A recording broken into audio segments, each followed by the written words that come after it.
Hello! Hello, everyone! How are we doing tonight? Hello. Shalom. Hello, everyone. We're back. We're back. We're here. We're doing things. Welcome to hopefully the last,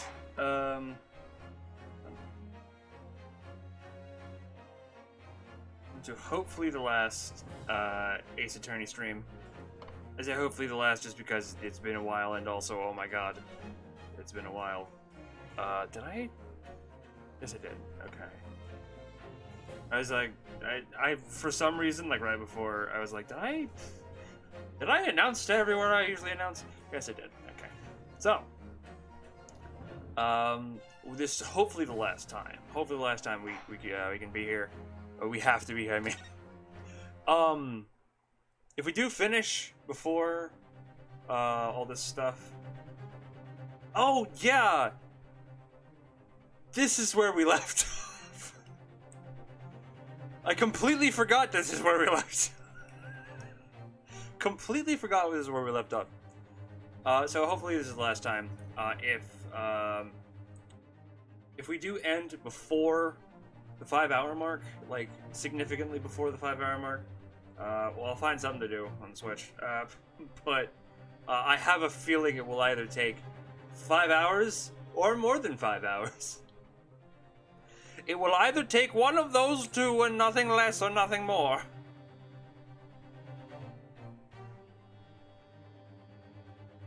But anyway, hold on. Let me actually turn myself down just a tiny bit. I did actually heighten my volume today. I think after last stream, I did that. So just because like last time I noticed there was a lot of me being extremely quiet, so I decided, you know what? Hey, let's actually just make me louder. But anyway, okay, there's a hidden discrepancy in these two photographic prints somewhere. What's the question? Let's see. Let's see, there's a discrepancy somewhere. There's a hidden difference, right? Is what we're trying to say. Okay. I should not have left off this. I should not have left off at this point. Because I don't fucking remember where the fuck we were last time. 11 to 2. There's a hidden discrepancy somewhere. I'm looking for it.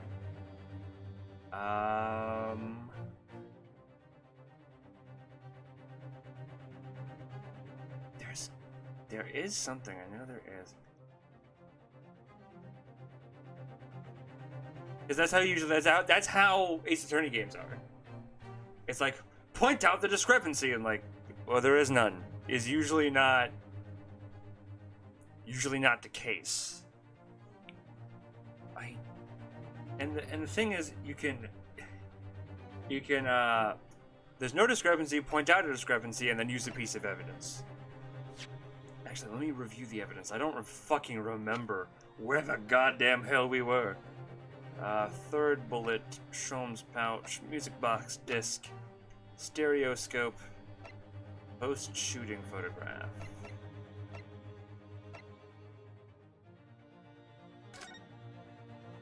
No. Okay, yeah, the wall's nowhere near the picture. Winterbank's gun. Let's see. Autopsy report. Today's paper. What was today's paper? Pawnbroker perishes in pick purse plunder. And then this thing, right?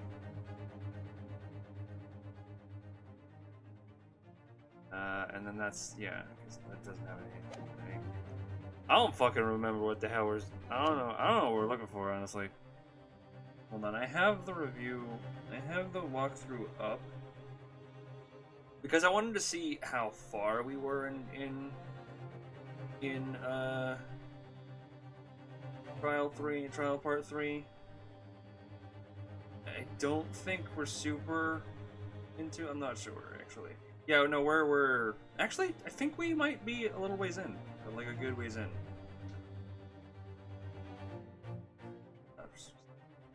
to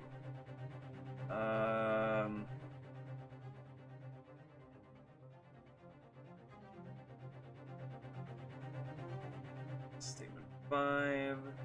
Point out a discrepancy and point to the small dark brown box in the lower right corner of either photo. Small dark brown box. Small dark brown box in the lower right. Oh! Oh shit! It did move! Okay.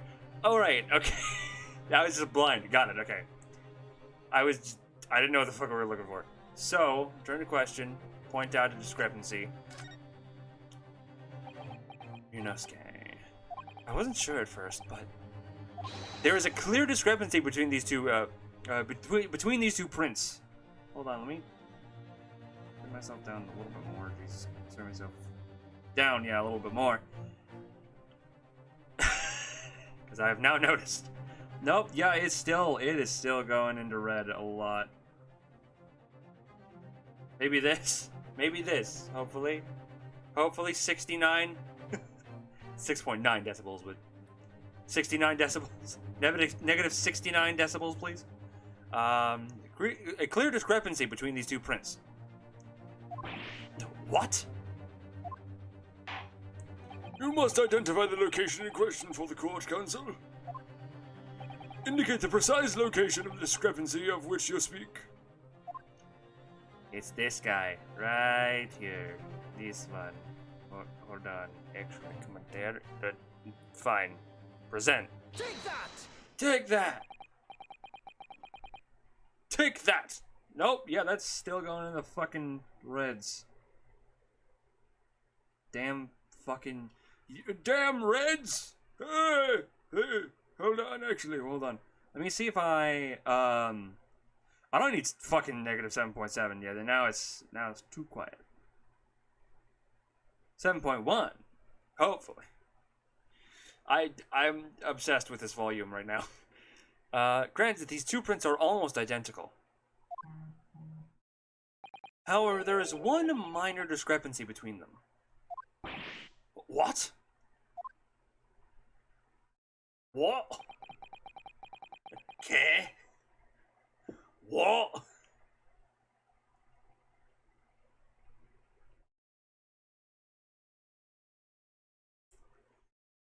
I am actually surprised that the stereoscopes play this much of a fucking role into the case, dude.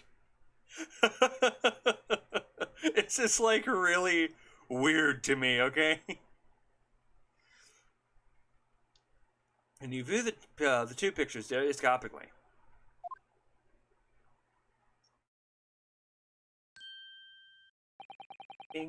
A single area stands out as being different. The location of this small box.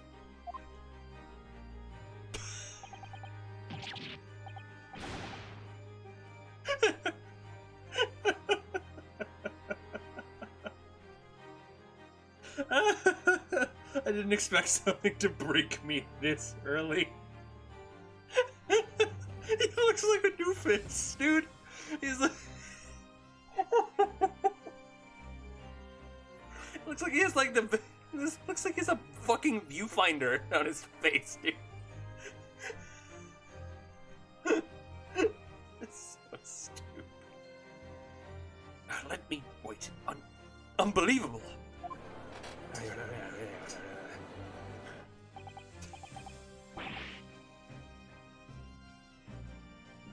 And then of course we get another great shot of the judge crying.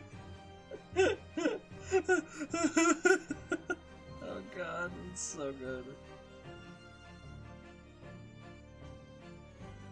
Come on, Jesus.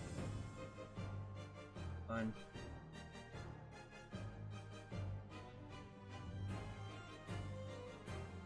Fine, I'll just keep it there then. Keep it at 69 decibels. By Jove, you're right. How extraordinary. By Jove. Who is Jove? What does he know? What this tells us is very simple. Mr. McGilded's small box was indeed not stolen from Windibanks on the night in question. However, there can be no doubt that somebody picked up this particular box and then returned it to its place on the shelves. Are you suggesting the small box originally deposited by Mr. McGill is in fact... Yes, the very same small box I just identified in those photographic prints. Objection! Mindless guesswork. What if it was? Huh? So a box was moved on the shelf. Nothing was stolen. Which means quite simply that nothing has changed. Vinzix, do you know what boxes usually do? Boxes usually house things. We are suggesting to the prosecution, if the prosecution will listen, that maybe, just maybe, something was in that box. Someone picked up the box, took the shit out of the box, and then put the box back on the shelf. If the prosecution has a goddamn problem with that assertion, you can kiss my ass. What the fuck? Nothing has changed. That may be true, but Ryunosuke, don't fucking listen to him. Ryunosuke, does no one know what a box does? Boxes are usually there to store things. Alright, McGilded's box wasn't stolen. Then... But the fact that it was, like that... no, it changes fucking everything. Of course it does. I believe this changes everything about the case. How can that possibly be? Can I do something here? Okay, no, that's not.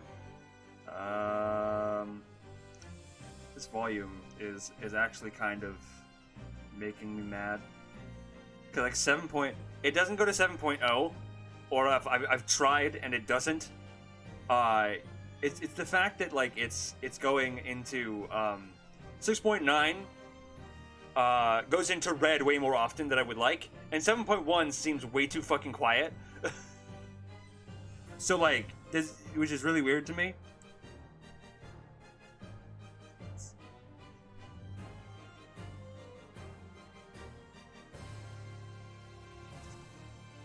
You know what? I'll keep it at 7.1, and we'll just fucking go from there. Fuck. In other words, we have to consider what might have been inside that box. What are you suggesting? Gohan, what are you suggesting? I'm suggesting that we need to examine that box as soon as possible. A vital piece of evidence is sitting at on the shelves at Windibanks as we speak. Objection! That won't be necessary. Some little box belonging to a man who died 2 months ago can't possibly be relevant to this trial. The court does not hold your objection, Lord Van Zieks. Whoa! Judge is on our side. Again. He's like, wait a minute, Van Zieks. I think he has a point. Bailiff, arrange for an officer to go to Baker Street at once. Obtain the small box in question and bring it back here for further examination. Also, I had pizza, by the way. Is it gonna go to each? Yes, it is. We're gonna stare each other down.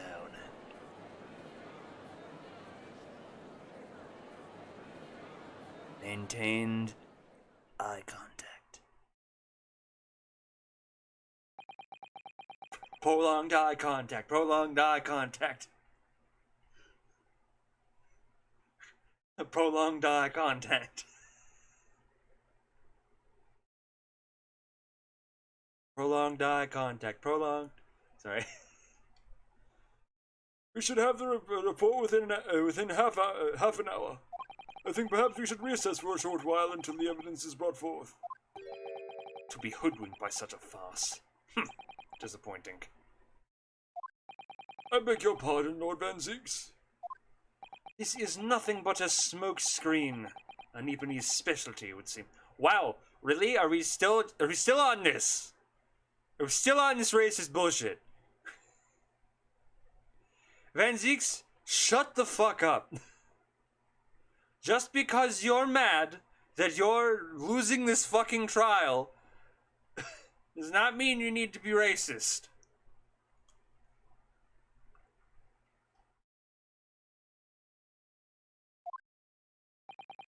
What are you trying to say?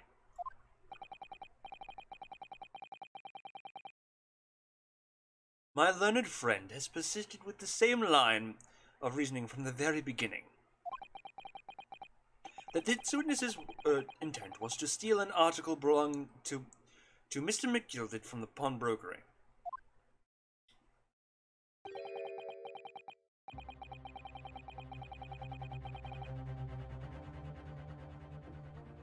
Yet common sense tells us this, that none of the articles have value enough to be worth stealing in the first place. Exactly. It would be beyond absurd to break into a place for the purpose of stealing such commonplace property.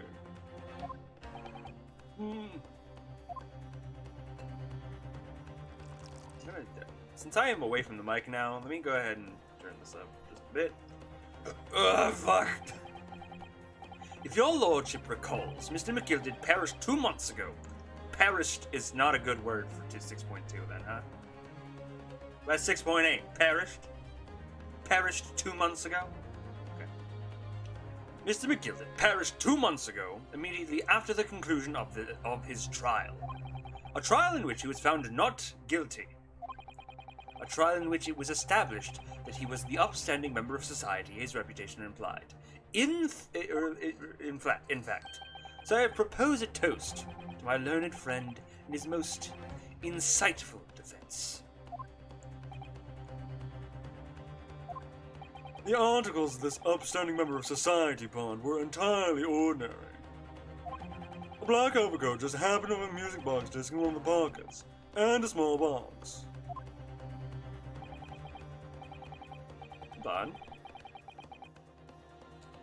Hey, Graydon. When did we assume that the small box was inside the pocket of that gray overcoat? Did anyone say that? I don't think we did. Congratulations. You are playing yourself. In fact, you are also playing right into my hands, sir. You are activating a trap card as we speak. Sir Graydon. I don't know what I'm on today, honestly. Oh my god.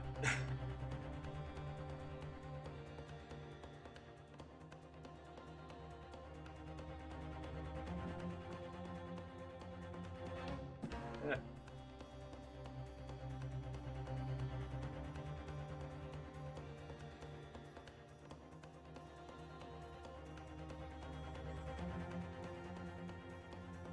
I assure you, I would accept even if the man tried to make a gift of such things to me. You know, it does make a rather lot of sense. It's not as if it was gold or jewels, is it? Though goodness knows Mr. McGill was rich enough. But you can't deposit your cash at Brown Brokery, I'm quite certain of that. Prosecution's argument is undeniably compelling. It is incumbent on the defense now to bolster its argument. To explain what possible significance these commonplace articles pawned by this fine citizen could have. Well, counsel, it is your argument. Is your argument in fact demonstrable? Are you able to show proof that the disc or the box are in any tangible way related to this case? Well, think, Ryunosuke, think. What's the matter, Runo? We know that they're related, don't we? They're both vital pieces of evidence. Yes, of course. You and I both know that. We know McGilda's true character, and we know that Jessica is significant, even if we don't know why.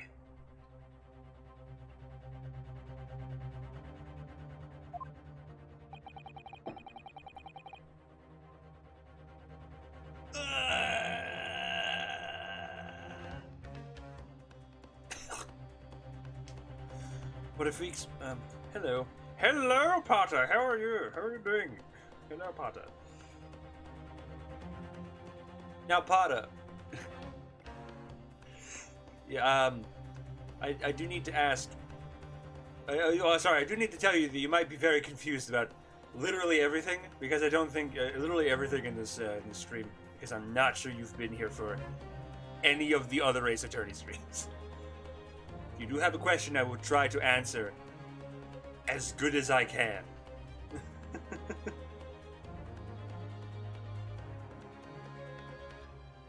But if we explain all that to the court at this point, we'll have to acknowledge that McGilda's acquittal 2 months ago was a mistake. Yeah, we should admit that, actually. We really should. I mean, we were his lawyer, but we really should. His acquittal was a fucking mistake. We defended him because... We defended him because we had no choice, really. The head justice was like, you're defending this man, and I'm like, we're like, we just got here. You're defending this man unless you want to be deported back to Japan. And you're like, okay, sure. Guess we'll defend him, I guess. The defense's argument was flawed, based on false information. I think I was here last time, maybe. I remember a smug guy in a white suit. Oh, do you mean...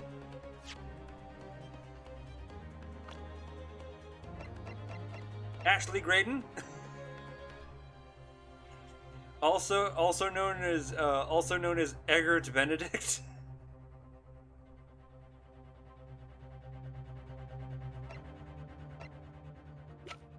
Oh yeah, also, do you remember Mario and Luigi?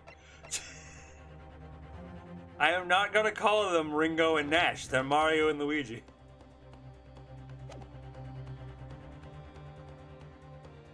Based on false information. Oh no! And that would mean admitting that Gina committed perjury. Yup, Eggman. I am the Eggman. I am the walrus. Cuckoo, cuckoo, cuckoo, cuckoo.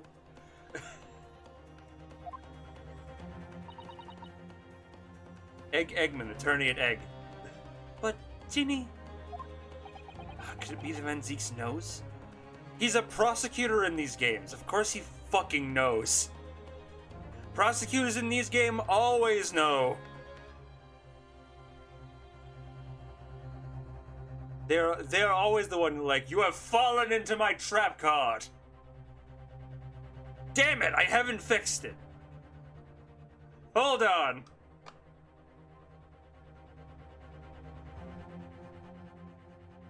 I can fix that right now.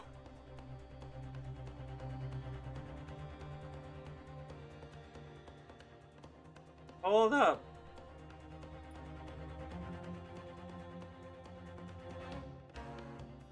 Hold up. Just 1 second. Oh, damn it. Actually, I don't think I can. Oh, wait, no, I can. I definitely can, right? No? Hold on. Edit my panel. Shit. You know what? I will do that later.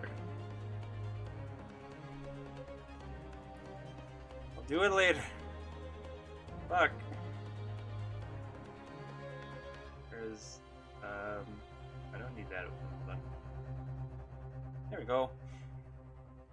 Anyway. Be Van Zieks knows. Is that why he's doing this now? Because he's anticipated everything? He has the power of foresight. But maybe this could be a great opportunity for us. Sorry? What do you mean, Iris? What do you mean, Iris? Well, what is it that you always say, Runo? Sooner or later, the truth comes out. Every time. All right. The exact significance of the things that McGilda deposited with Mr. Windibank is something that only Gina can explain to the court. Sorry, my tongue. I've my mouth and tongue are not cooperating the way I would like them to. So I'm trying to stretch them out so that they may cooperate in the way that I would like them to cooperate. Sorry.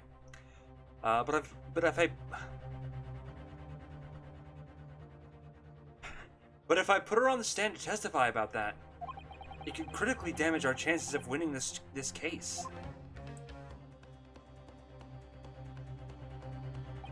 What's the right thing to do here? Gina, testify. My lord, the defense would like to make a proposal. Oh, what proposal, counsel? Well, the court awaits the arrival of Mr. McGilda's small box, I would like to call the defendant, Miss Gina Lestrade, to the witness stand. The defendant? To what end? It's due to the various articles deposited with... oh, okay. Weird stomach feeling, and now I have a bit of a headache. That's great.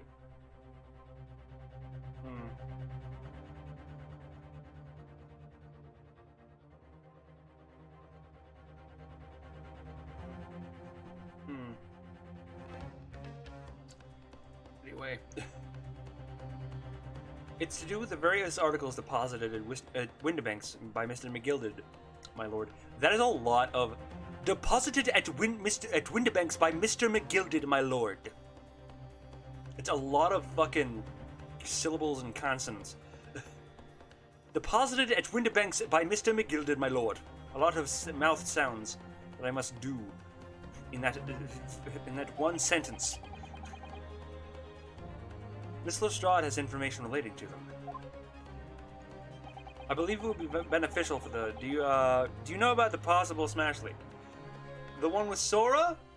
The one that it says it might be Sora? I did comment about that on Twitter, actually. I commented the fact that, like, if it is Sora, which that would be cool. But it's gonna suck for the music department, if only because there are good tracks that aren't Disney-related tracks, but it's gonna suck that we don't get any of the Disney-related tracks for the music, because some of those are really good. And we won't get those, because that's technically Disney property. I mean, so is Sora, but have you seen the picture? Hold on. Did I like it? I don't think I did. Did I like it on Twitter? I feel like I did, but also maybe I didn't. Let me just check. There was a picture. There's a fanfic. Not a fanfic, like a picture. Yeah, no, I definitely didn't. Fuck, damn it. Let me see if it'll, work. Imagine Sephiroth and Ganondorf like, oh, well, let it go, please. That would be great. Okay, so, I'm hoping my camera cooperates. Okay, yep, nope, and video will not cooperate. Yep. Okay, so basically it's a picture with Sora having the Smash invitation, and the invitation reads, "I own you," smiley face, Mickey Mouse, and then the bottom says, "I handled it, Mario," and that part has a bit of blood on it. It's like spatters of blood. I love it. It's so good. Anyway,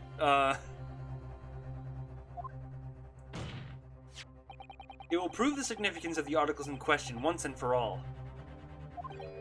Well, well, things are becoming more interesting. I presume you've considered the implications of the testimony you're proposing? Chris Pratt murdered by Mickey Mouse? Chris Pratt murdered Mickey Mouse? Yeah. Yeah. Chris Pratt said, "I'm done with your shit."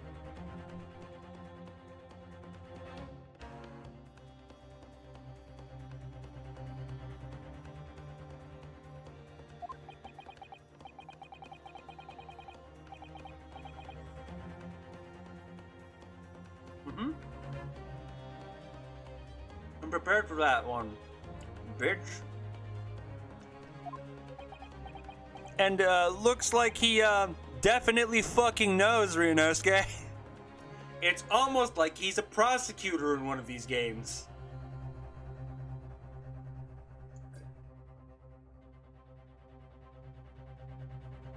If they're not fucking presenting you with updated autopsy reports,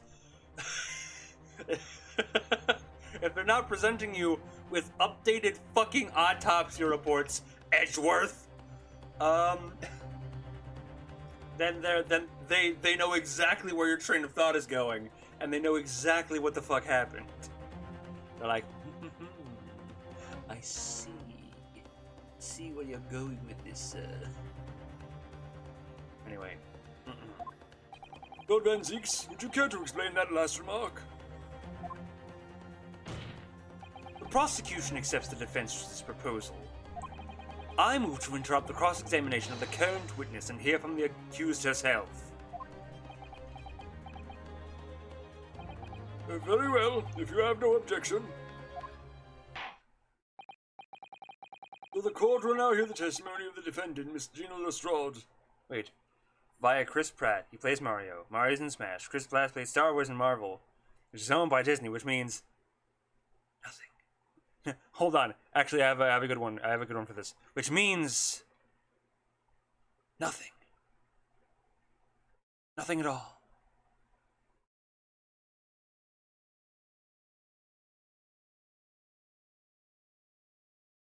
Did you like that? I have that screen just for such an occasion. Ooh, spooky. It's a black screen. I should have. Man, I kind of want to chroma key some stuff in there. See, the cool thing about getting a green screen is I can easily chroma key weird shit in the background.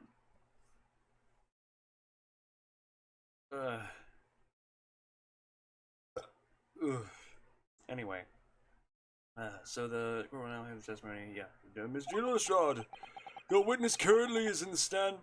The witness is. Oh my God, what is my stomach doing right now? Your witness is currently in the stand. May step down until further notice.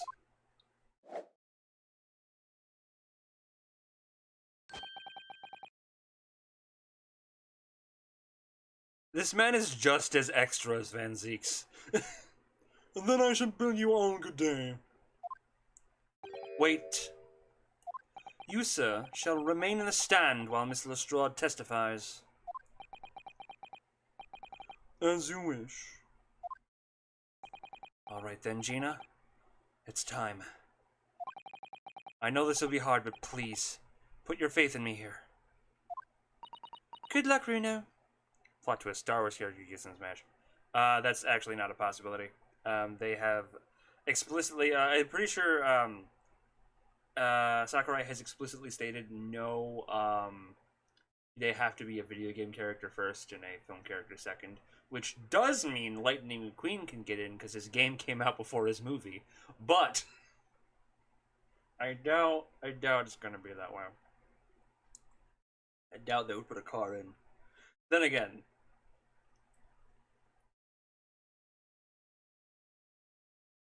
you never know. Stranger things have happened.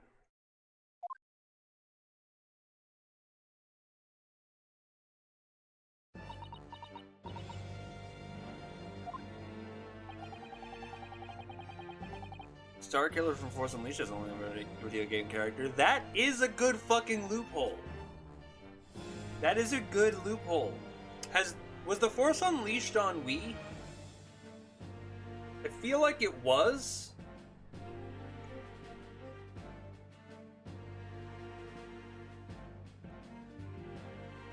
Or was it re-released on Switch? It was. Okay, it was on Wii. Got it.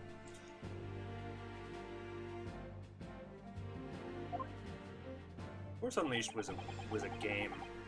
It was a very weird game. Oops, I did not read that last one. The articles that Mr. McGilded had deposited in Windibank's pawnbrokery. There's a lot of mouth sounds that are going on in that. are intimately related with the Omnibus case, the trial of which was heard in the courtroom 2 months ago. Yes, and I remember this young lady being brought before me in that trial as well. That's right, my lord. Her testimony helped establish the innocence of the defendant, Mr. McGilded.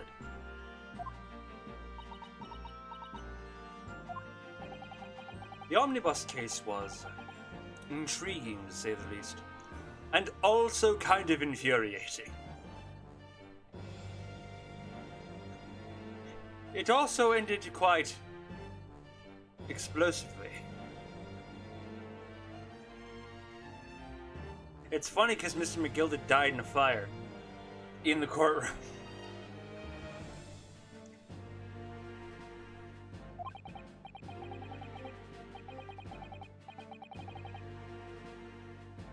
And now here we all are again. Same players in that trial facing each other once more.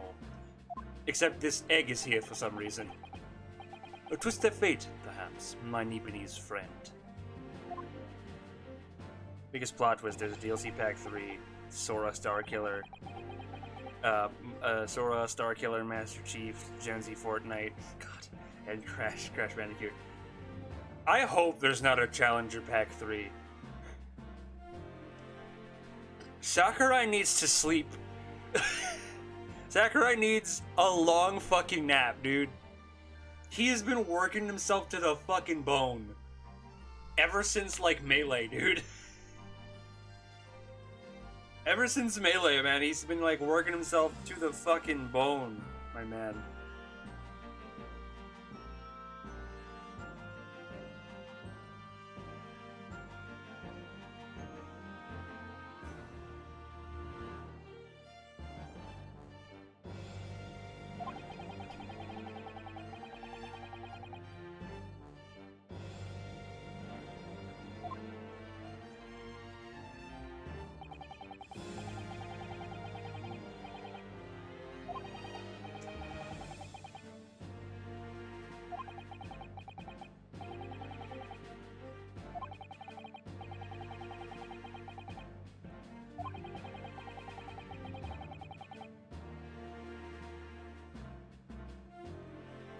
Yeah, no, they like, as soon as Smash 4, like, all the DLC was released, Nintendo were like, hey, we need you to make another game, like, right now.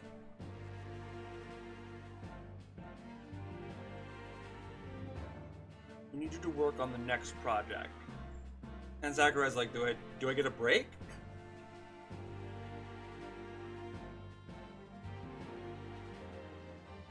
That and in, like, a bunch of the fucking, like, Mr. Sakurai Presents, Mr. Sakurai Presents videos, he has joked extensively about him not having a break, which is a joke. Yes, he's, like, always joking about it, but I also do feel bad for him.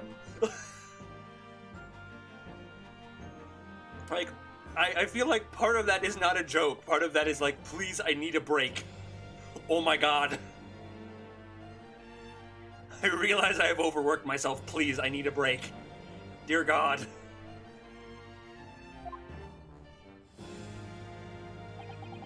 It was Miss Lestrade whose testimony brought that possibility to light. At the time of the incident, Miss Lestrade was concealed under a seat in the carriage, hoping to pick the pockets of unsuspecting passengers. Then, immediately after the trial, having been acquitted to the murder, I read an article once about how Sakurai can't talk about games he's played, since then he knows everyone will think that. Yeah, exactly. I think I saw that same article. I didn't read it, but the or that video or whatever, and the article's picture was like, was like a picture of Sakurai and then a picture of like Mario Party 5's Boo in the background, and then it was like a generic stock photo guy going, going like, and it was like a little speech bubble going, Sakurai's playing Mario Party 5, Boo's in. Like, such a weird thing. Then immediately after the trial, having been acquitted of the murder, Mr. McGilda died in this very courtroom, in the most extraordinary of circumstances. A mystery that remains unsolved even now, 2 months on. As indeed does the omnibus murder itself. Be that as it may, I recall neither disc nor the small box being mentioned in the course of those proceedings. Mr. Strahd? Would you tell the courtroom now, would you tell the court now, please? What really happened in the omnibus 2 months ago? I mean... I don't know what you mean. I don't know what you mean.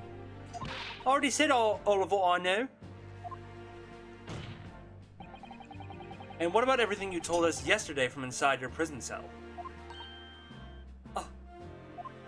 Please, Mr. Strahd, this is extremely important. But... Remember, little girl, if it transpires that you willfully withheld the information in a trial 2 months ago, the Home Office will seek to prosecute you for perjury. And this is Van Zieks trying to get her to not talk.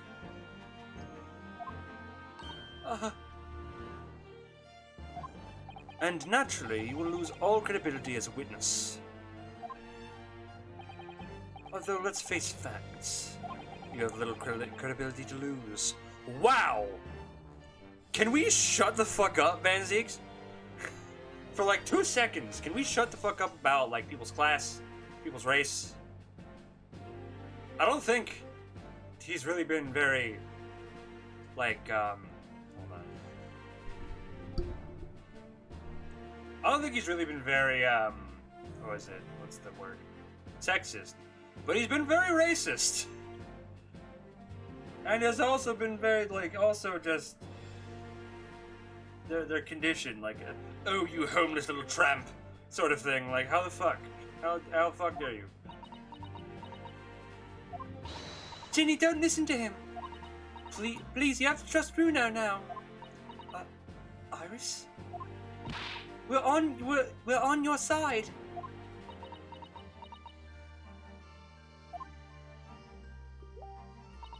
Alright then. I'll talk. It's the right choice, Gina. Well, it would seem that my learned friend is hell-bent on bringing the entire courtroom down about his ears. So be it.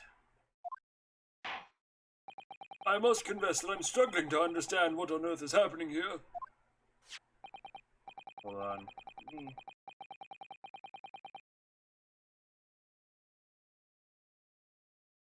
Back up to 6.2, so hopefully I can be heard a little bit more. However, it would appear that Mr. McGilden's pawned articles and that extraordinary case of the omnibus harbor secrets of which we have been hitherto unaware. Hitherto. Hitherto is a fun word. Hitherto.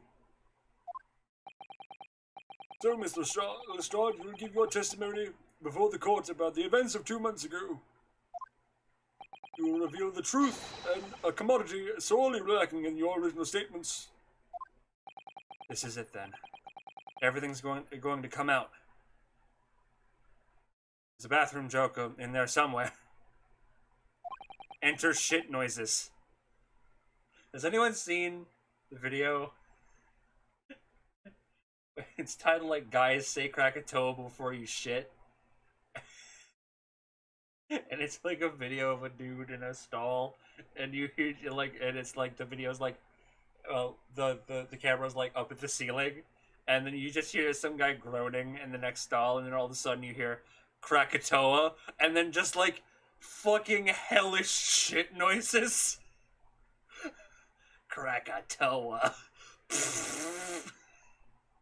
Just like absolutely like childish and juvenile, but it's hilarious. Krakatoa. This could bring the whole courtroom down about my ears, but as a lawyer, I'm prepared to take that risk.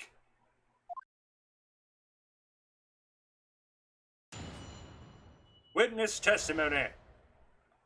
The real truth of the omnibus case. Truth is, that brickmaker Cove is in the cabin of the omnibus the whole time. When the Irishman dragged me out from under the seat, I saw the disc on the floor. All of a sudden, I heard a scream from over my head, and the pair on the roof deck went off to call the slops. That's when McGill slipped the driver some tin to do a run to the pawn. To run to the pawn shop roundabout. Threatened me not to snitch. Not say nothing to knowing about what I'd seen or heard. Fairly straightforward. Good grief, this is outrageous. What you've told the court bears almost no resemblance to our testimony 2 months ago.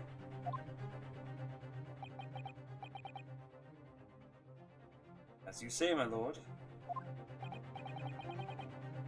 And there's every chance I may have adjudicated an error in Mr. McGilden's trial. I think we all kind of, accepted that was wrong, right? I think we, literally everyone, including the jury, was like, this might have been the wrong play here. Shit. Did not mean for that. Go on the floor there. Hold on.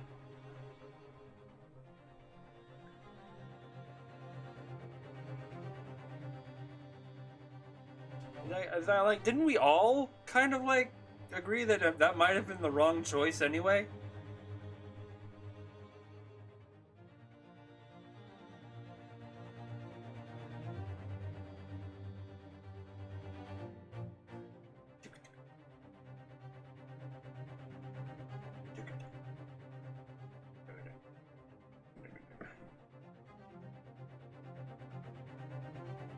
Anyway. I didn't mean to do that. Hold on. Okay. I might just try to do streams at this distance from my mic from now on. Just so I don't, because around now I don't see many, red going into the red volumes, which on this mic peaks like hell. Even if it's a little into the red.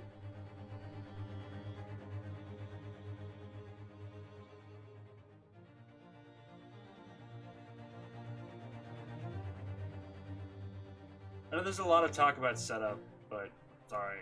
I'm just spitballing setup ideas here. I may have adjudicated the right in error in Mr. McGill's trial. It sounds very much to me as if the man deliberately deceived the... No fucking shit, Judge! Man, it's almost like that was the whole thing. Never to cover up the most wicked of schemes. Without doubt, your lordship is correct. A great injustice was done in this courtroom 2 months ago. It was my outfit. How dare I look this gaudy? The actions of the accused in this trial of this witness and of my learned friend are entirely inexcusable. I don't believe it. The whole trial was a farce. It was all lies. And that gilded fellow was run to the court, just like that pickpocket. Don't forget that lawyer from the east. They were all in on it together. You're wrong. The lawyer, Mr. Nora Odo, the lawyer, he didn't know nothing about it. Humbug. I don't think so. I really expected to believe that. He really stitched up everyone, didn't he? What an operation to get that man off scot-free. Unforgivable. Stop. The lies have to stop. Stop. The lies have to stop. Stop. Stop. Stop. Please. Stop. Stop. Huh. Sorry. Cut down a little bit. A little bit. Blech. Yes, the defense made a terrible error of judgment. I intend to take full responsibility and suffer whatever consequences are deemed appropriate. However, it's imperative that the court allows the witness to elaborate on her testimony. Because the true significance of Mr. McGilded's pawned articles must be brought to light. Very well, my learned student friend. Given the depths of calamity you've just plunged yourself into, this may well be worth hearing. Words fail me. The situation is utterly deplorable. Mr. Naruhodo. Yes, my lord. You'll decide upon your fate following the conclusion of this trial. Of course, my lord. Blimey, Mr. Naruhodo. Oh, how's the volume, by the way? How's the volume of the game compared to me? Is it good? Is it bad? Can you hear me over the game? Are we good now? I wish Real Court was this exciting. I know real life is a lot more boring. Yeah, because you don't have people like Eggert over here. Who is currently turning his back to it. Hold on. Hold on, is there a... it would be during the pressing, huh? Hold on. Volume is good, okay. Good. Go with the cabin. And you were hiding in the cabin this time as well, weren't you? This time as well, weren't you, Miss Lestrade? If I remember rightly, in the storage compartment underneath the seats. I just wanna grab your attention here. I thought he was just turning his back to us. What the fuck are you two colluding on, sir? Hello? I was just like, oh, he's just turning his back to us. He's too important for this trial. No, these two are talking. What are you two talking about? Excuse me? Would you like to share with the class? Don't be passing notes back and forth here. Anyway. Yeah, that's right. It's pitch black under there, so you can't see nothing at all. Now, in your testimony 2 months ago, I feel certain that you claimed Mr. McGilded was the sole passenger, did you not?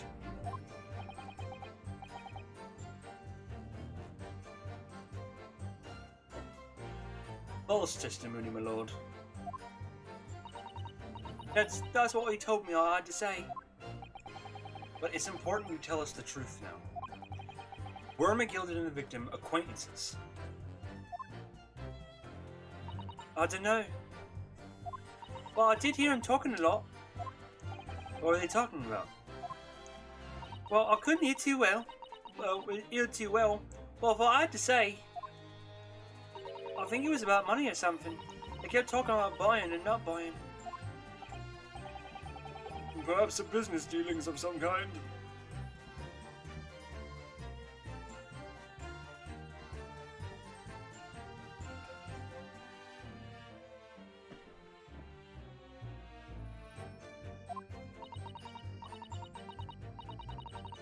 Well, anyway, they got louder and louder. It sounded like started to sound like a proper fight. I was pretty scared by then. I hardly dared to breathe. And then all of a sudden, I heard a noise like someone keeling over on the floor. It was blooming loud and all. And I believe you let out an involuntary scream? Yeah, that's what gave me away.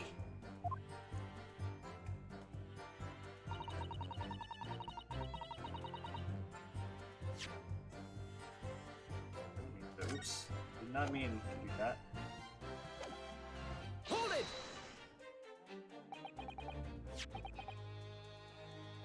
Was the disc you saw this disc?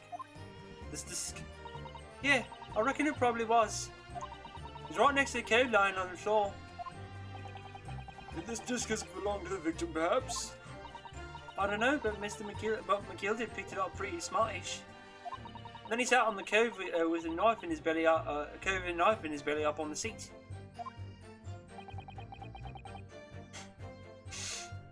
What did he say to you at that time? He told me not to say a word of what I'd seen or heard to no one. About the disc and all. I was dead scared the way he was looking at me. I thought if I didn't go along with it, I'd get stuck with that knife, that knife too. Thank you, Cockney accent, for failing me. You have failed me, Cockney accent. How dare you?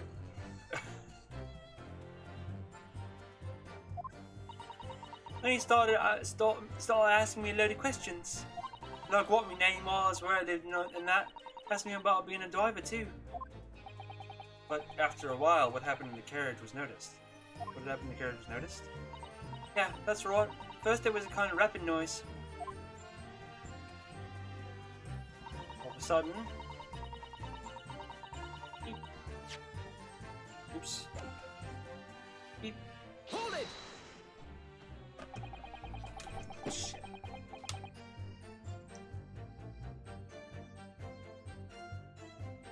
Rests are getting on.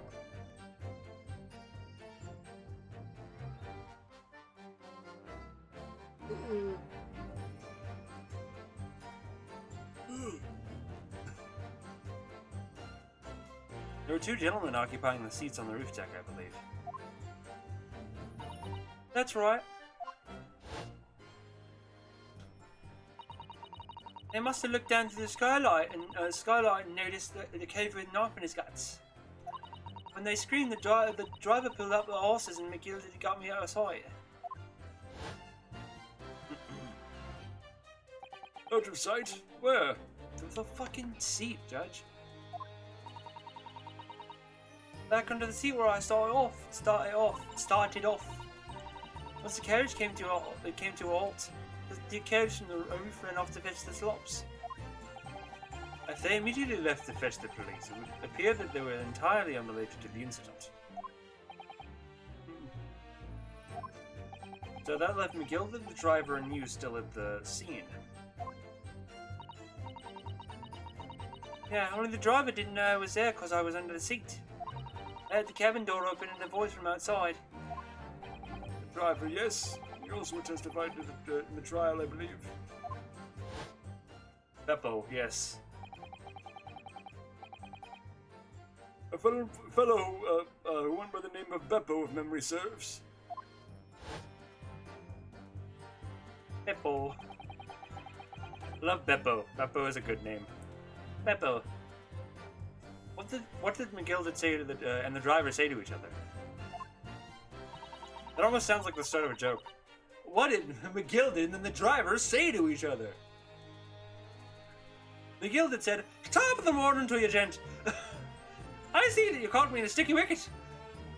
I say, what say you to about 10 guinea to pawn off this stuff I have in my hand?"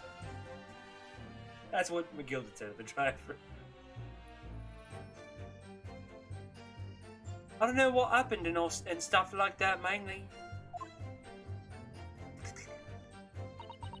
Gilded, top of the morning to you, laddies. Here to teach a tutor. They're always after me Lucky Charms.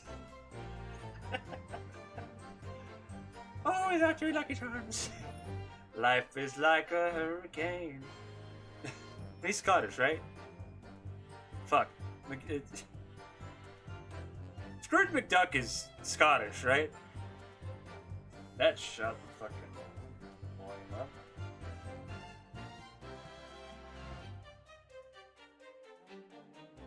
Hold it! The punch up obviously being really Baker Street. Oh, fuck. Just a moment, Counsel. Scrooge McDuck is a duck.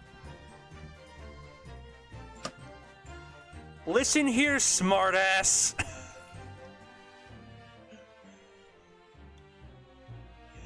Listen here. I meant his country of origin inside the show, not his species. And you know exactly why. Fucking goddamn it. Smartass.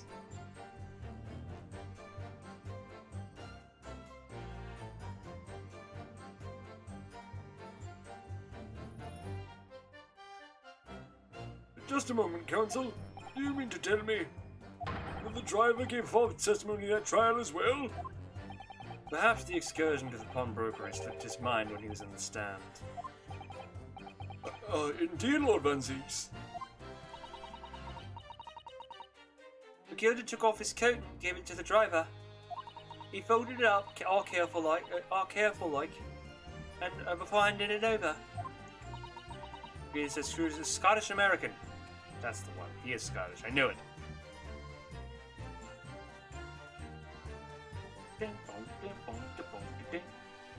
Life is like a hurricane in this courtroom.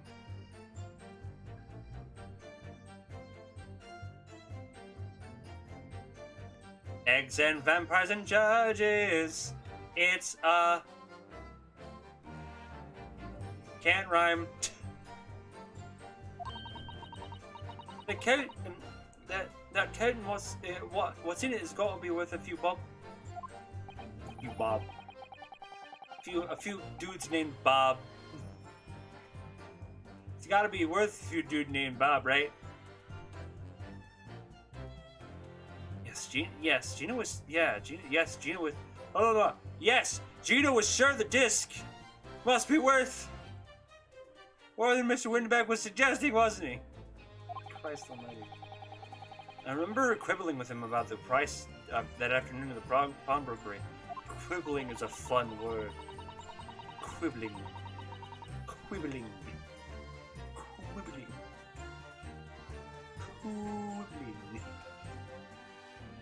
The driver looked pretty happy when McGilda flashed some brass in his face.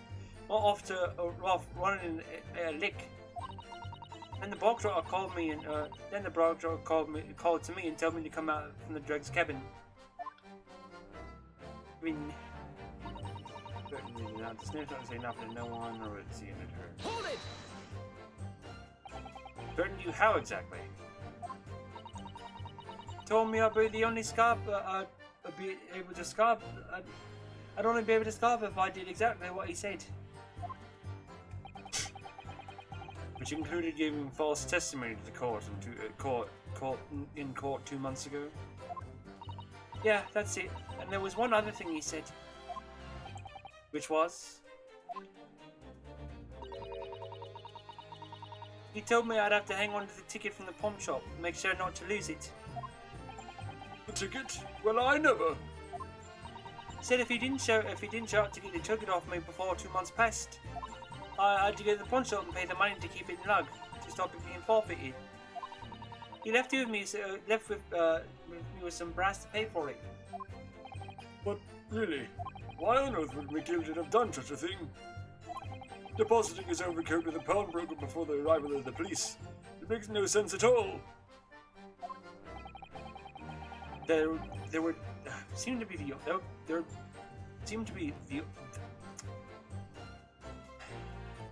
Of course, the day I can't English is the day I picked to play a text-heavy game. Of course, you know, if I was smart, I would have switched the 2 days around. You know, like, the day before, we would have just done the, we would have just done Fatal Frame. The day before, we could have just, on my Sunday off, on my Sunday off, I could have done this. And then on today, I could have done Fatal Frame if I was smart, because today is the start of Spoopy month. Spooky, scary skeleton. I mean, I guess some people have skeletons in their closet in this game, but you know what I mean.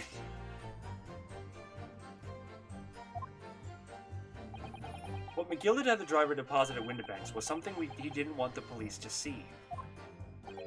Something very important that he needed to hide at all costs. Anyway, after that he let me go, so I legged it before the coppers showed up. Well done, Gina. Can't have been easy to tell the truth like that. Ginny's really put her faith in you, you know? Yes, and to thank her, she'll have to face a charge of perjury once the trial's over. So I need to use the time we have now to get as much information out of her as possible. It's time to really go for it. Press her on every statement. I suppose I should. I have. Oh, and another thing. What's that? I see! Take a look at those two. Isn't it strange they've been whispering to each other the whole time? The entire time? Yes, that is strange. It's like they're having a secret discussion about something. I'm not sure I'm completely comfortable with that. But I wonder if there's anything I can do about it. Can I perhaps just press it? Can I just go, hey, dude?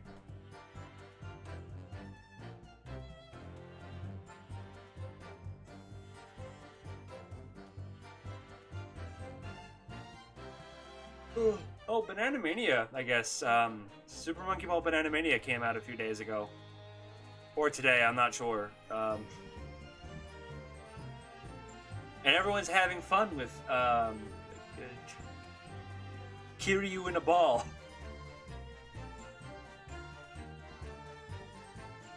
It's a real good gif somewhere.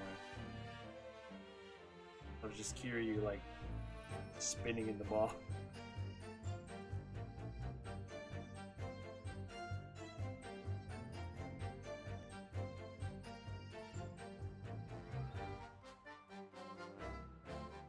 Okay, so we're just having fun playing with monkey balls? Ha ha ha ha! Yes!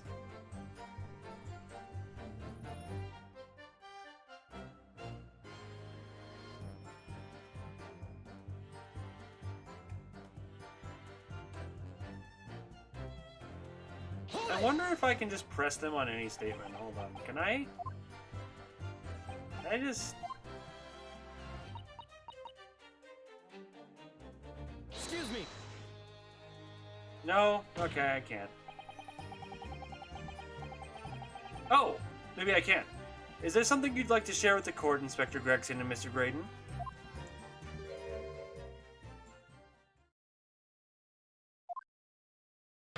Inspector! Mr. Graydon! What? Blimey, you're trying to give me a heart attack? You've been whispering to each other for quite some time now. Tell us what the tell us, what is this discussion about? Discussion? With this fella? Oh, pull the other one, sunshine. Think I've got anything to talk with a shady gent like this? I have nothing to say to this uncouth detective after he deprived me of that disc that was rightfully mine. But they've clearly been talking the entire time. The entire time we've been cross-examining Gina. It's as if they've been negotiating.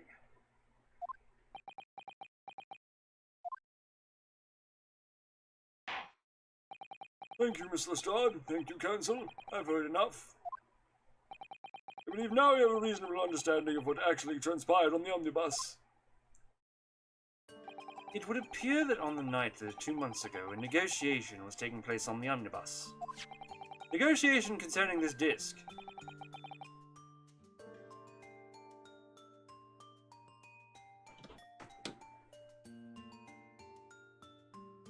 When was that said? Am I not paying attention? Because I don't remember anyone ever saying anything about the disc being negotiated in that testimony.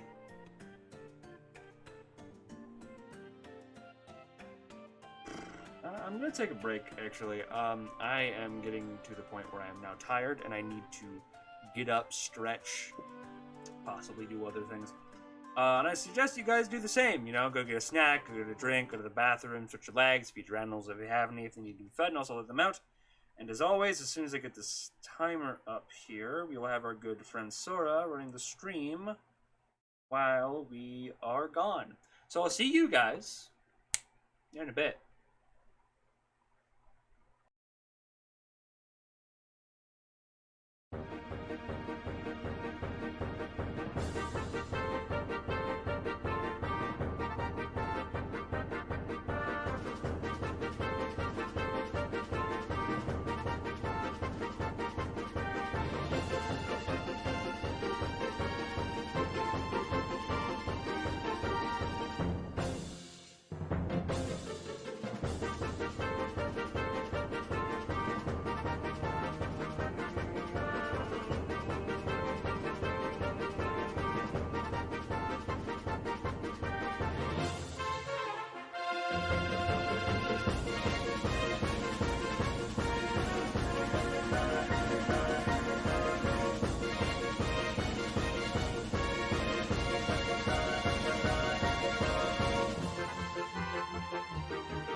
My door was not closed, I'm sorry. But we're back. Alright. Hold on, let me...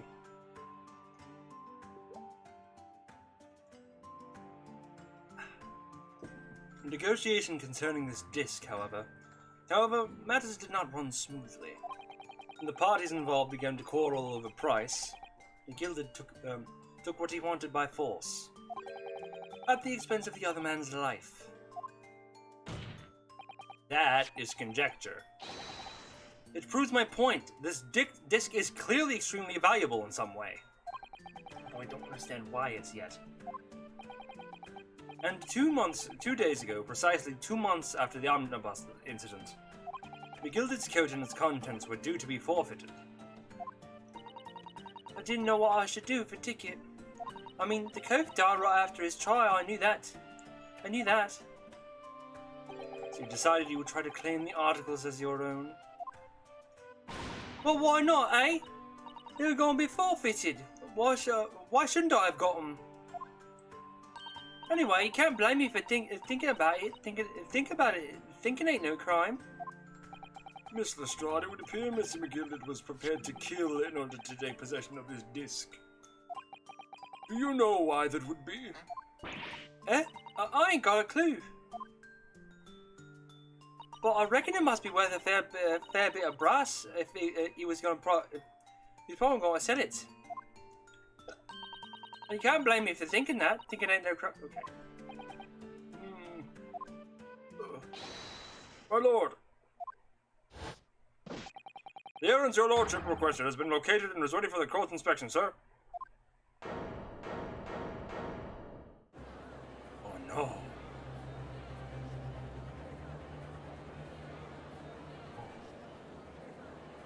Mysterious little box deposited by McGilded 2 months ago. There's no doubt in my mind that it's a key piece in this far-reaching puzzle. Wow, we could have taken a break at a more... We could have taken a break... wow. I'm a fucking idiot. Save your code in progress? Yes, please. Okay. Venture out the unspeakable story. Like 2 seconds after. Like, it was like, oh yeah, here's your save point. If you want to take a break now, that'd be a good time.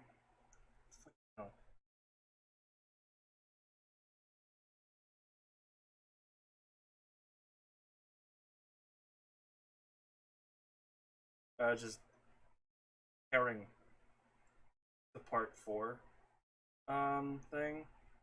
So just allow us to take a break. Yeah, let's go. Take another 10-minute, guys. I'll be see you in a bit. Kidding.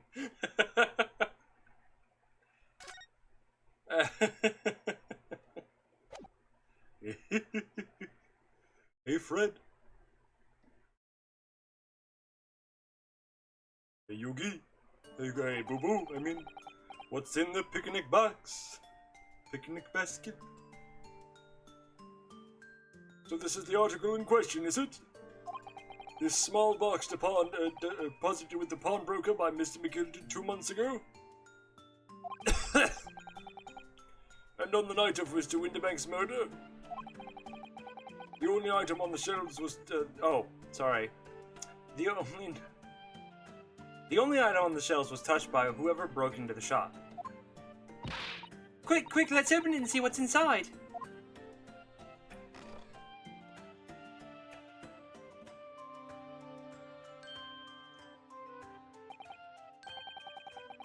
What the fuck is this? Is this a music box? Good gracious, this is no ordinary box, it seems. Yeah. It's got weird shit in it. Wow. Although, in truth, I had an inkling that it might be the case. That might be the case. What is it? What is this? It would appear the box has the miniature music box movement.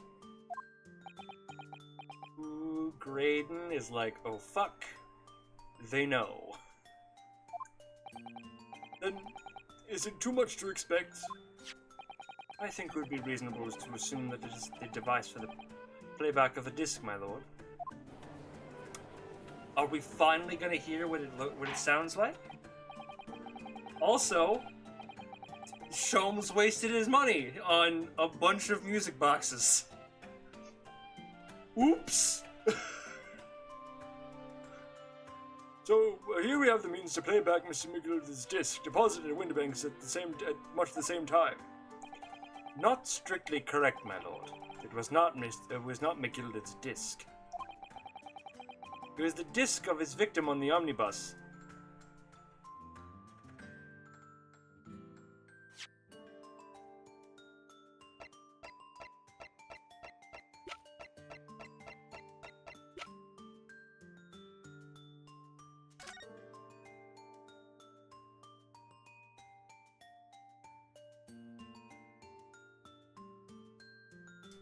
You sure about that one? Sure about that one, bud?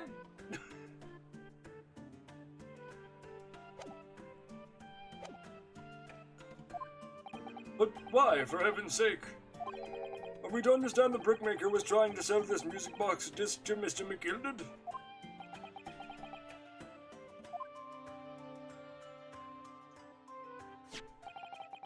I love that he's still a student and still raises his hand. Hold on, I have a question, Mr. Judge. Mr. Judge, sir. I believe the answer will become clear if we listen to the music on the disc, my lord. What? Yes, very well. Let the court now listen to the curious disc at last. Wait, my lord! Good grief, what is the meaning of this, Inspector? The music box and the disc got, well, they're on... Hey, Gregson, you okay there, bud? What's got you hot and bothered all of a sudden?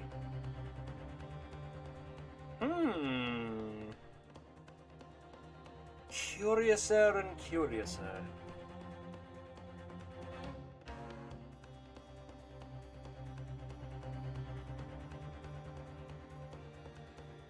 Well, they're unrelated to the case. No need to spoil the somber atmosphere in the courtroom with this silly bit of music. Objection! It's just very sussy. Please never say that. Dear God. Blech. I know I sound like an old man, but that slang, man, I hate it. The slang of today's kids is the sassy barkers and the submissive inbreedables. Today's youth is corrupted. This may very well have motivated the culprit in the case of in this case to commit murder. Clearly, there's a chance that it's fundamentally important to understanding what happened. The prosecution has no objection. But no, the piece of evidence in police property. Clearly, Scotland Yard has some vested interest here. But it is the policy of the prosecutor to leave no avenues unexplored. And you, Inspector, have no jurisdiction here to prevent this from happening. Gah! No further delays, please. Play the disc.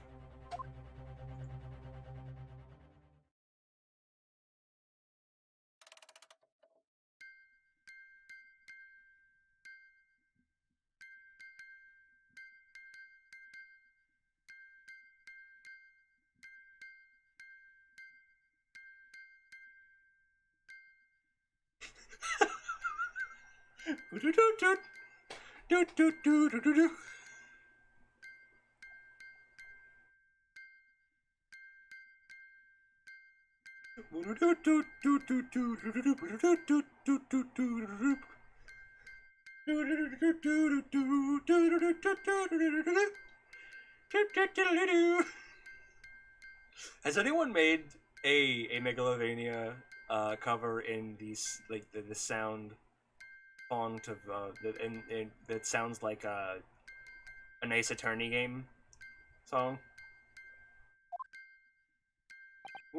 What on earth? It's certainly not what I would call music. Now that's what I call not music.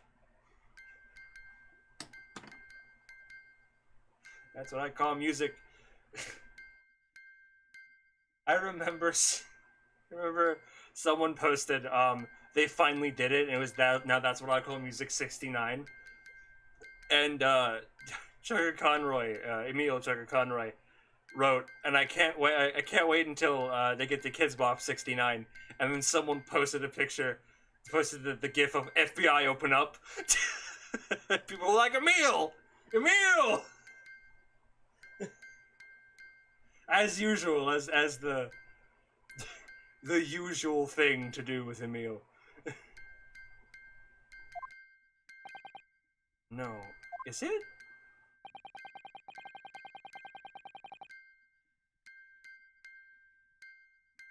Is it too much to ask? Is this Morse code?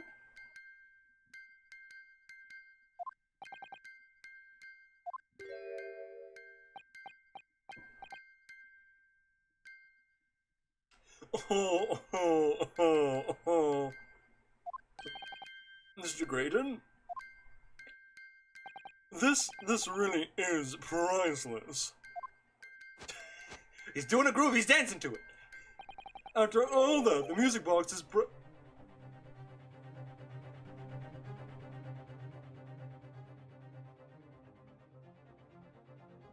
How do you figure? How do you figure it's broken? Sir? You okay? By the way, I think someone did make an Ace Attorney make the rainy thing. I assumed so. I now need to hear it.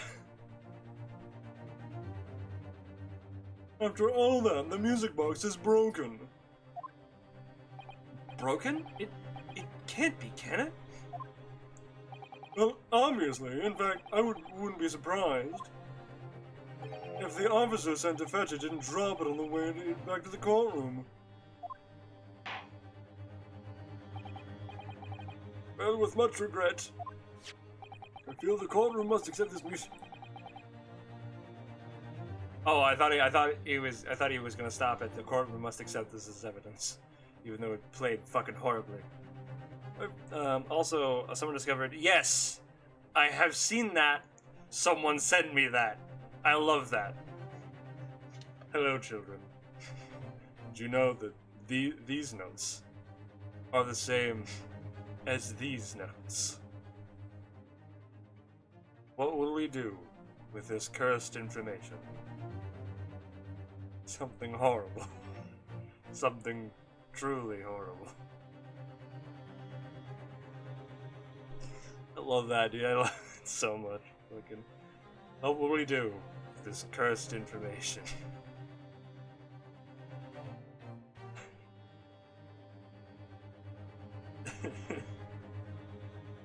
I mean, I would hardly call it cursed, by the way. It's very much blurst.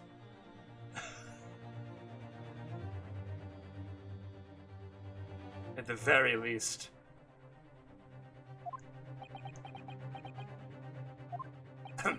Are you ready to move on, Counsel? Oh, come on. Yes, alright. It does sound as though it's completely broken, but is it? Could this music possibly be a new clue? Yes, I feel like it's Morse code. And we have someone here who can decipher Morse code, I would assume. I believe that it could be relevant, my lord. Good lord, but how could it be? Fuck! I have to stretch, oh god! Oh Jesus! Oh god! Oh, fuck. It's... I wouldn't call it an abomination, Judge. It's certainly bad, but it's not that bad, goddamn. Tappy tappy lady, maybe? Yeah, that's exactly who I'm implying. Juror number 5. Number 5? Ladies and gentlemen, juror number 5. Tap, tap, tap, tap, tap, tap, tap. 1, 2, 3, 4, 5. Everybody. Wait, wouldn't Graydon also be able to if he works in the same place as her? Oh yeah, he definitely can. The reason why he's saying, "Oh, it's broken," is that he knows exactly what that fucking code is. He knows exactly what it is. And he's like, "Oh, it's broken. It's broken." I mean, it's just playing the same note. It's broken. I mean, It's an abomination, Council. Mere noise. I fail to see how it can have any meaning whatsoever. I hate you so much, Potter. Stop doing that. Is there a way I can censor words in this, can't I? I think I can censor Sussy Baka. It does sound strange, I agree, but there's one thing bothering me. Graydon sits there chortling victoriously. The inspector beside him has a rather telling expression on his face. It's as if Gregson recognizes the sound, and as if he's familiar with it somehow. And that's making him appear extremely on edge. Maybe I was wrong.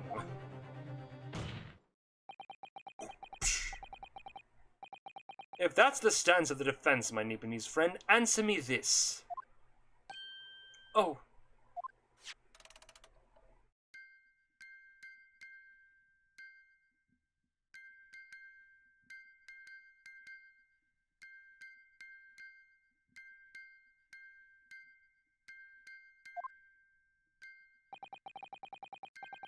Just what relevance do you propose this woeful chiming has done on this case?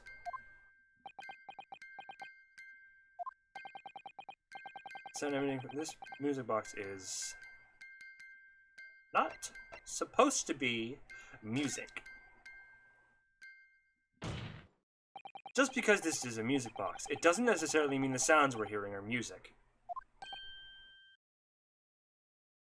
Ooh. Look at that. The smile vanished from Graydon's lips as soon as I said it. I'm on the right lines here. I must be. making deductions based on how people react to what you say. You're acting just like Hurley, Runo. Objection! The sounds we're hearing aren't necessarily music. Well, now that you've told us what they are not... I'm sure the court would like to hear what they are. Do enlighten us, my Nipponese friend. Surely you have an idea in mind? I do, and don't call me Shirley. Because if not, it will be the death of your ill-informed argument. Exactly. The music box is clearly broken. Refusing to accept that fact is pure foolishness. Guffaw! Guffaw!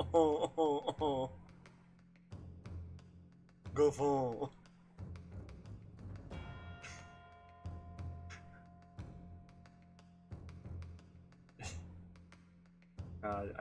Every time I think of Guffaw, I think of the video that introduced me to it.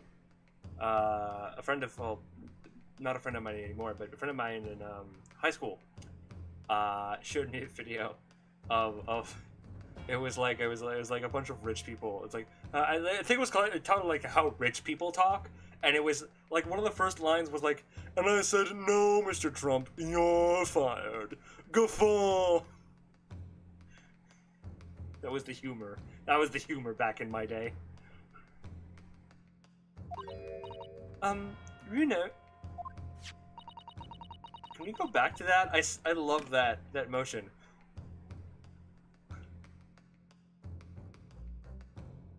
I've just examined the music box very thoroughly, and I'm fairly certain that it's not broken at all. Really? I knew it. I knew it. I fucking knew it. Really, the way it's been made, it can only produce a single note anyway. Thank you, Iris.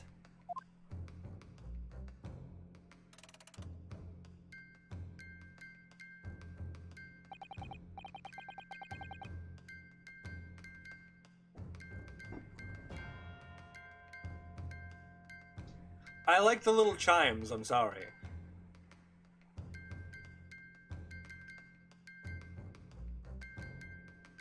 I am dancing to what is possibly Morse code for a murder plan. It must mean the sounds it's producing have some significance that isn't musical. Ringtone, God. If I could get it, maybe. Although I don't usually have a ringtone. I usually just use I usually have my phone on silent. Whoosh. Ah! Could it be... Is that what these sounds are? Something's just struck me, Runa. I feel like recently, in the past few hours even, I've heard another sound very much like this one this music box makes. Yes, it's a familiar sound. Actually, Iris, I was just thinking exactly the same thing. I'm going to have to press the defense for an answer.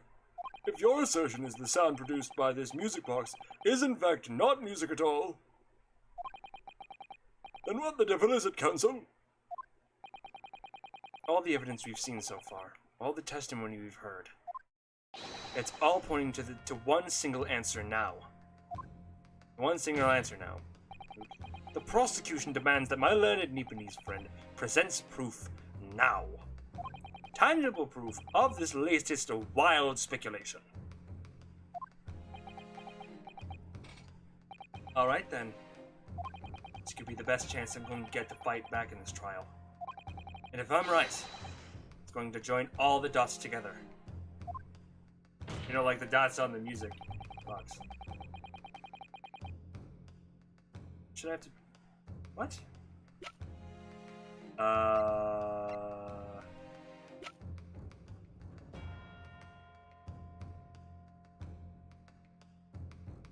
How do I present its Morse code with this evidence? Ow.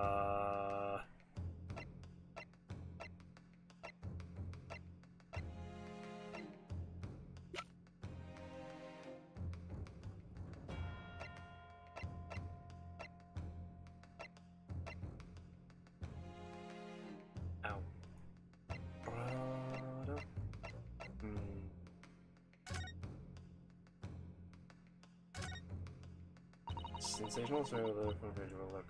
Industry mole, classified sucres. Ah, is this it? I think actually, you know what? You know what? I think it is.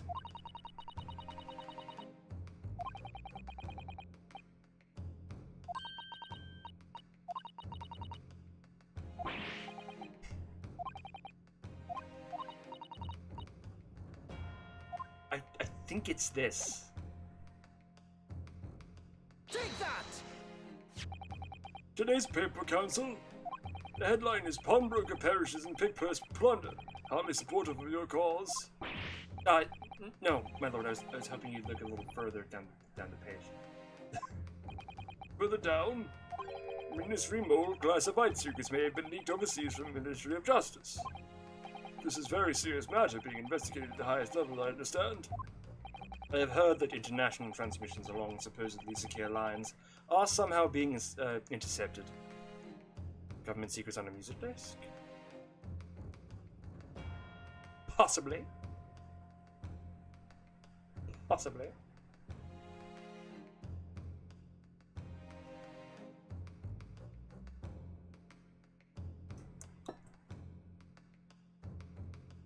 I should have taken that break to get an Advil too.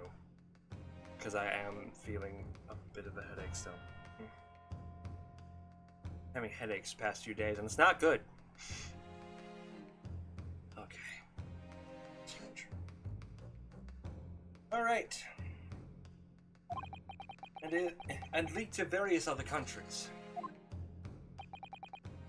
And presumably those transmissions are in the form of wired telegrams? Of course. Juror number 5, your input, please. Stop.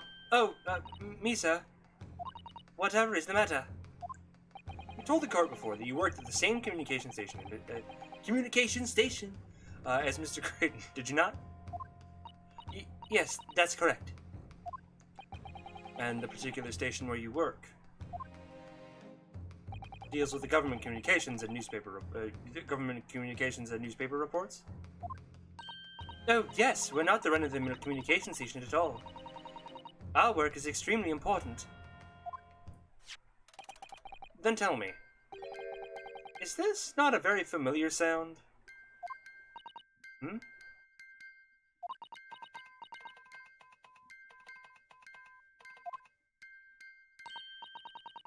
You don't mean to say, is it? That's right, madam. It bears more than a passing resemblance to the sound made by your telegraph machine as you tap it. I believe it's called Morse code. But I don't believe it. Now correct me if I'm wrong, but when it comes to leaking telegrams from government to government departments, there could be nobody more perfectly placed than a highly skilled communications officer. Are you suggesting that the music box disc contains stolen government secrets in Morse code? I love that shot. I need that as a poster. Just the fucking objection.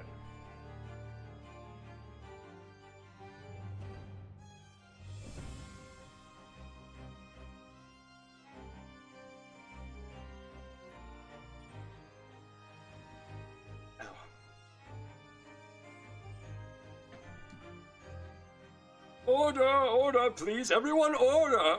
But this is high treason, Council, deserving of capital punishment. Too much no vocabulary. What is this treason, and what is capital punishment? Sort of word I'd expect you to know. What is treason? What is capital punishment? I don't have those words in my vocabulary yet.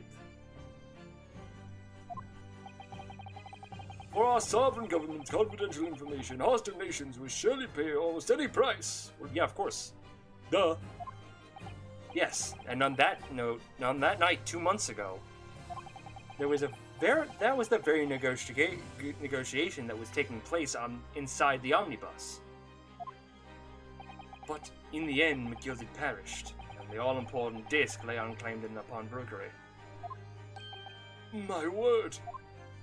In which case, whoever stole that information in the first place must surely have been beside himself with worry.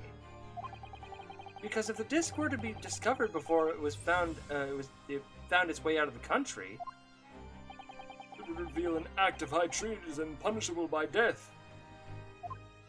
So the culprit had no choice but to retrieve it. Hey, Ryunosuke, you do realize who retrieved it, right? Who was supposed to retrieve it? Who's supposed to retrieve it? Let's put a supposed to in there. Because Gina was the one who retrieved it, and she is the one who we're defending. And in order to do that, you would have to gain entry to the pawnbrokery illegally in the middle of the night. Well, yeah, actually, because the article left behind by Mr. McGilded would incriminate him too much if it got into the wrong hands. Isn't that right, Mr. Graydon? You think I've been stealing government secrets? Preposterous. Absolutely preposterous. Sound like fucking Chloe from Miraculous Ladybug. Ridiculous! Absolutely ridiculous! Fucking hate that bitch.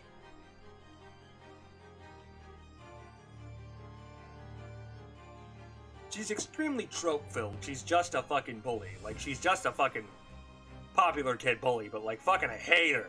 Hate her so much. Because of that fact, actually. Absolutely preposterous. So in response to the defense's accusation, You claim complete innocence, do you? Well, of course I do. I have had to stand here in silence while that pretentious foreign lawyer has been prattling away. Objection! Oh shit.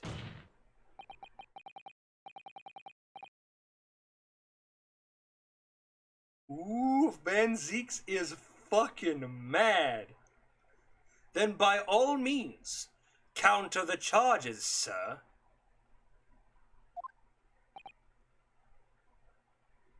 Then by all means, sir, counter the charges. Go ahead.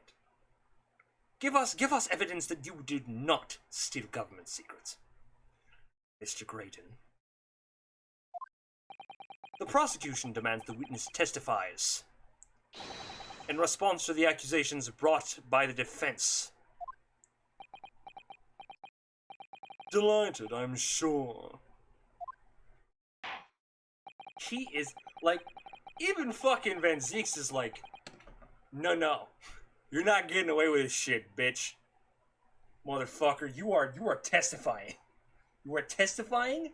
I swear, and I hope to God, as God is my witness, I hope the defense, the moment when both sides are in agreement against you. Yeah, this has happened a couple times. This has happened a couple times throughout the series. I think Edgeworth, and I think in the third or fourth case of the first game, both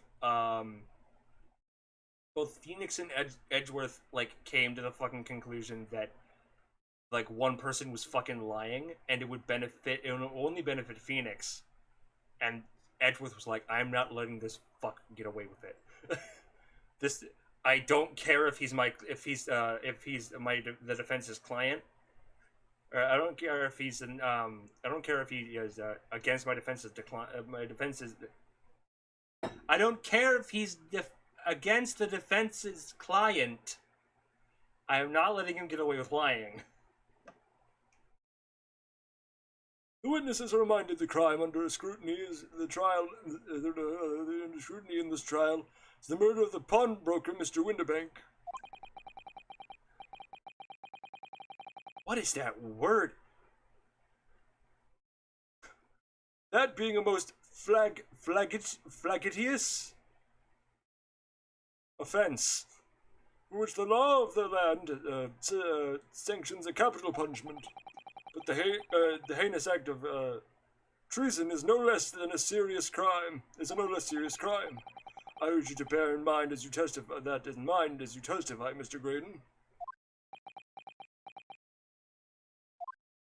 So then, let us proceed. You may. Gregson. What? Oh, Nash.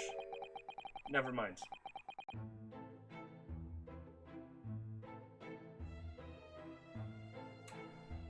Why are Mario and Luigi suddenly coming to his defense?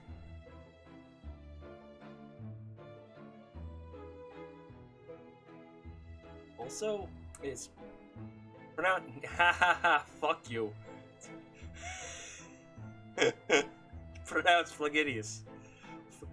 I hate when people do that over text. How is this pronounced?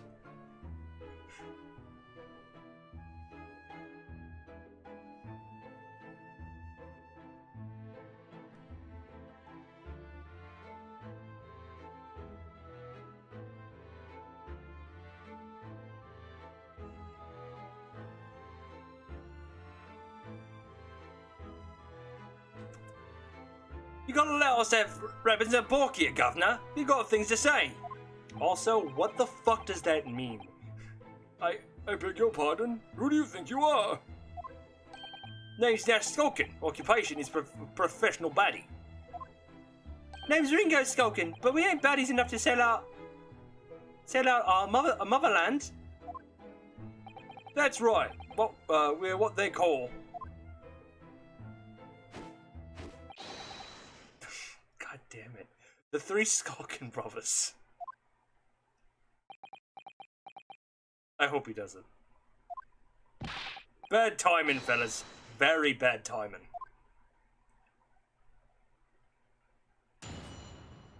Witness testimony. Raiden's counter. Mere communications officer couldn't possibly steal confidential government information. Yeah, that's bullshit.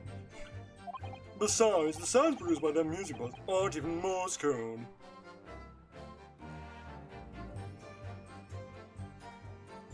And yet, juror number 5 concurred that it kind of sounded like Morse code.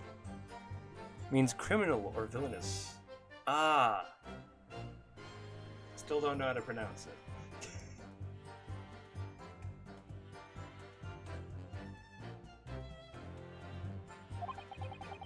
It was some low-class brickmaker negotiating with McGillet anyway, was it not?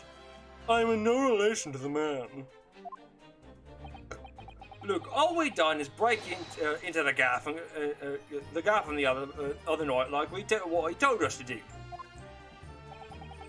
If we'd known there was dodgy government secrets involved, we wouldn't have touched it. Yeah, I wouldn't have either. That's why he didn't fucking tell you. You weren't privy to the information. You were low-level thugs.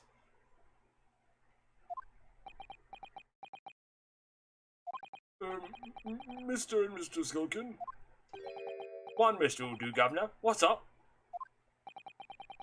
Do I take it that you now admitted to the crime? Yeah, you kind of just outed yourself there, dude. And on the night in question, you did indeed gain entry into the premises illegally? And moreover, you did so as a party of 3 in collaboration with Mr. Graydon here?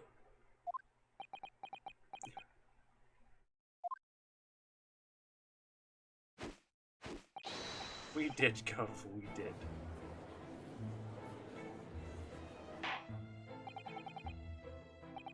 Quieten down? Quieten? Quieten.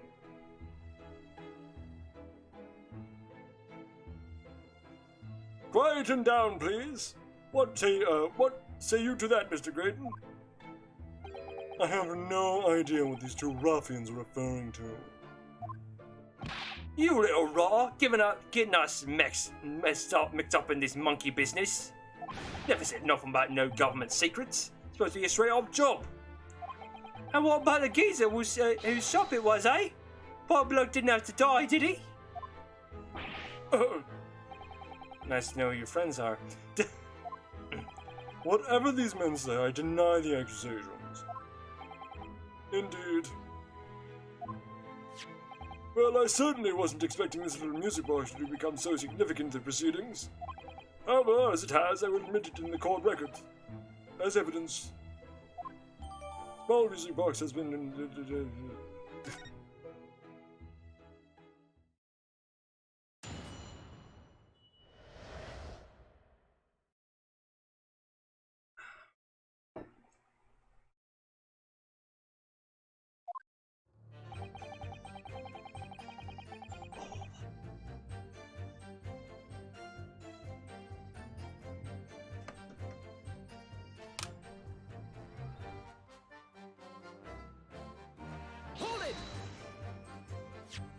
So in this newspaper head, is this newspaper head like accurate?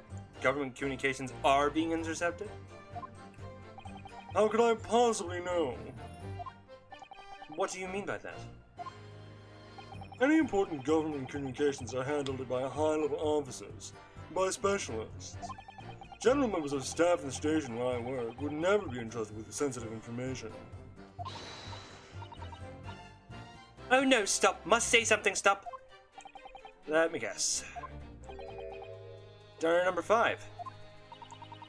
We regular communication station officers aren't as lowly as you're being led to believe. A team of us are responsible for setting up and testing the telegraphs used by the ministry. And Mr. Graydon is the team leader. That's fascinating. He's like, I'm going to fucking hang you. I am going to murder you in cold blood and make it look like an accident. Graydon is a highly skilled operator. Stop. Currently in the presence of idols. Stop. So you had access to the equipment used for these confidential communications, Mr. Graydon? Well, what of it? The transmissions are always made behind closed doors so they can't be heard. And in any case, all messages are sent in cipher. Normal employees couldn't possibly understand them. Oh no, stop. Must say something. Stop. Fucking hell. Yeah, hard to lie when you have a coworker in the room. I did not steal Justin's lunch from the fridge. You fucking liar! Yes, you did! I saw you do it! Yeah.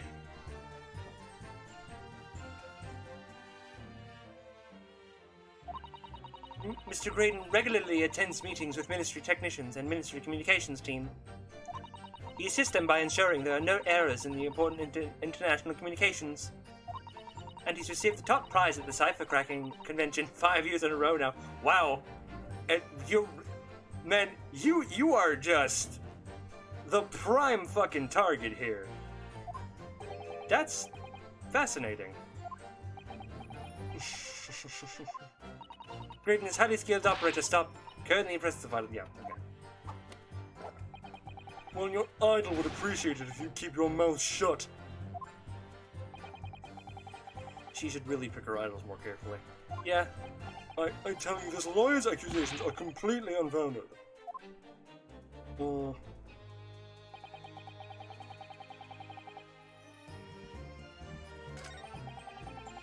I guess you didn't need to revise your testimony?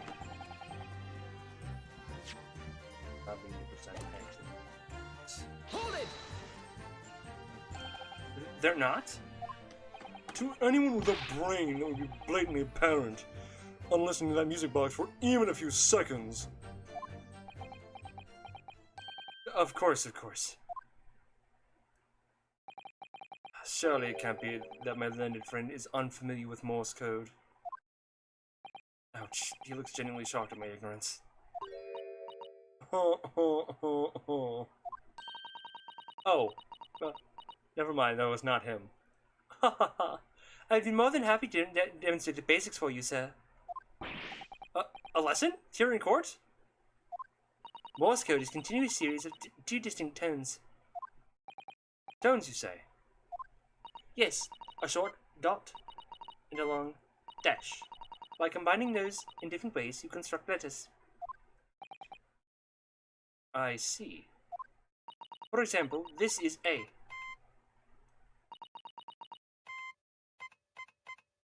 And this is B. SOS? Can you give us an SOS? Can I get an SOS, please? Someone help me. Sha-la-la, sha-la-la, sha-la-la-la, oh. Sorry.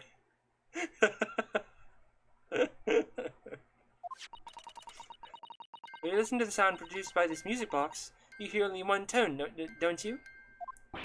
But it sounds so similar. The rhythm of it is the same in everything. But there's no discernible meaning to this apparently random sequence of sounds. And this is C, and this is D. It just goes through the whole thing. Goes through the whole alphabet, padding out the game.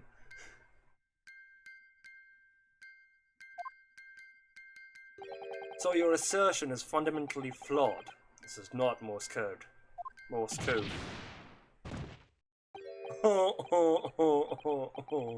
Really, you shouldn't be so surprised. What did I tell you? The music box is nothing but a worthless piece of scrap. Perhaps you might consider studying your subject matter before casting aspersions in the future. Did you mean in the future? Ugh, stop. Nothing to say but stop. Me. Oh, it's so frustrating, isn't it? Iris? I mean, if the government's secrets were somehow being leaked using the music box, so many other things would slot into place so nicely. Could there still be something I haven't considered? Would it really be possible to use the music box somehow to play back Morse code? Give it a try. There's still every possibility this music box was instrumental in leaking the government secrets. The belief of the defense, that's the belief of the defense at least. Objection! Does it please you in some way, my Nipponese friend, to repeat the same line of argument ad infinitum? It's already been established that to be Morse code, 2 tones are required, dots and dashes. Yes, I'm well aware of that. Then what? Well, it would appear the defense is the hypothesis to put forward. But better present your idea at once, Counsel. How do you propose the music box, which appears to produce only a single tone, could have been used to cipher secret messages into Morse code?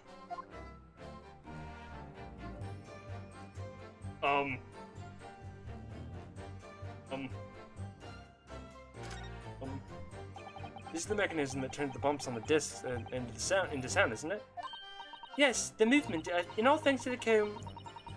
It's all thanks to the comb with its teeth plucked by bypassing the bumps. Usually, the teeth on the comb are different lengths, so that each one produces a different tone. But this comb is very strange. The teeth are exactly the same length. Well, what does that mean? It means that no matter which teeth is blocked by the passing bumps, the box will make the same sound. I've never seen a music box like this before.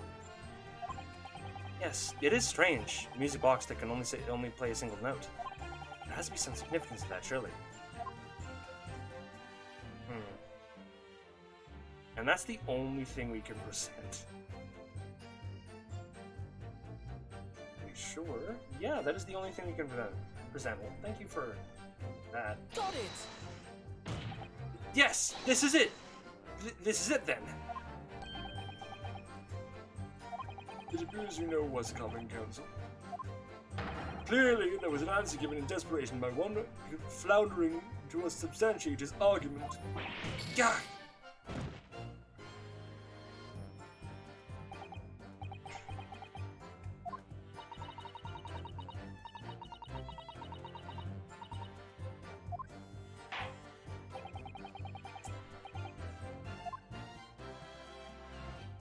So I'm gonna guess we're gonna have to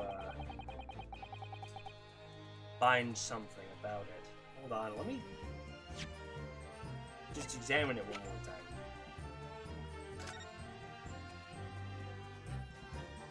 Right there.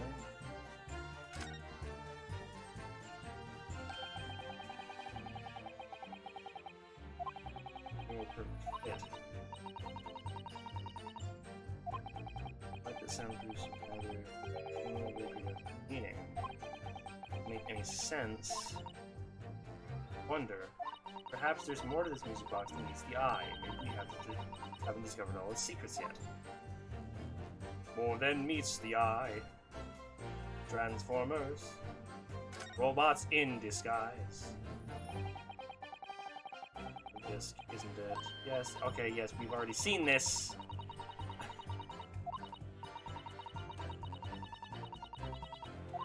Come on.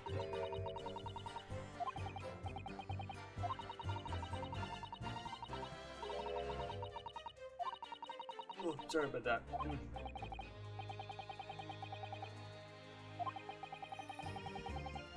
Okay, well. I'm just going to assume we need something else before that. So. 2 months ago in that omnibus, McGill had killed the brickmaker and stole the disc. Mr. Basin was a single man with almost nothing to his name. Seems he lived in an arson quarter some years ago, but people there remember little about him. It doesn't make much sense though, does it? How would a humble brickmaker come to acquire secret government information? How indeed. I was gonna say click on random spots in the box. Well, the thing is, like it'll highlight what you can click on that will actually provide a statement. My nose. And there was nothing else that was providing that.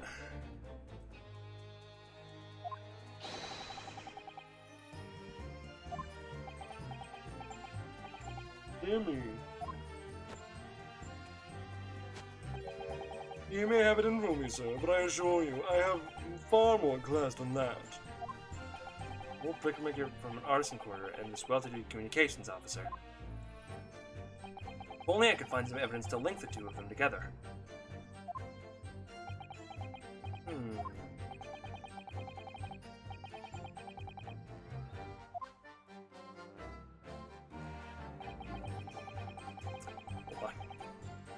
Hold on.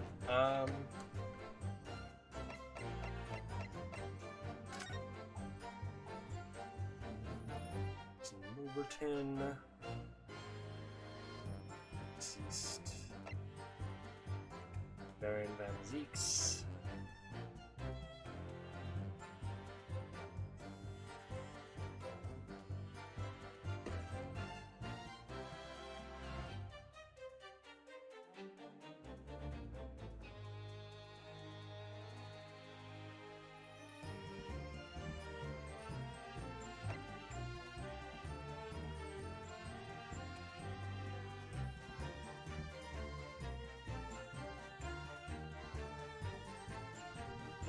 I don't think.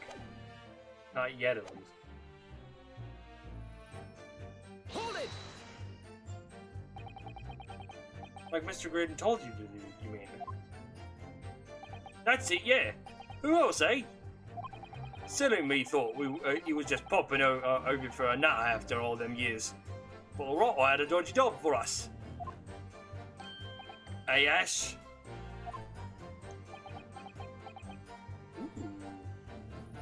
Did they know each other? Let me stop you there, Mr. Skulkin. After all them years, you say? Do you mean to tell me that Mr. Graydon is an acquaintance of yours? We're the sociable kind of baddies, you know. Surely let's say Graydon's in old China. Hold on. Excuse me. It's something wrong, Mr. Skulkin? Eh? No, the other Mr. Skulkin. What? Who, me? When your brother was testifying just now, he said something that seemed to cause you to react. Oh, I was just remembering the old days, that's all. We used to have an old life together way back when... Together? With Mr. Graydon, you mean? Yeah, with Vash, I mean. You look at him now and his fancy whistle and flute, and you wouldn't believe it. But when he was younger, he was from the poor part of town, just like us. Is that so? But he was always a leery one. He had the brains, he had the savvy. Always coming up with smart ideas like what would never have gone through our heads. Can't blame me, ain't that the truth? Remember Milverton and Skulkin's milk run? That was a corker, eh? Save it until after the trial. Your reminiscing has no place in this courtroom. And neither does your fruit. Oh, the geezer asked us a question, didn't he? And we was answering. Geezer? Geezer? You're older than me. I'm a college student. we ain't done nothing wrong. Nevertheless, the court is not prepared to accompany your trip down memory lane. Counsel, can we turn our attention back to the testimony, please? Don't know. But that sentimental story... Yes, add it to the testimony, please. My lord. Yes, counsel? The brother's last sentimental statement could hold vital information relating to this case. Very well, counsel. I will permit the brothers to supplement their testimony with that detail. Briefly, I hasten to add. Say no more. A skulkin's never skulkin. Overton is Hogan's Milk Run. Golden with the days.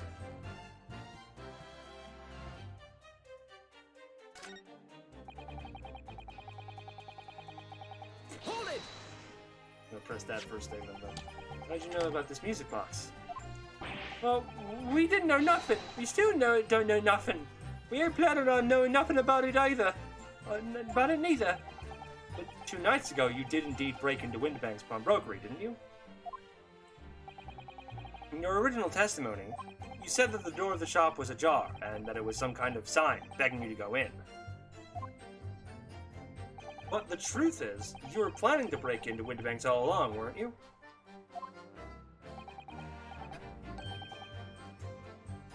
We were, Gov, we were. You're right there. Because that's what he told us to do. It was his plan. And why is it, Mr. Graydon? Why was it Mr. Graydon's plan to break into the Winterbanks that night? Did you not ask the reason? Well, he said the place is full of stuff worth nicking. That's what he told us beforehand, anyway. Turned out it was a load of cobblers, didn't it? I wasn't best pleased, I can tell ya. In any case, if they knew and the real reason, it doesn't sound like they're going to give it away. Alright, let's press this. Hold it!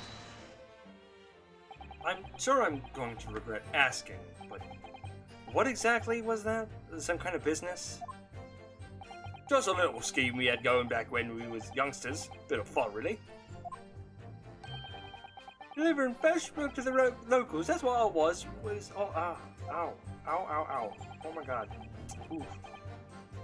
Oh, ow, ow, ow. Teeth. Teeths. Oh, they hurt. No reason. Ow. That sounds alarmingly legitimate. That sounds alarmingly legitimate. There must be a catch. There must be a catch. I suppose since we're here, I should ask them to elaborate, but on what? A business model. So, how did your little business work exactly?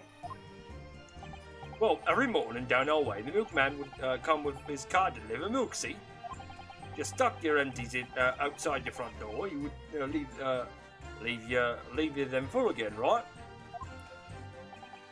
So we swooped in on the action, got people to sign up with us. Promised to deliver milk for half the price. And the other geezers doing it. People couldn't wait to sign the dotted line. We were raking it in, we were. So, did you live on a dairy farm or something? Gordon Bennett, are you off your rocker? We had nothing. We were too poor to have a farm. Right. What we had was going on was simple once you had the idea. We just switch them over, see? Our customers' empties with the full ones from anyone who wasn't on our books. Wow, okay, a dawdle, right? There's the catch. I think you meant to say a diddle. And that's a crime. Yes, diddling is a crime.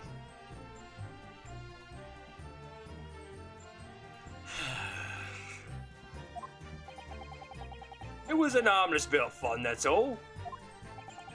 Milking the general. Are they just admitting to many crimes? Yes. We did this and this and this. Did a lot of crimes. We're professional baddies, after all. Milking the general public in such a fashion is most certainly not harmless, as you put it.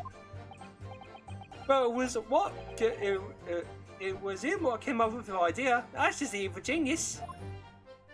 You mean Mr. Graydon? Yeah, Ash always had in his head in the book when we was growing up. Said he was going to get himself a Dalmatian and get out of the slum he lived in. Cool, we all ragged him about it, didn't we? Told him it was soft and the head to even think it.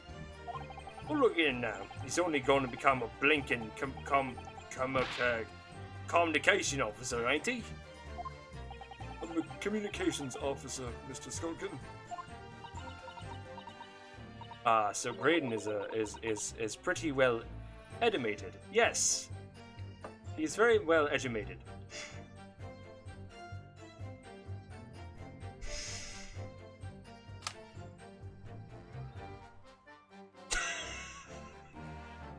Iris, this is a crime. Some's in Wilson's milk run. No, Iris, don't even think about it. All of a sudden, we seem to be up our necks a serious matter of national security, although all this talk about interception of the secret government messages is still conjecture at this stage. Quite a number of things, though, wouldn't it? The negotiation Ginny overheard in the omnibus 2 months ago, and the break in the Winterbanks. But all the trouble is, it wasn't Mr. Graydon in the omnibus with Mr. McGilted. No, it was Mr. Mason, the brickmaker who was so horribly murdered. There was only some link between the two men somehow. I know, but Mr. Graydon's testimony seems to be as watertight as ever.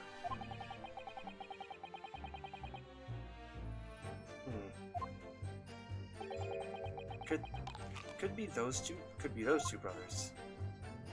Could be those two brothers. Let me see if I can't get that name there. Hold on. Oops. I meant to press.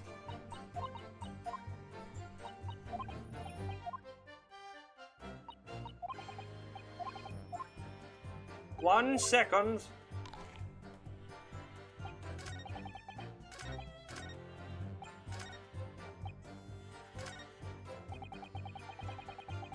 Hold it!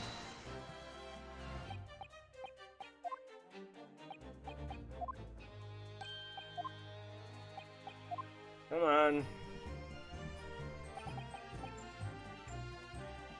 The business name. So the business was a bit of fun, you say? And it was just yourselves and Mr. Graydon involved? Yeah, that's it. Milverton and Skulkin's milk run, was it?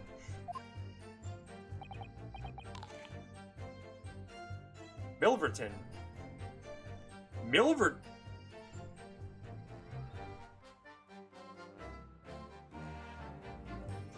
Show you something. Let me show you something. If he is using a fake name, and his last name is actually Milverton, take a look at Mason's last name. We found our link, boys. Cuff him.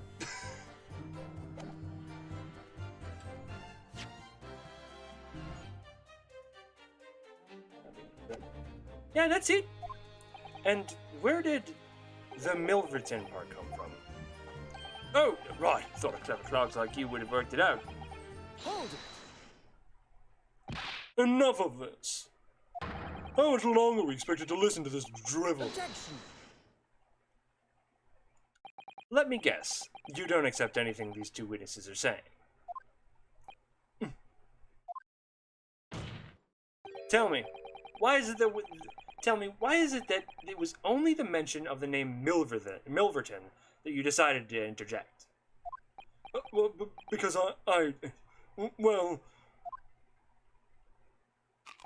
It wasn't the happiest of homes that one came from. Yeah, his old man was struggling for money so much, his wife walked out on him. Took the name Graydon, so she took the name Graydon, didn't she? But Ash will always be Milverton to us. Milverton. That used to be your surname, didn't it? Did it? Of course not. This is all bunkum. It's been Graydon since I was born. I really think you can rely on the testimonies of these two thieves, You're a communications officer attached to the civil service. As such, your personal details would have been thoroughly checked at the time of your appointment. It'd be a very simple matter indeed to subpoena those records, Mr. Graydon. Well, it would appear, Mr. and Mr. Skulkin's testimony. Okay, at least it isn't a fake last name. Okay, yeah, so it was technically, it's been Graydon for a couple years, whatever. Well, it would appear, Mr. and Mr. Skulkin's testimony has been reliable for once. You were born Ashley Milverton, then? Is that correct? Very well, yes.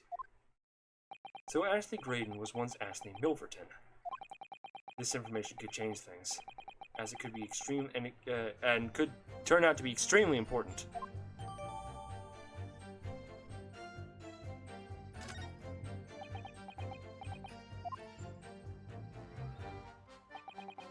Yeah.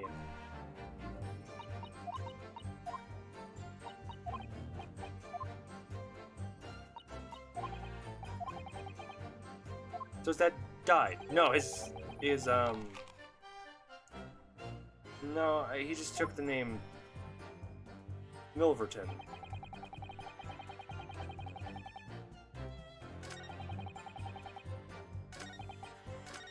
Wait, hold on. Low-class brickmaker negotiator. I have no relation to the man. There's the one. Present.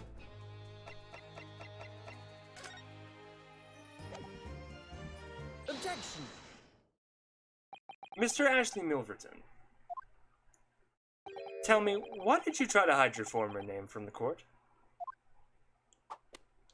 Because I haven't gone by that name for years. It means nothing to me. No, I don't think that's the real explanation at all. The truth is, you had a reason to hide that name.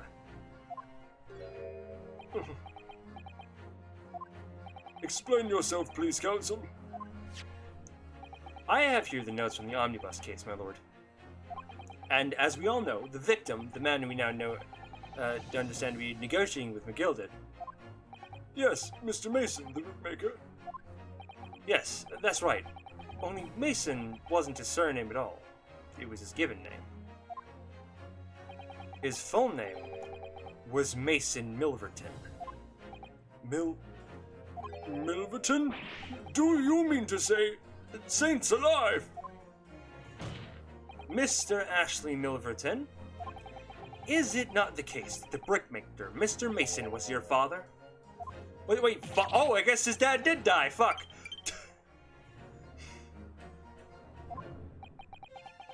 As I believe I mentioned earlier, your family history would have been thoroughly checked when you joined the civil service. And it really would take no time at all for the court to subpoena those records. The truth is, you've been illegally acquiring highly confidential information and selling it to McGilded in collaboration with your father. I mean, that's... You know, that you still gotta prove that. This is slander.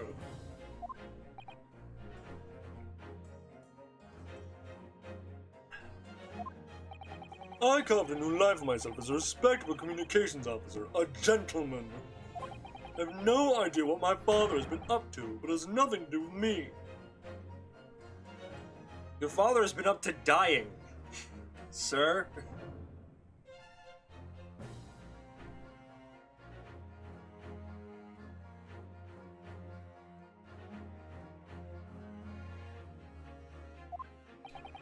And I may remind the court that the assertion that this disc contains some sort of message in Morse code has been reliably disproven by a professional and independent communications officer, no less. Oh, Jesus. The relationship between the victim and the omnibus case and the witness is undoubtedly significant. However, the defense's argument remains somewhat incomplete, I feel. No. I believe the cross-examination should continue. Alright, Sir, Morse code uses 2 tones. If I could just demonstrate the possibility the possibility that this could have been used to generate 2 distinct tones. Perhaps you should have a really good look over the music box. I did. What the fuck? What the fuck? What the Buck? Does anyone remember that? Anyone remember the What the Buck show? Show I never watched on YouTube, but I've always heard about. I've always heard about What the Buck.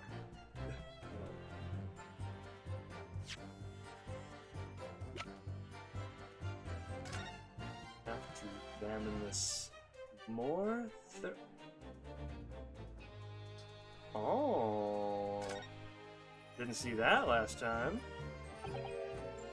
Oh. What is it, Runa? I've just noticed something about this music box. It looks like the bottom of it opens up as well. Ah, you're right! Well, come on then, what are you waiting for? Open it! Let's open it! Alright then, alright then, here goes. Oh, it's double-sided! Oh! Oh, I see! I honestly saw that tiny thing when you mentioned it. That's fine. I didn't notice it. If I didn't notice it, then that's my fucking fault. So, does that mean you can set another disc to play it back on this side? Yes, I think so, and the two movements are linked together. They're linked? So if you had two discs, they would play back at the same time. Oh! I see. Cool. We don't have a second disc, though. Fuck.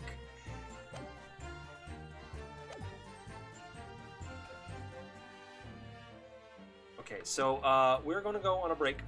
Missing it, and we get a lot of fun info on grading. Yes. Well, also we would have gotten that anyway, but still. We're gonna take a break. I have to piss. And also probably walk around a little bit more to get more a little bit more awake. As I still am a little sleepy. So, I suggest you guys go get a snack, go get a drink, go to the bathroom, stretch your legs, feed your animals. If you have anything to be fed, and also let them out. And as always, we'll have our good friend Sora running the stream while we are gone. So I'll see you guys in a bit.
Go back. Keep.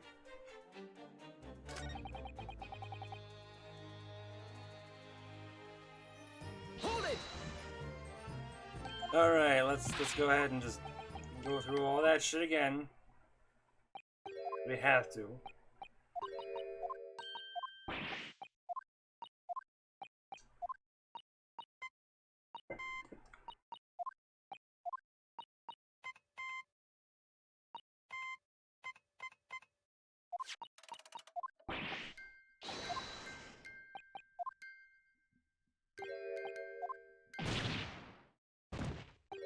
on. Let's get all this shit out of the way. Come on. Let's fucking go. So I can fucking get to the point, please. Oh. Oh wait, no, yes. Yes, it's still here. Give it a try. Objection!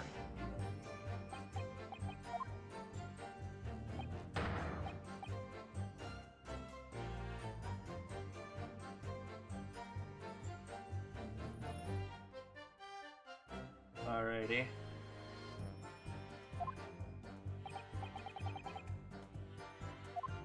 Alright, come on. Let's go.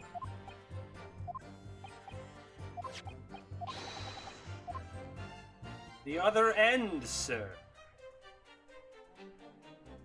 Got it! What? Bullshit! How dare you! What the fuck am I supposed to present then?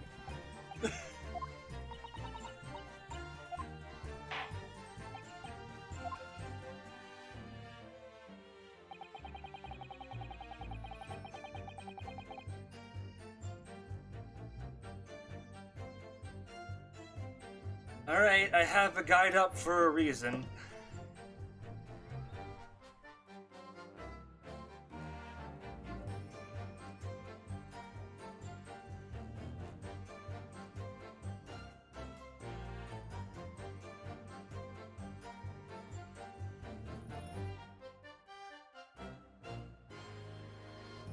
I did that!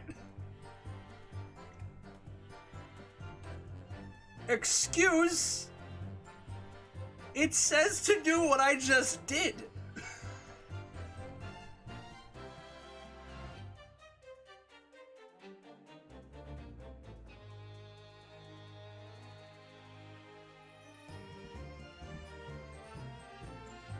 It says, when prompted, choose option 2, give it a try to try and prove the Morse code can be played with this music box.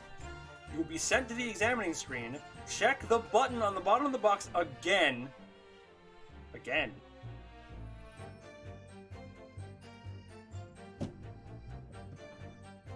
Oh, I have to actually have it open.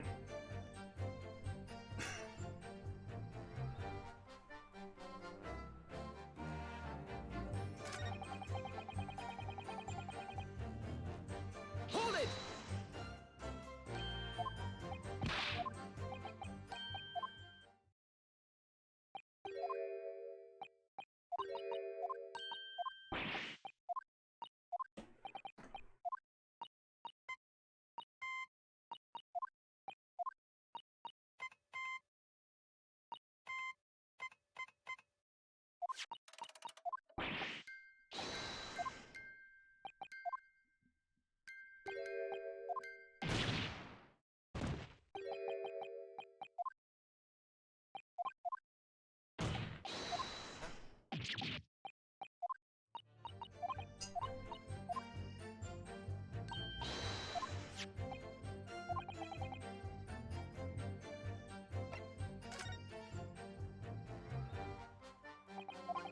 Objection! So much text to get to this.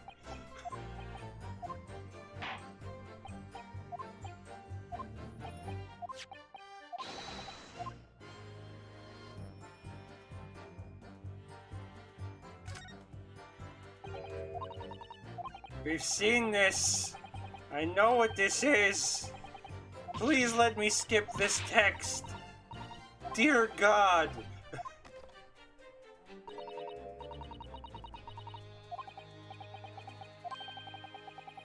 I've seen this shit.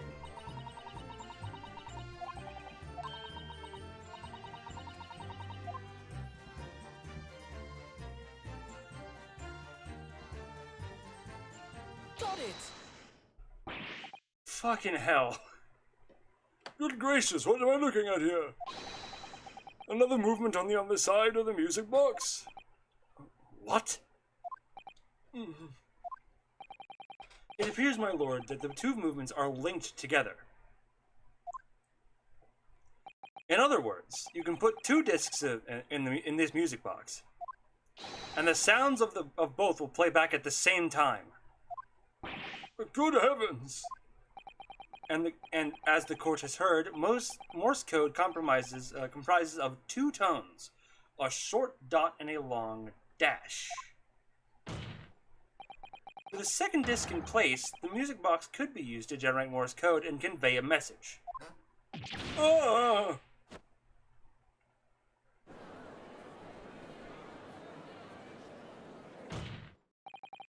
The new facts and evidence unveiled by the cross-examination of this witness all come together to reveal the truth. The truth, you say? That you collaborated with your father, Mr. Mason Milverton, in illegal dealings with Magnus McGilded. By dint of this music box, you mean, counsel? Yes, stealing information, being sent in secret government communications, and selling it on to McGilded. Mr. Gritton concocted this elaborate scheme of using 2 music box discs to encode the information.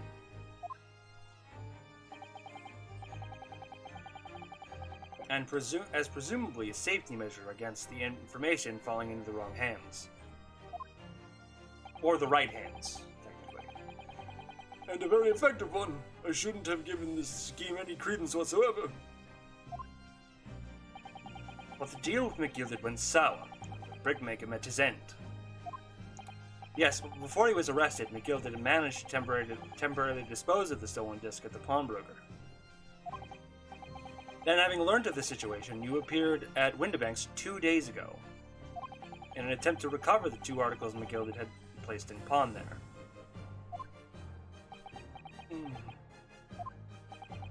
But that attempt failed. One of the discs was seized by the police, and the other you never found. So that same night, you enlisted the help of the Skulkin brothers. Hold on. My headphone told me it's time to switch. Turn on, please. There we go. Sometimes that just doesn't fucking turn on. I have to manually turn it on when it comes out of the box. Anyway, and broke into the pawnbrokery. This time determined to recover the second disc. Are you suggesting the second disc was inside the music box? Eh? We never knew nothing about that. On the night Mr. Windibank was killed,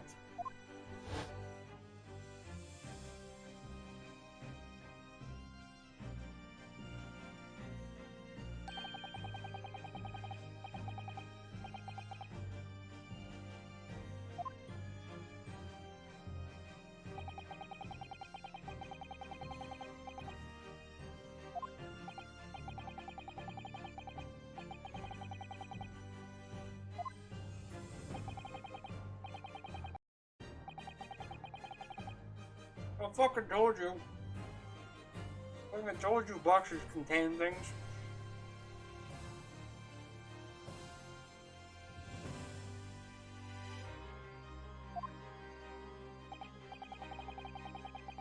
Since if it were to fall into the hands of the police, it would be proof of Hang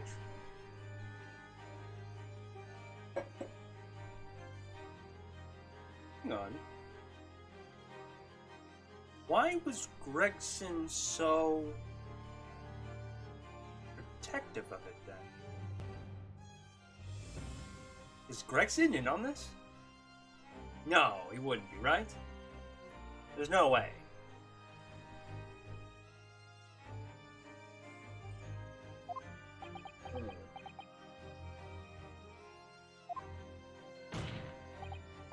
Well, Mr. Graydon, do you deny that all of this actually began on that fateful night 2 months ago?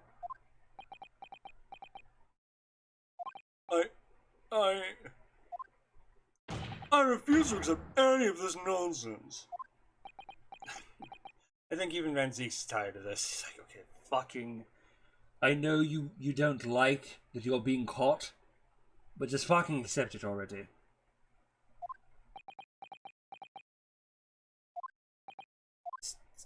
Sir, there appears to be blood seeping into the sleeve of your jacket. What?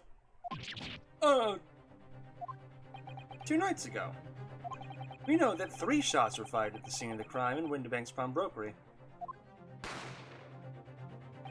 1 took the life of the pawnbroker himself. 1 struck the pouch around Mr. Sholm's waist. And the final bullet, I love that he taps and the bang, struck the calendar of the wall in the shop, having first pierced the arm of one of the intruders. Mr. Graydon,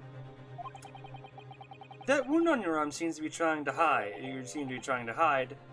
It's a bullet wound, isn't it? He's got you now, me old China.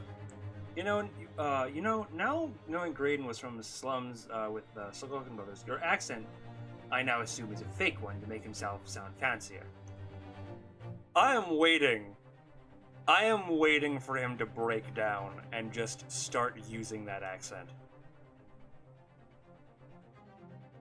I am waiting for it. It reminds me of Teru Teru from Danganronpa 2, where his accent was fake.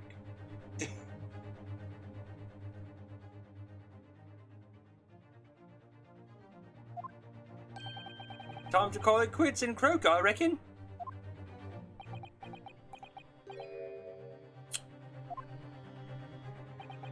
Don't acknowledge my presence there under any circumstances whatsoever. Those are my terms, remember, and I appeared you handsomely to comply. Clearly I wasn't a fool to think I could trust some common backslum thieves. Fine, I admit it. I was there at Winterbanks that night. I paid this pair 10 guineas to accompany me. And as you've noticed, I sustained an injury in the course of my adventures.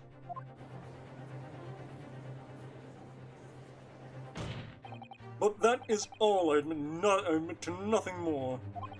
Stealing government secrets, negotiating with those McGilded.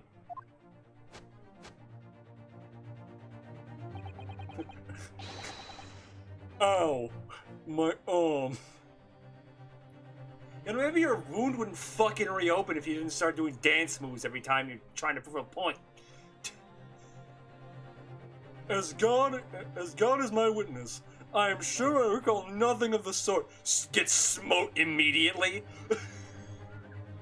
Lightning strikes through the courtroom and just fucking kills Graydon. He just BAM! I am not your witness. You say witness me, I say nay.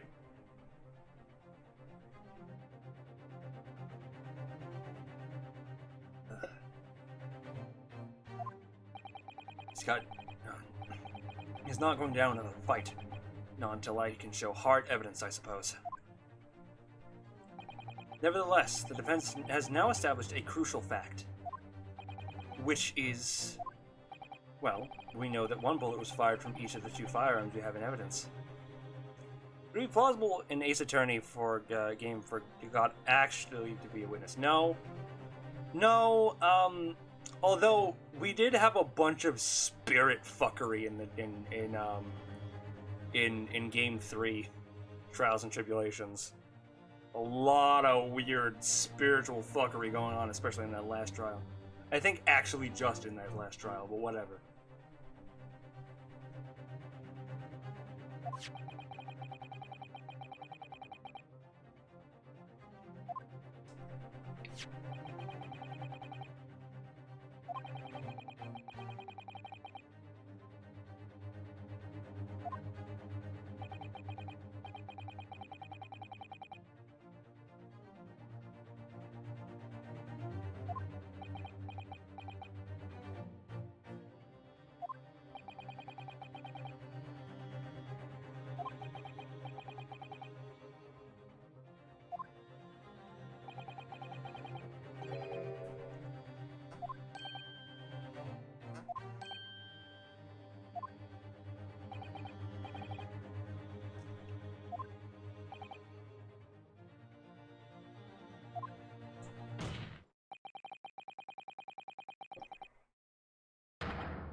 Hold it!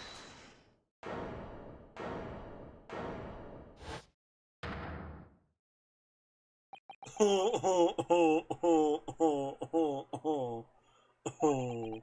You little upstart. You made a grave mistake when you summoned me here. What? What's that supposed to mean? Yes, as you rightly say, I was there at the pawnbrokers. I did my best to hide that fact naturally. I had no intention of ruining the distinguished career I'd built for myself at the communications station. But did the thought never cross your mind? Did you never consider the possibility? What do you mean? What thought? What possibility? The possibility that if I was there at the scene, I may have witnessed the crucial moment. You see,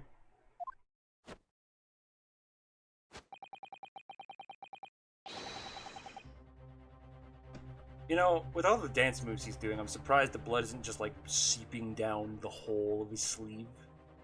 Just opening more and more.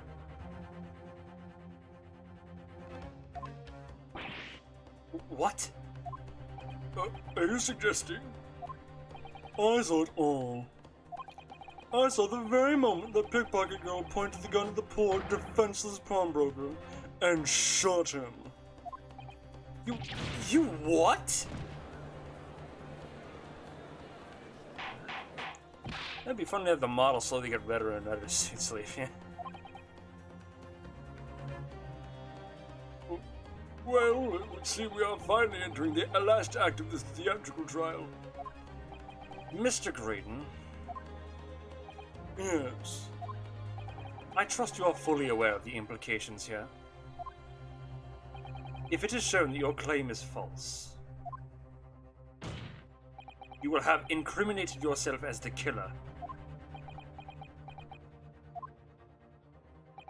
Oh, I understand fully. I must ask you to give your formal testimony once more. You explain to the court precisely what you saw at the moment the defendant allegedly sought the victim. Nothing would give me greater pleasure.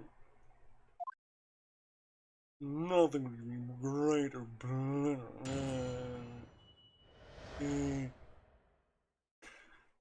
The moment of the shooting. While these ruffians were jostling with the broker, I was still at the entrance of the shop.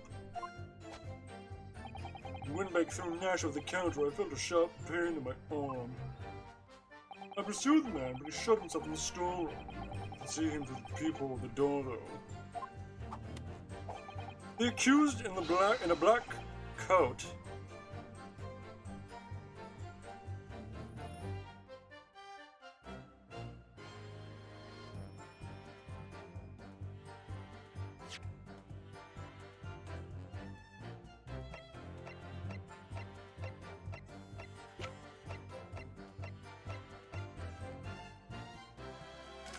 Oh, she wasn't a black coat. Never mind. I was like, was she wearing a coat? She was. Shot the man in the back as he was trying to flee to safety.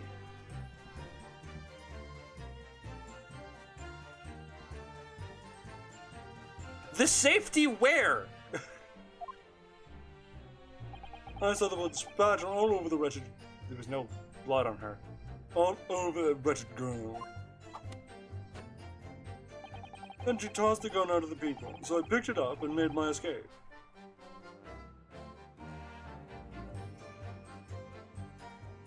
Wasn't the gun found at the scene? Wasn't the gun found at the scene? Fuck. It hit my phone, and it dropped down, and it dropped down in the perfect place to just nick my balls as it was going down. So ow. Ow, ow, ow. Yeah, yeah, this was found at the scene of the crime. She was holding the gun. Good gracious, this is quite an extraordinary testimony. You claim, sir, under oath, to have clearly seen the defendant pulling the trigger.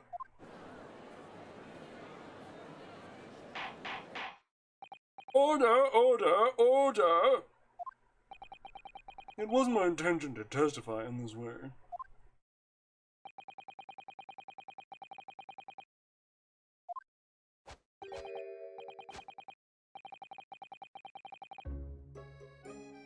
There were 2 guns each fired once, yeah, 3 gunshots. Yeah. Oh! He's claiming that there was a third gun, that she had a third gun, and she threw it through the... Why would she throw it through the peephole?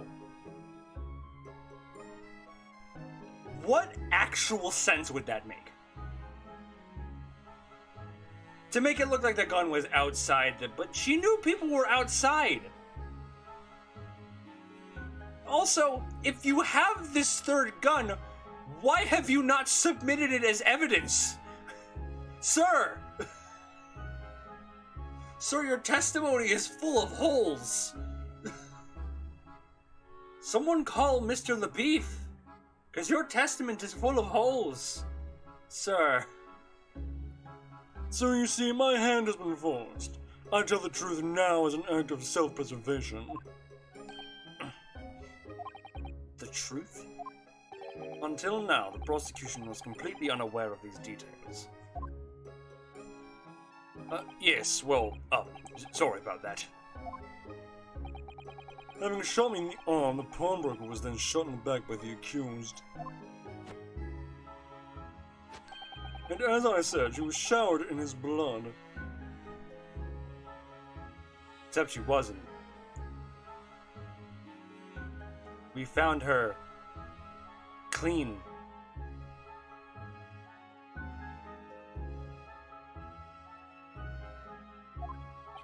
See the blood spattered all over the accused's coat. I'm sure on that point.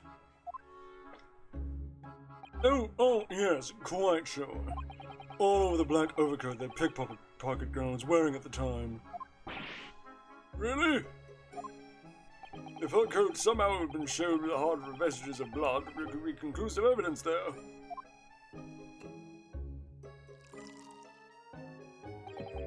Such an investigation is entirely possible, my lord. What? Only very recently, a German scientist has developed the technique to identify human blood.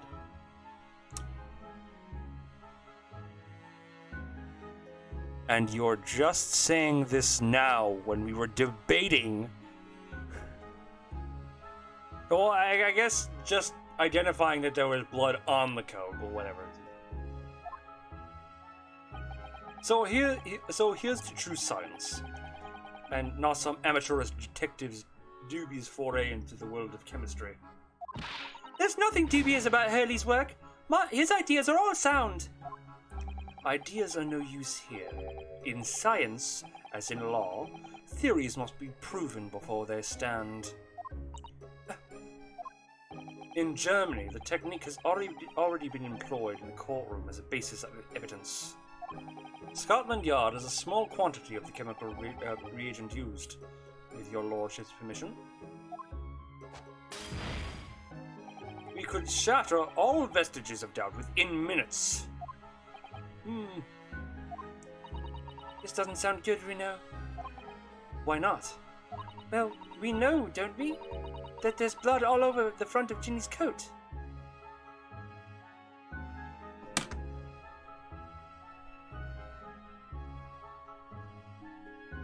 Fuck, we do! But it's not Mr. Windibank's blood! Yes, he does that frequently. Fuck, we know! We know that there was blood on that coat! But we know it's not Windibank's! It's fucking... It's Mason's! Fuck!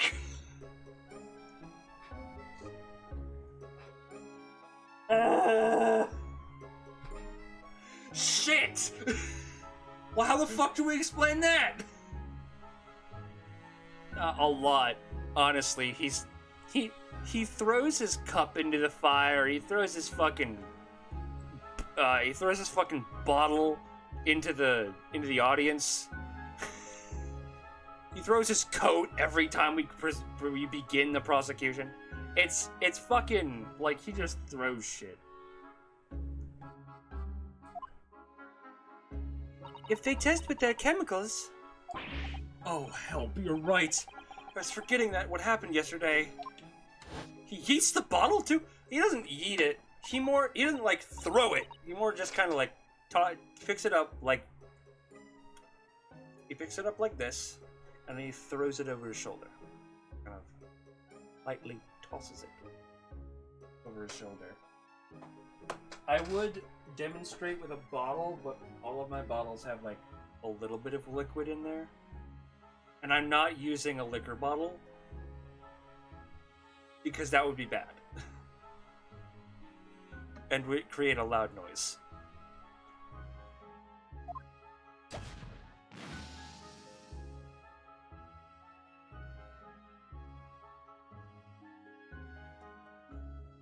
Did we identify whose blood was purple?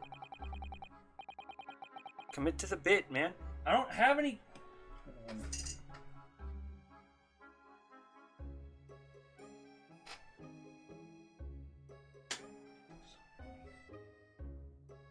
You're not gonna see it.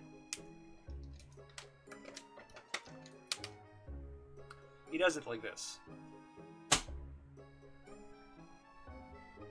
Break a bottle, no balls. Hey!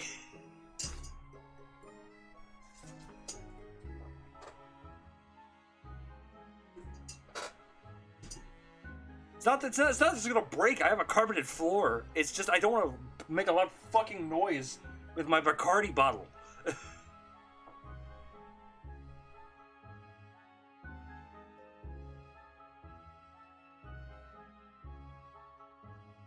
Oh, that's where I was forgetting to remote. Oops. I'm in another server. I completely forgot to promote my stream there. Oops. This thing from 2 months ago. Crash, what the hell was that? Oh, a guy on the internet bet me I wouldn't. No.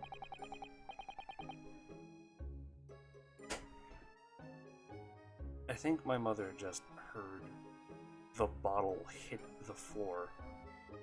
The water bottle. It had some shit in it. But that is why I won't do a fucking alcohol bottle.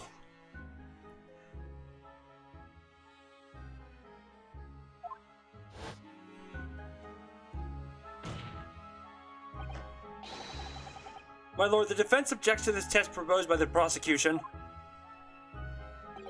Overruled. Lord Vanzieks, make it so at once. With pleasure, my lord. And while we wait the results, the defense may proceed with the cross-examination. Once they find that blood on the overcoat, Gina will be... Counsel, Yes, my lord. your cross-examination. Of course, my lord. This cross-examination doesn't go well. If I don't manage to uncover some decisive evidence or really compelling clue now, I have a very bad feeling about the outcome of this trial.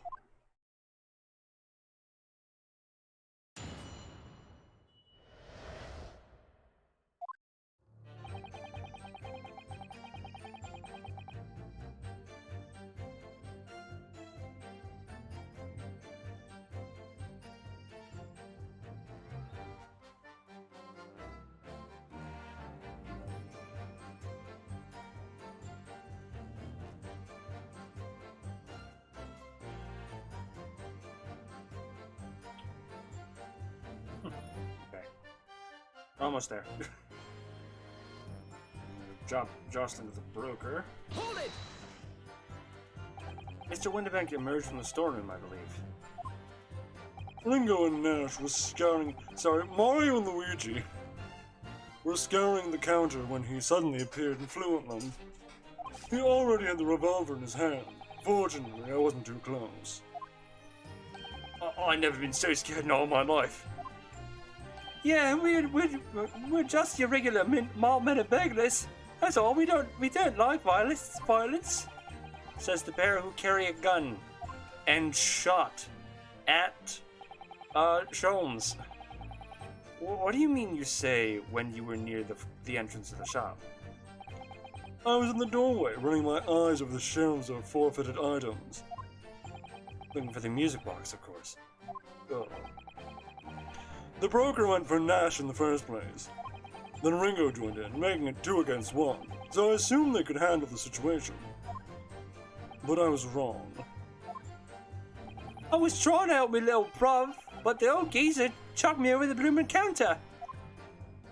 So I pulled my gun on the old fella, and that soon made him a scabber. The pair of you were settling about the poor defenseless pawnbroker together. Shame on you. Sorry, Gav.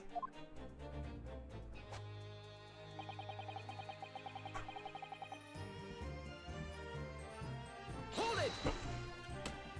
I did the same thing again. Ow.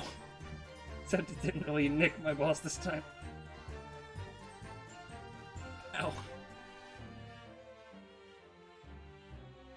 Oh, God.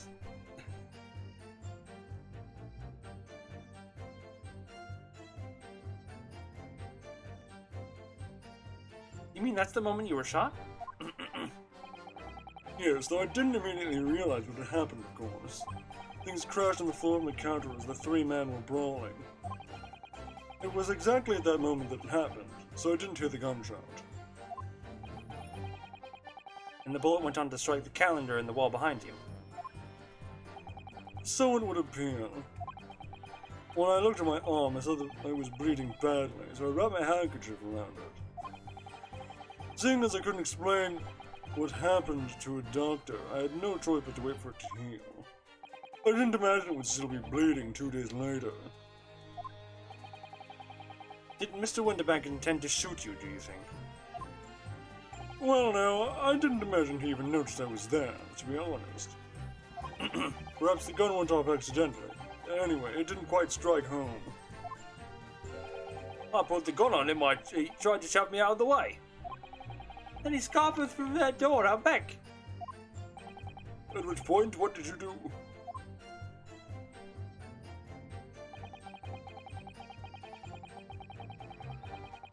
Hold it! You mean you chased after him? I don't recall the reason why, but I ran after him to the back of the shop. And what about this peephole in the door you mentioned? Well, unsurprisingly, the storeroom's doors are solid job, made out of stout wood. But there's a small opening in it. High, about head height. That's just that lets you see what's in there from the outside. Actually, I know that. I should know that, shouldn't I? But I threw it myself that night.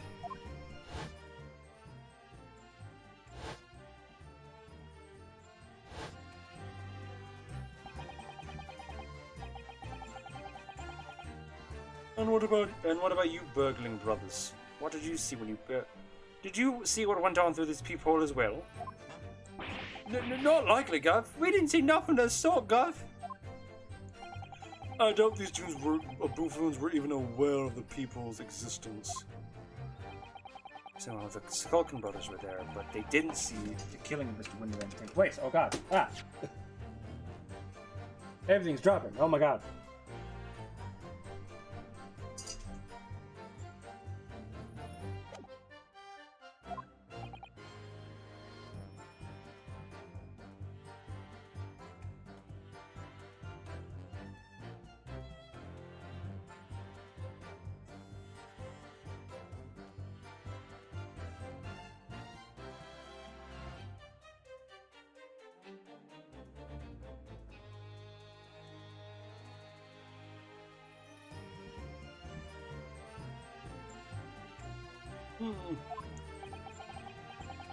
Inside the store, I could see the broker and that young girl standing there.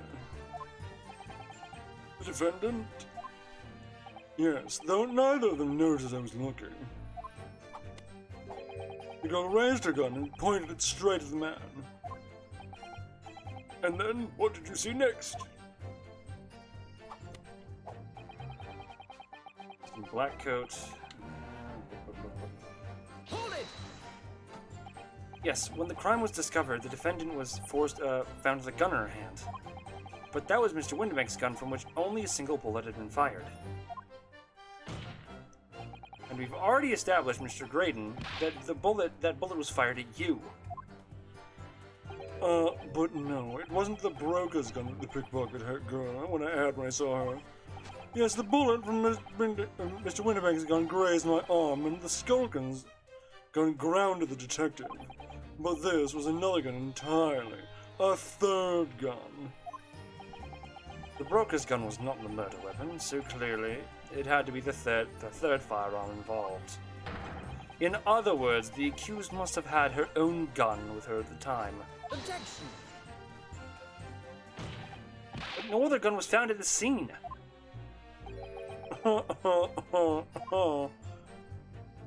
Calm yourself, counsel. Sorry? You must consider the events in order. At first I saw the broker and the girl glaring at each other, but then, all of a sudden, the broker turned to run, Where was he going to run? and it was at that moment the little gutter rat shot him in the back. A chilling image, I must say.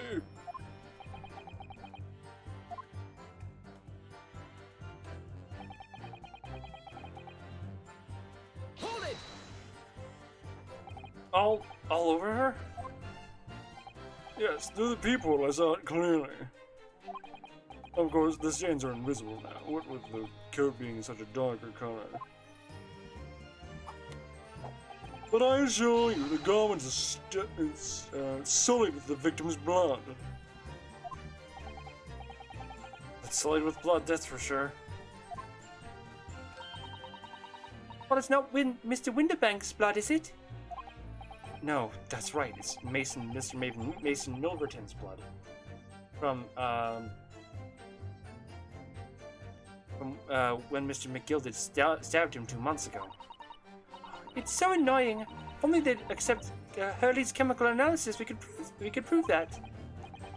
But they won't, so unfortunately, can't use it as evidence to support our case.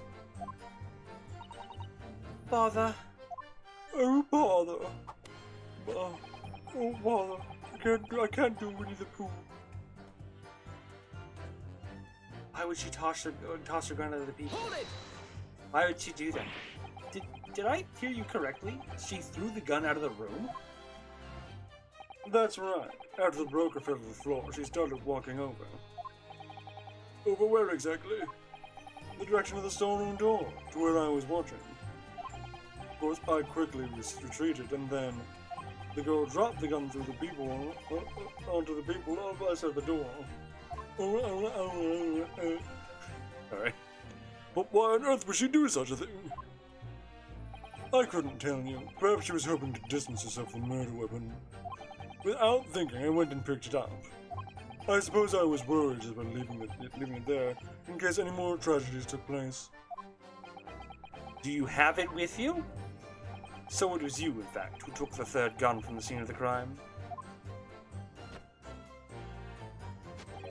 Yes, it was yours truly.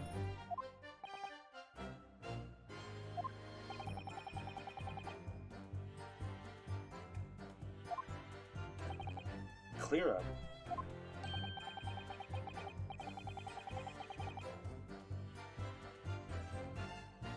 We made a bit of a mess of the corner. Wouldn't stealing a possible murder weapon be obstruction of justice? Yeah. Yeah, but you gotta remember this is an 1800s court. Made a bit of a mess around the counter, so Mr. Whistle and Flute here told us to tidy up. He thinks our bloomin' mum thinks this is our bloomin' mum sometimes. Well, I was paying you enough, by God. Ugh.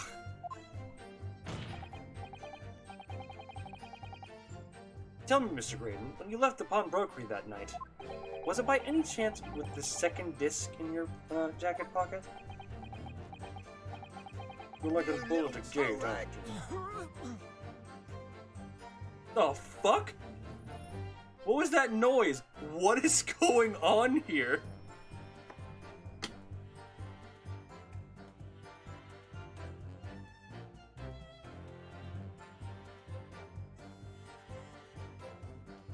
Excuse me. Gentlemen! That's my capture card. Hold on, hold on, hold on.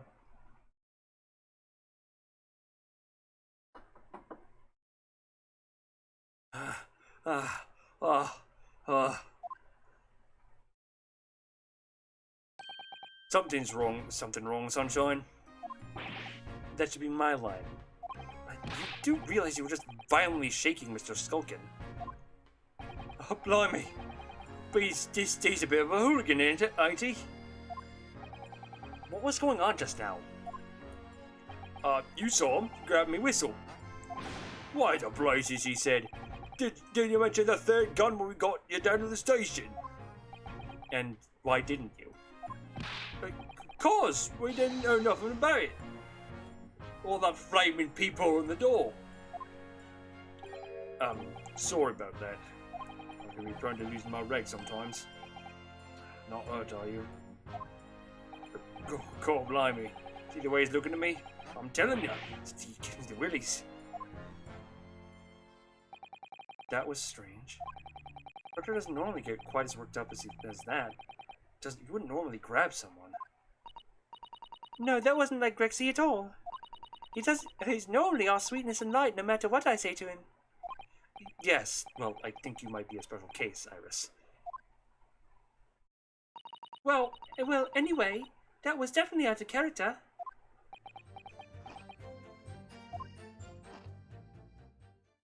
Oh, there we go. My lord. Oh god, here it is. Requesting your lordship's permission to interrupt the cross-examination. Explain yourself, officer. I have the results of the test that we ordered. That was ordered earlier, my lord. Ah, the blood on the accused's overcoat. Oh fuck. Oh fuck. Oh god. Thank you, officer. Very well, cross-examination is hereby temporary. So you have no objection, counsel? I have all of the objection, but of course I can't actually say that. No, my lord.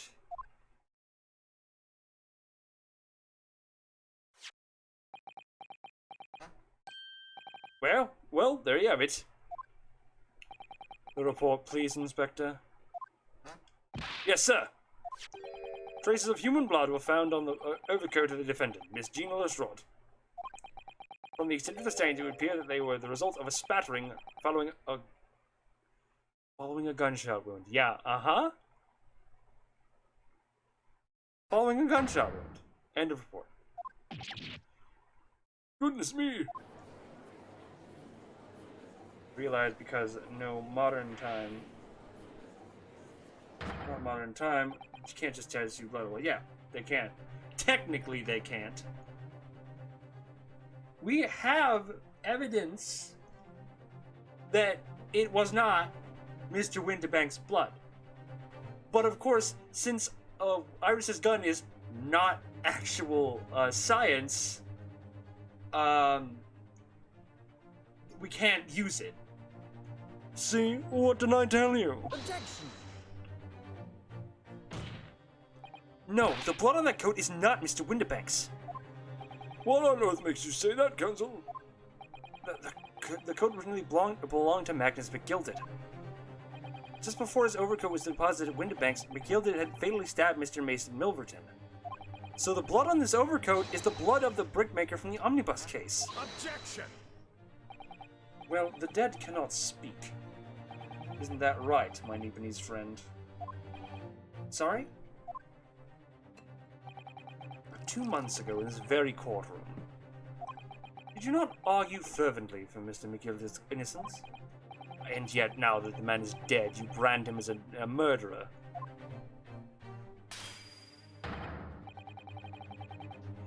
Your conduct shatters any respect you may have for yourself in this country.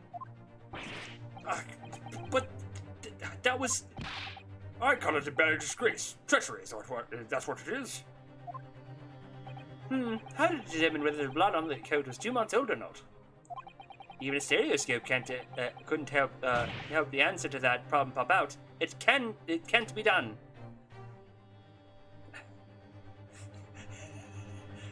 The dead cannot speak. As a necromancer, I disagree. Let's ask him ourselves. but we use Mr. Sholmes' specially founded... Mr. Sholmes is a detective, not a chemist.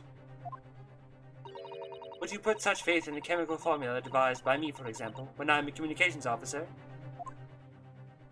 I held out Perowski to starving boy. He ran away crying. What? What is...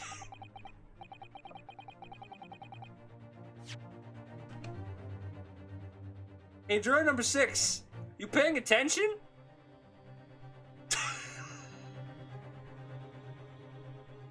You paying attention there, sir? What is it holding out a Perowski to a starving boy have anything to do with whatever? Sherlock Sholmes is barely more than a figment of the public's imagination. His name carries no weight in this courtroom. No weight at all. How could you say that? Victory is sweet indeed. This proves that my testimony is the whole truth from start to finish. How do you arrive at such a conclusion, sir?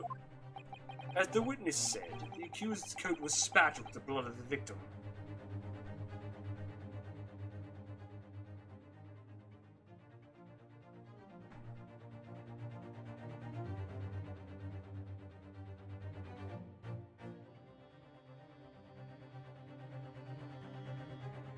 Oh, God.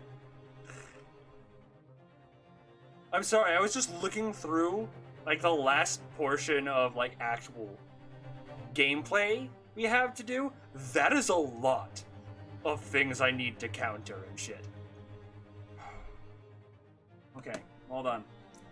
I need to get a drink. I'm not gonna put you guys on an mission. We're not gonna go on a break. I need to pee, and I need to get a drink. That's not gonna take 10 minutes. So I'm gonna be right back.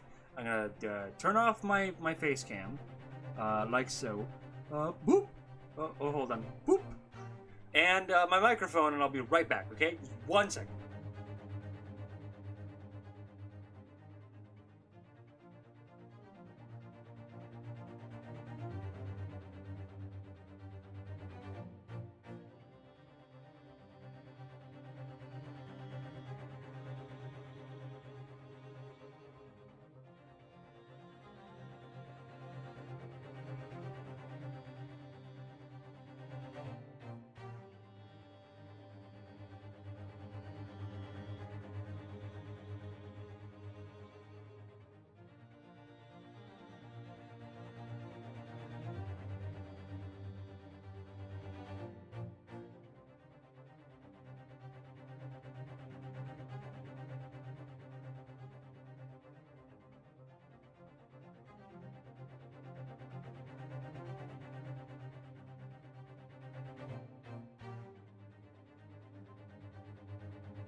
Hold on. Oh, we're back. I have a visitor. Her name is Cassie. He is here. Hello. That way. I'm gonna go. Hey, what are you doing? I'm not fine. Sit on my floor. Hold on. Let me turn off my face cam once more.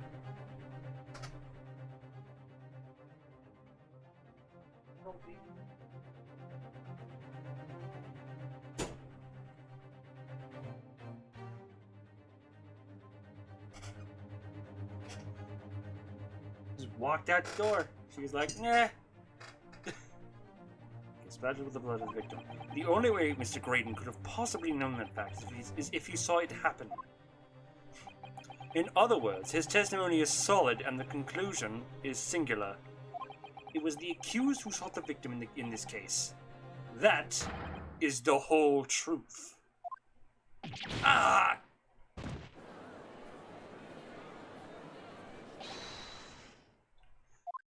My lord. Been a long battle on this one. This old warehouse. War horses. Need something to say now, if you please. Mr. Foreman?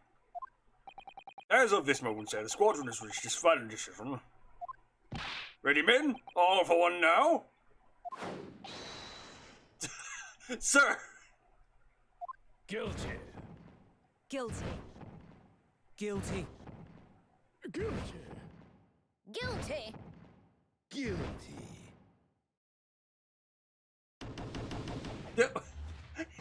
I just noticed he uses his head because his hands are sterile.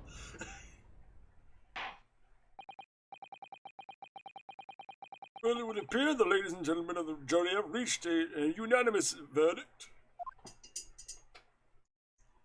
Balanced, as all things should be. Defense has consistently failed to unpick this witness's testimony. Here's to any attempt you make at unpicking the juror's decision being equally successful. Ugh, uwag. I don't believe it. After I've come so far, how is it all unraveling on me so fast?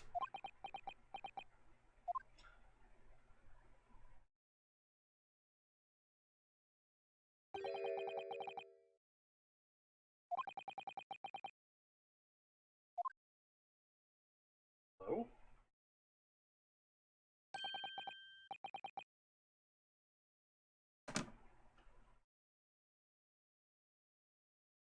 No. I disagree.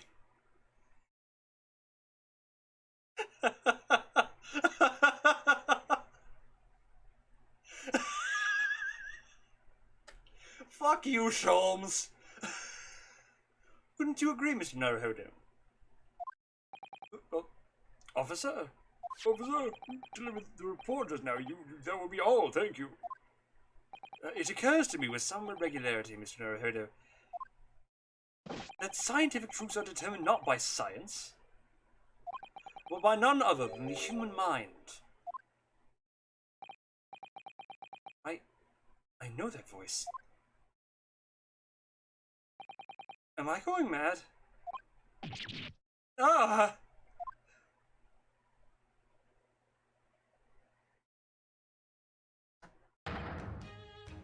Mr. Sholmes?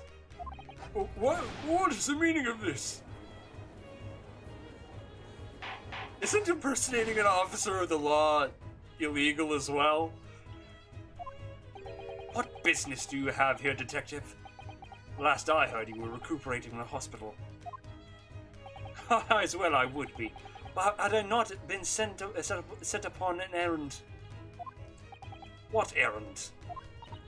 Hurley! It's really you! You're awake at last! Yes, good day, Iris.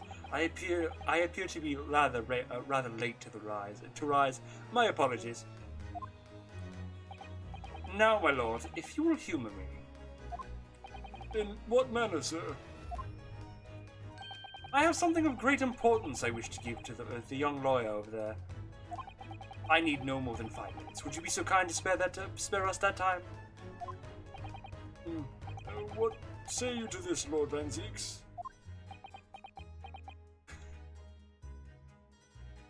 Van Zeeks is very much reconsidering his life choices. He's like, what is going on in this trial? Dear God. This trial has taken many hours of the court's time. Having spent so long already. Exactly, having spent so long already, we don't want to go with waste any more precious time. As I was saying, having spent so long already, it would seem churlish to deny the defense a mere 5 minutes. Yeah. Very well then, counsel. You have 5 minutes. He changed out of that very fast. My dear fellow, I apologize for my tardy arrival. Mr. Sholmes, are you alright now? Alright, I'm all wrong. My insides are still on fire.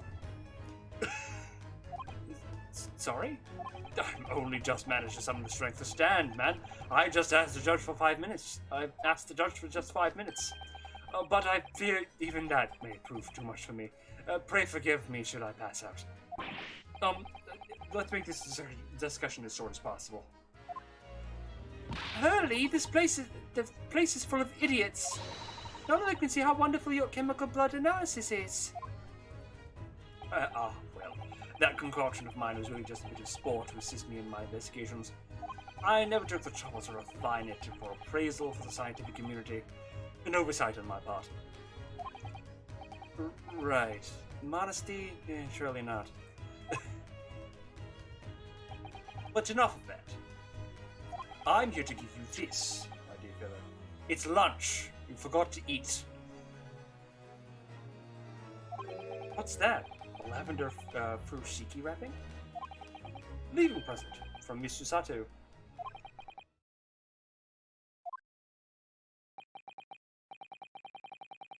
If possible, matters were to be settled without me giving you this. Those were her instructions when she asked me to do her this favor. I don't understand. Miss Susato foresaw today's events, I believe. She knew the culprit would attempt to escape justice by means both devious and underhand. And that you, Mr. Naruhodo, fighting fairly as you are wont to do, would find yourself in considerable peril. And at that very moment of crisis, you would be given this small parcel. Those were the dear lady's instructions. That's what was happening, got it. A leaving present from Susato-san? Whatever could it be? It's a gun! What is this? A gun. Oh! It's the machine I made! Huh? Ah! What do you mean? What machine?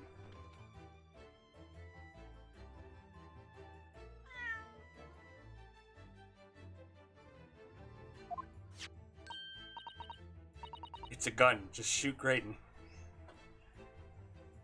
Look, I used this. It's my latest invention. What is that? I call it the cat flap-o-mat. You can make a cat flap for a little furry friend like Waggy in second. Why do we need this in the courtroom? What?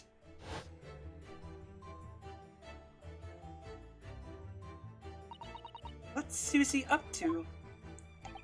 Mrs. Sato muttered the following words before she left. I'm a failure. I don't deserve to be a Susato, no!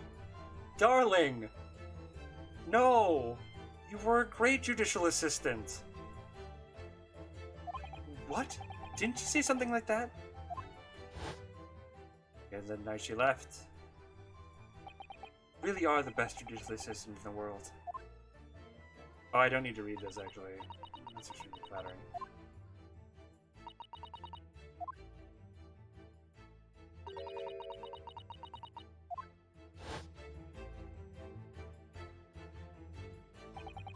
Whatever did she mean by that, Mr. Sholmes? That night when you left Winterbanks in pursuit of the thieves. Susato made use of this contraption for a certain purpose.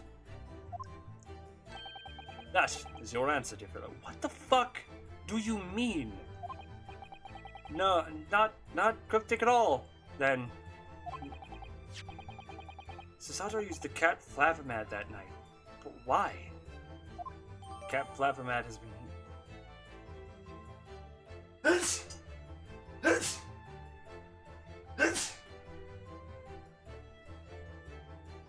Sorry about that.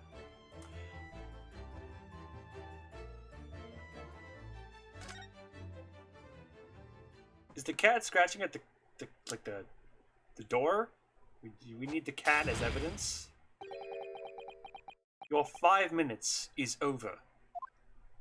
We're out of time already. That's what I'm thinking right now. Oh my god. Hold on.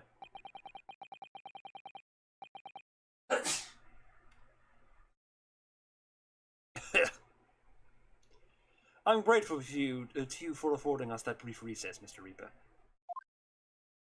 I need no thanks, Detective. After all, the die is cast.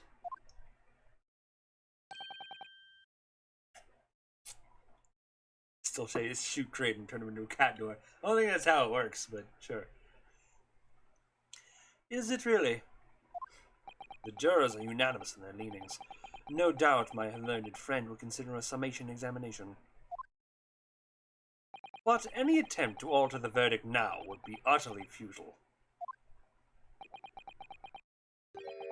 I wonder... Mr. Naruhodo. Yes?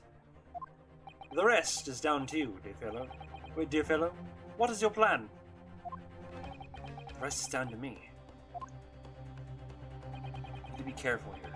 If I make a wrong move, the trial will end badly. In other words, the defense requests...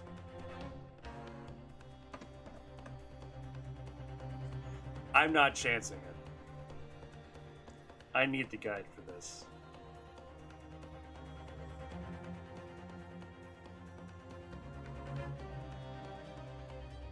Further cross-examination. Got it. I was gonna say a summation, so... Further cross-examination. Objection! The jurors have spoken. Protocol dictates that you may not cross-examine a new witness now. Objection! Who said it was a new witness? The defense is not asking for a new cross-examination of a new witness. Rather, to continue the one of an existing witness. What?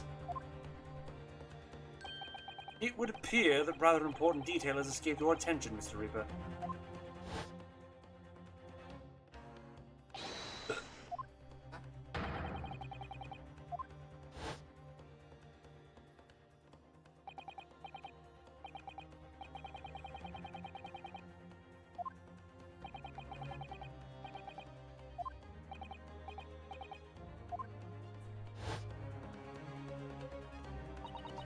So nobody can say anything then. If Bruno asked to resume the cross-examination of Mr. Kraden, the court is obliged to allow it. This is absurd!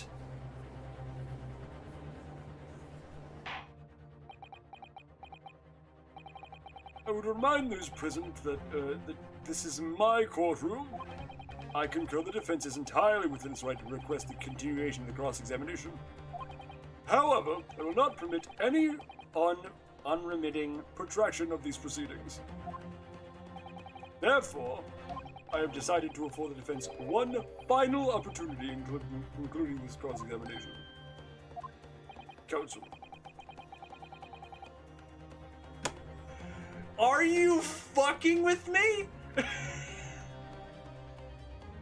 This is the first time an Ace Attorney game has done this. At least the ones I've played. When it's like, oh, final cross-examination, it's like, oh yeah, just fucking keep pressing shit. But no. Now they've finally done it. Counsel, You must choose but one statement from the witness's testimony. And but one piece of evidence to present in support of your argument against it.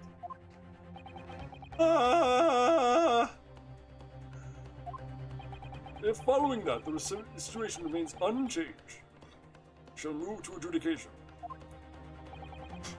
Is that clear, counsels? You will not press the witness any further. My lord. Yes, my lord. Single statement and a single piece of evidence. Most generous. Well then, Mr. Naruhodo, it's high time I fell in a dead faint. I leave this in your capable hands. That is less of a feint. That is not a feint at all. Mr. Sholmes! It's not a feint. Doing this is not a feint. You stand so in What the fuck are these words? before the court in a state of such a high fever. Either the man has extraordinary strength of mind or extraordinary lack of feeling. He's either incredibly brave or incredibly stupid. Or a little bit of column A and a little bit of column B. I imagine he's feeling very little now. Deckard was sleeping soundly in one of the antechambers. Strike a man when he's down, why don't you? Well then, counsel, are you fully prepared? No. No, not at all. But I guess I gotta be.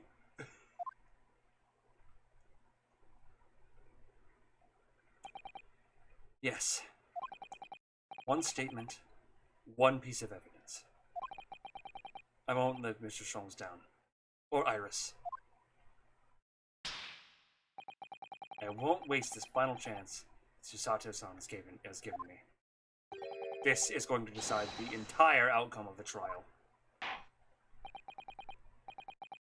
In the terms I've outlined, you may resume the Cross-examination. Okay, so because I know it's going to happen.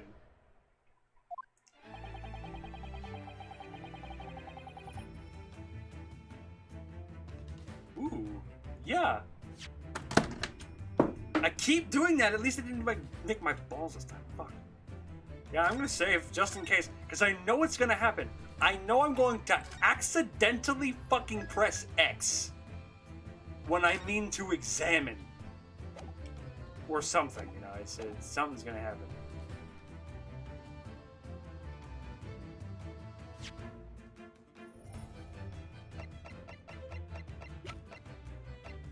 I need to examine this. What the fuck? Objection! No! I did it! What did I fucking say? What did I say? What did I fucking say? Just immediately.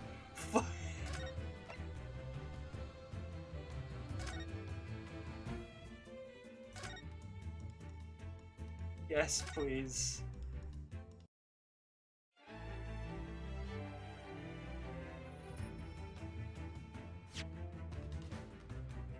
Don't fucking ja me.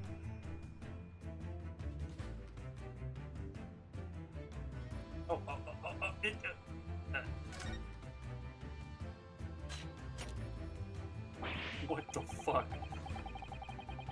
Whew, those vicious teeth look like they could rip through almost anything. They're good, aren't they? They're made of a special alloy I developed just for this job. You're 10! I know you've developed all this other shit, but a special alloy? Okay, that's going too far. I developed just for this job. The cutter rotates 10 times per second, so it can get through any kind of door in no time at all. And what are the two parts of the top there? Ah, those are for attaching the hinges. Ah, those are for attaching the hinges to the section of the door that gets cut. Right, of course. Nothing can match this machine for power. It can make the mincemeat of the toughest doors. It's gotten lazier as time has passed, apparently. It sounds so charming and friendly when you say what it's for, but it feels like the reality of the cat Flap-O-Mat is that it's a great grim weapon of door destruction. Wagai's so adorable. There's nothing I wouldn't do for him. Even developing deadly weapons. I feel like a lot of people would do that for their cat. So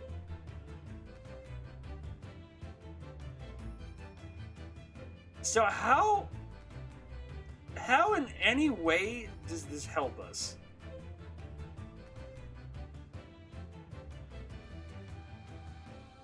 See, I don't think I can examine this trigger, and now nothing is examinable. Teeth.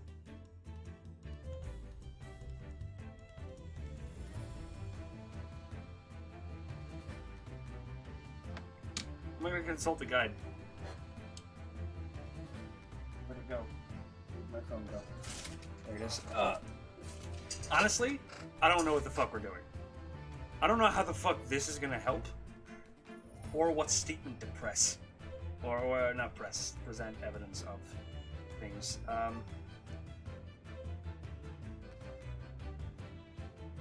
It's statement 3 or 6.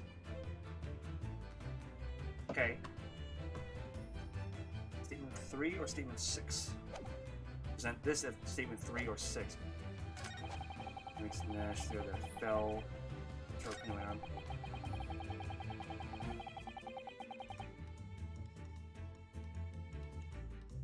I really have to wonder what the fuck this has to do with anything in terms of the cat Flap-O-Mat. But I guess I'll present the cat Flap-O-Mat. Objection! What on earth is that eccentric contraption, Council? Oh, it's my cat Flap-O-Mat, my lord. It makes a way for cats to get in and out of a room. It can cut through any door you can think of, and make a new little door in the middle of it. That's right, my lord. It's a device for creating so-called cat flaps. You know, saying this in a court of law, saying this just to the court is just like, the court's probably like, what the fuck? What does this have anything to do with anything? And I am asking the same question. I'm sure we can all work out that out for ourselves. Ah, But that cat lover's contrivance has no possible relevance to this case. oh really? Of course it doesn't. To start with, there was no cat flap at the pawnbroker's door. Not being a keeper of cats myself, I'm afraid I fail to see what this has to do with the matter at hand. Perhaps it would help if I describe the function of its function another way then. This contraption is able to create a peephole in any door you can imagine, in practically no time at all.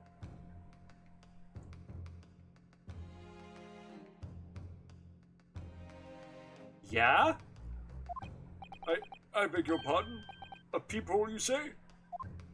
2 nights ago, we arrived at the scene only minutes after the murder of Mr. Winterbank had taken place. That's right. According to the paperwork of the yard, it was you, your Japanese assistant, and Sholmes. Yes, 3 of us were together, and it's recently come to my attention that my assistant made use of this device at the time. Your assistant did what? There was a peephole in the storeroom door. I can attest to that. Because I looked through the peephole myself.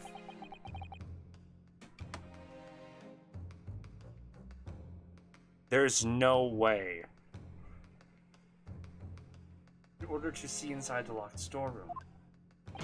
This is ludicrous. What are you trying to say? Of course there was a peephole on the door. I said as much as my testimony. How else could I have witnessed the crime, for pity's sake?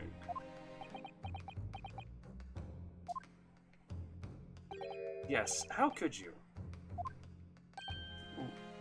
What? Counsel, kindly say what you mean. All right. It's time. Time to strike the final blow. What I mean is this, my lord. My assistant made the peephole in the storeroom door, and until such time as she did, the door had no hole. What?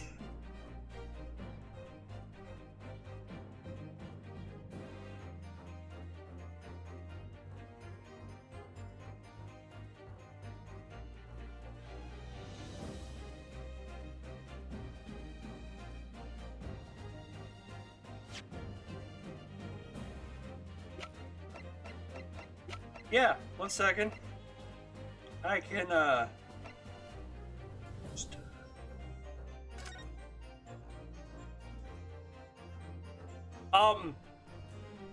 yeah, there was a peephole, though. We can see the indentations of it.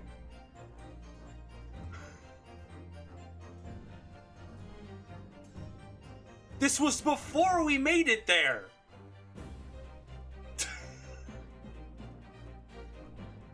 You're right fucking here. Like, right fucking here. There's the peephole. This was before we made it. What kind of contrived bullshit are we pulling?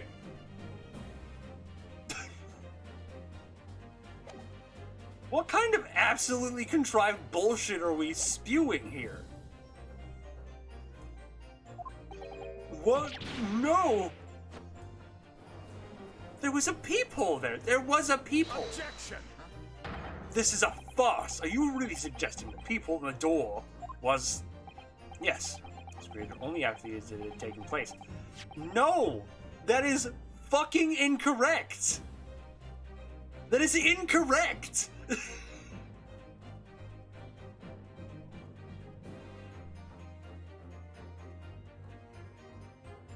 That is incorrect!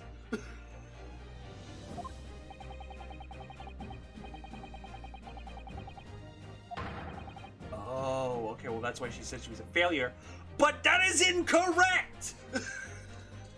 It was there before!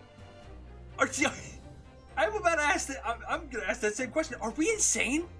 Am I going fucking mad? Am I seeing things where there isn't? Like,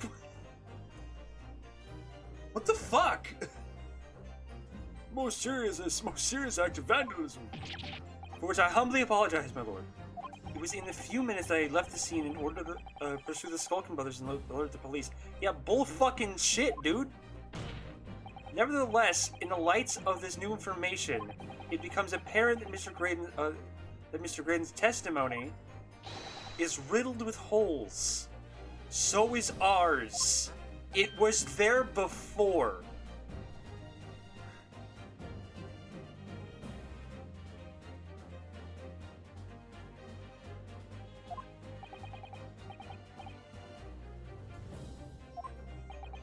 Majority of Mr. Graydon's testimony that appears to incriminate the defendant.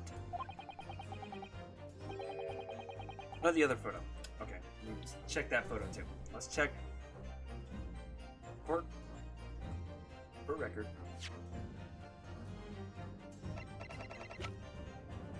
Yeah, that's not one that shows it. Photo of Gina.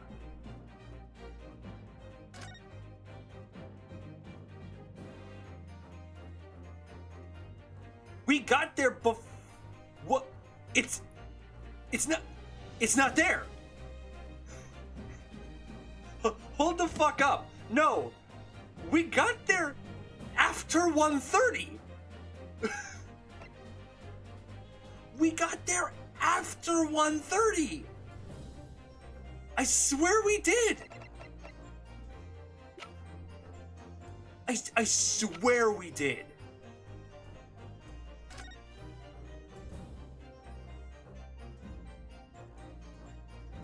Yeah, exactly. There's a time of death. Like what? What? What? I don't get it. Fuck it. Let's just get this over with, okay? What the hell? Yes, that friendly girl shooting the man in the back. However, at the time of the incident, the peephole did not yet exist in the door. There's no possible way that you could have seen what you claim to have seen. Ugh. In short, your entire testimony is a pack of lies. Ugh.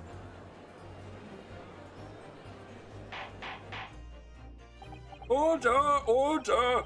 Is there any credence in this revelation? Objection! None whatsoever, as my learned friend must surely realize. Exactly. There's just some cheap trick designed to discredit me. I'm afraid not, sir.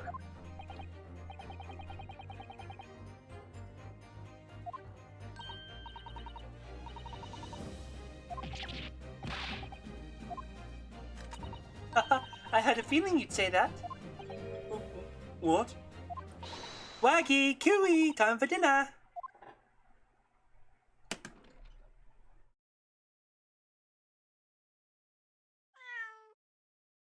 This is some JoJo bullshit. This is some JoJo's Bizarre Adventure bullshit. Anticipating this would happen. What? We didn't even have this before. When did she do this? What the fuck? What is this? This is crazy. Well, Young lady, this is... Bailey, one does not make a cat flap in the oak paneling at the Old Bailey. Not done yet, don't worry. This doesn't mean people in the store door is made by your machine. There's no way you can prove it was. No, but it's easy. What? The cat flaps in my cat flapomat creates are all of a fixed size. Dimensions of people at Winterbanks are an exact match. Oh, Hehe, old Silky's lost for words. Silky. Excellent work, Iris. Thank you. And now is my learned friend turn to be lost for words, I feel. I believe your judicial assistant has already left the country for your Eastern Highland home. Well, yes, that's true. And you may have some difficulty in establishing all the facts.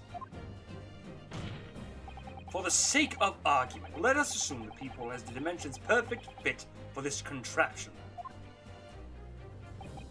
In that case, when was the peephole cut?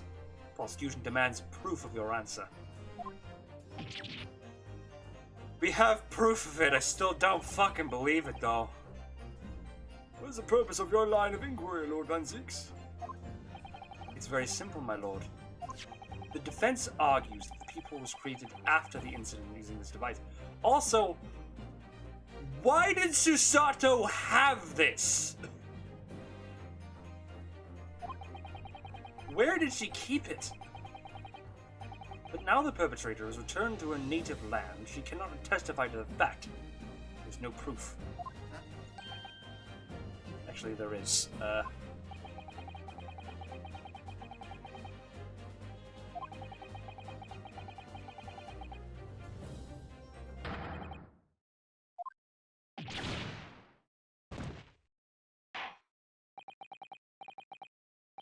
do have proof of this, though. Don't give up now, Runo!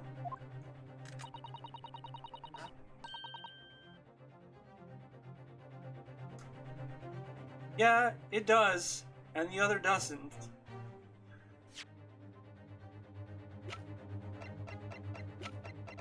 As I said, this one does not. Look, it's nowhere on the door.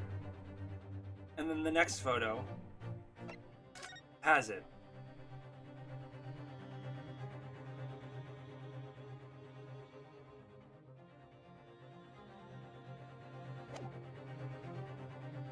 What the fuck?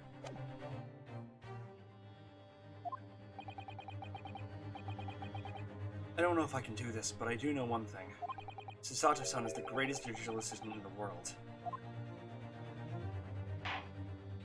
Very well. The counsel for the defense will present evidence to support the claim made.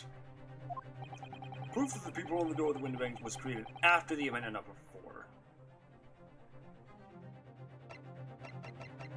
Oh, I know I have your evidence. Take that! Defeated. What the fuck is this? What are you?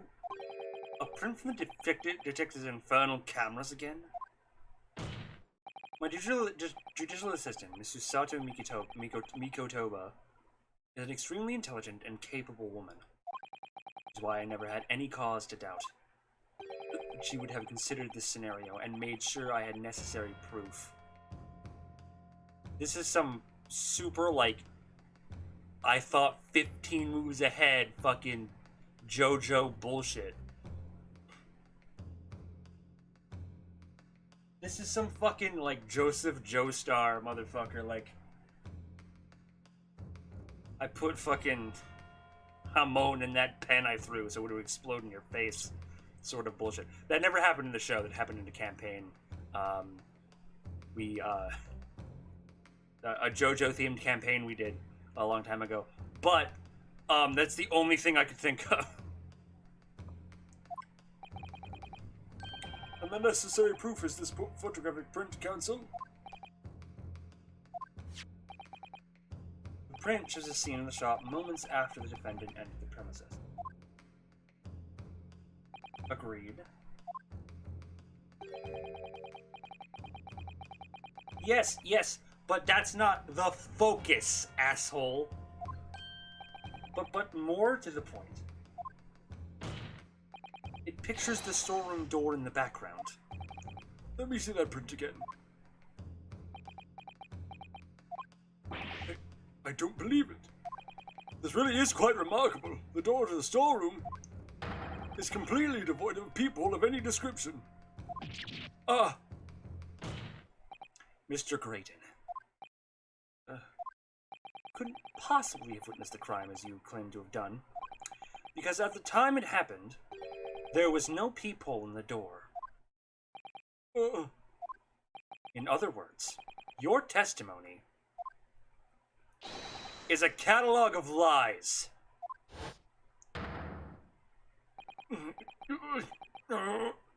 Oh, Jesus. You need a pirouette. Ballerina. Order! I am satisfied with the defense's substantiate its claim beyond all reasonable doubt. The witness's testimony was entirely fallacious.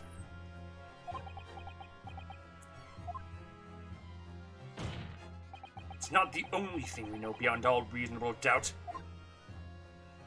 My learned friend's assistant guilt can no longer be denied. Oh no! She tampered with the crime scene! She didn't murder anyone! There was no murder involved! We're guilty! Yeah, I'm guilty of fucking, like Gina's guilty of perjury. I'm guilty of helping a man fucking, like, go free when he did it. And Susato's guilty of tampering with a crime scene. But what is worse than that than murder? Bro! Focus! But more importantly... Good lord, there's more, Lord Van Zieks? The defense may have established a reprehensible instance of perjury. But that is no proof. There is no proof that this man is the victim's killer. Yes, that's right. What? I was there at the scene. It's true. Google is no help. The only plot hole with the peephole that others brought up is the peephole has a knob to open it with. Yeah, that is also a very good fucking point. And I was shot in the arm, it's true, but that's all. Yes, in fact, if you look at the circumstances, I am the victim. Oh my god. I'm the victim here. Fucking gag me with a spoon, you bitch. I don't believe this, but they're right.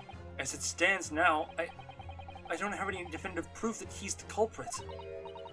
Still, he can't worm his way out of it now. Iris? You know what they say.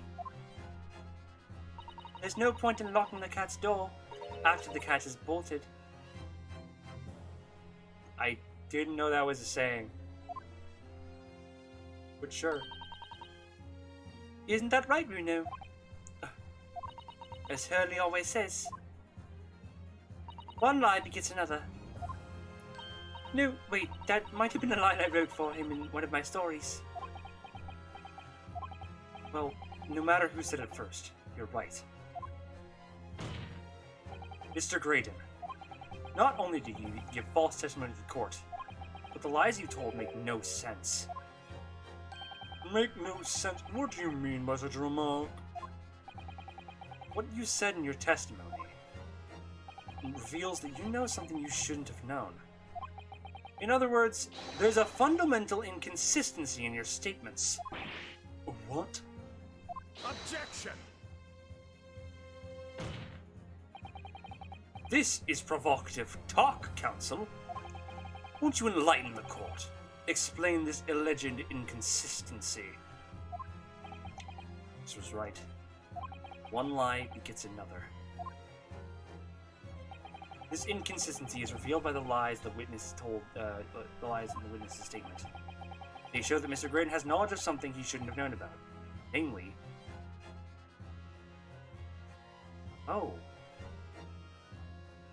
Hey! Hey, if there wasn't a peephole, how did you know about the bloodstains on the coat?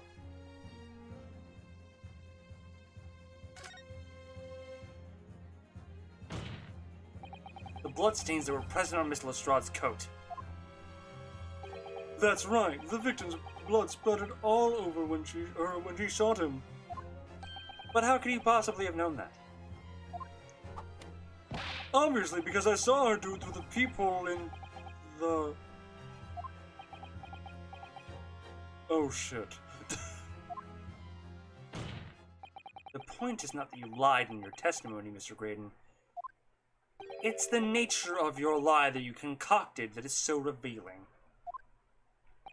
You're not making any sense. Then let me ask you a simple question. How is it, Mr. Graydon, that you knew of the existence of the peephole in the storeroom door? What? Well, obviously I...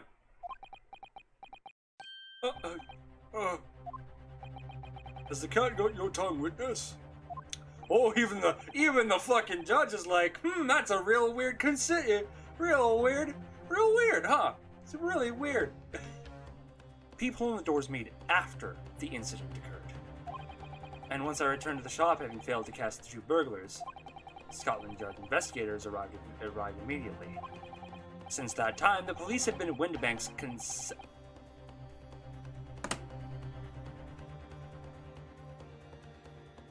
I know how he knows.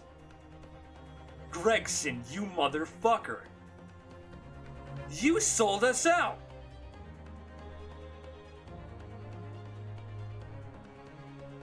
How dare you? Since that time, the police are carrying out their investigations.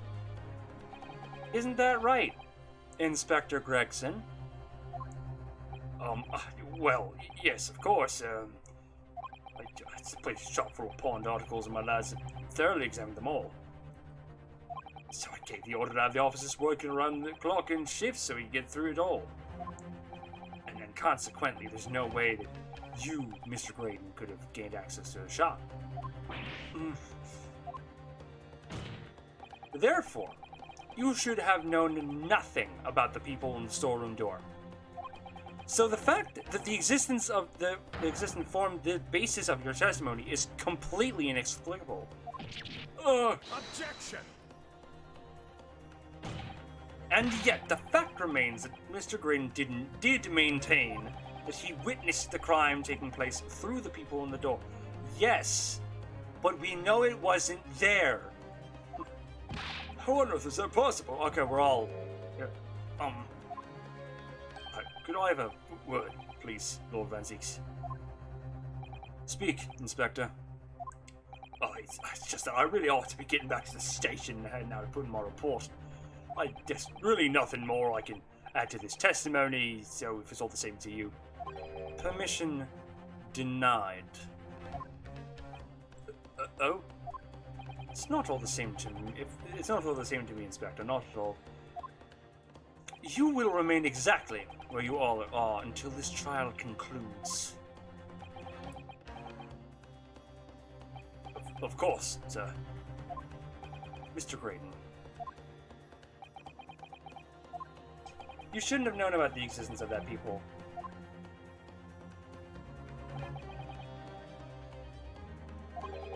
You must have been informed about it by somebody else. Objection! Stop there, my learned friend. You realize, I trust, that the words you just uttered have extremely serious implications. Yes. But the defense believes that the details about the case that Mr. Graydon claims to have seen must have been revealed to him by a certain person before his testimony. And in fact, considering a particular clue we have, there's really only one person that could be.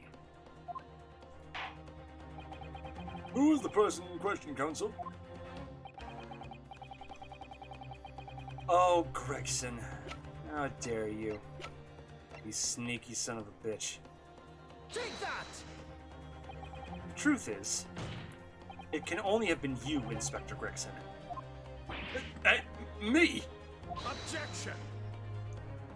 You had better have some proof to substantiate a rash claim, my learned friend.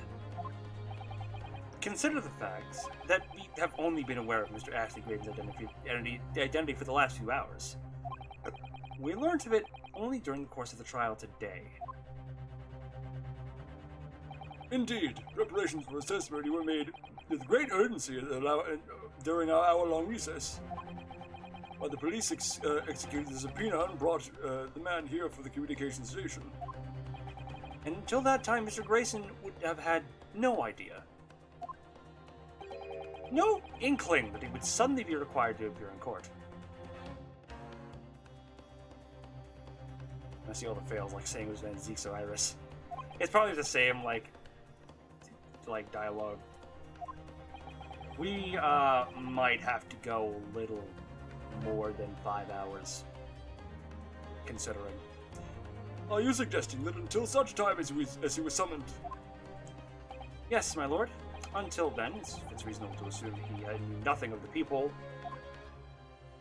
It was only once Mr. Graydon was in the stand that he realized his position. That he would have to defend himself against the accusation that he was the third intruder.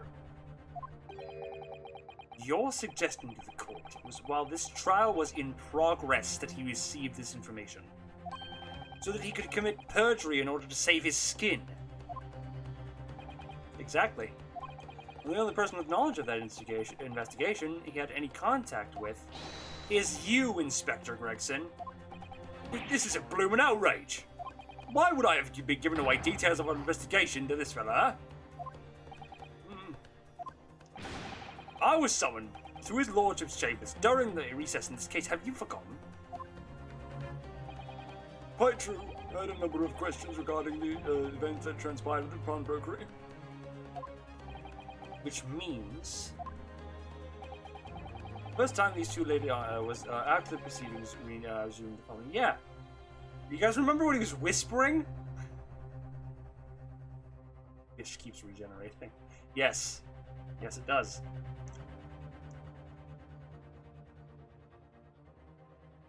Oh no. Hold on. Hold up. Let's see this.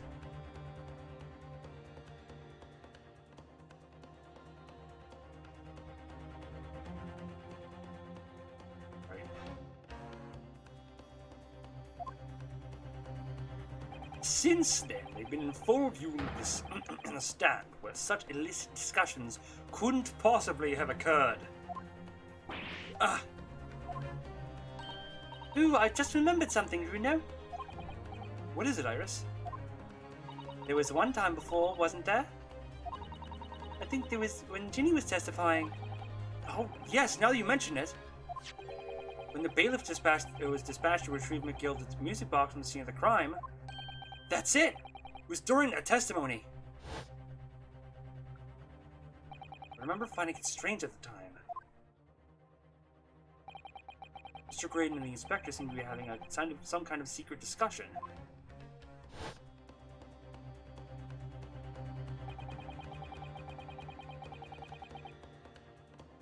Would have been possible for you to give Mr. Graydon the information he needed then. You little toe rag, you're making this all this up. I'm a respectable Scotland Yard inspector for crying out loud. Why would I do something like that? Why would I be giving away confidential details of this likes of this bloke?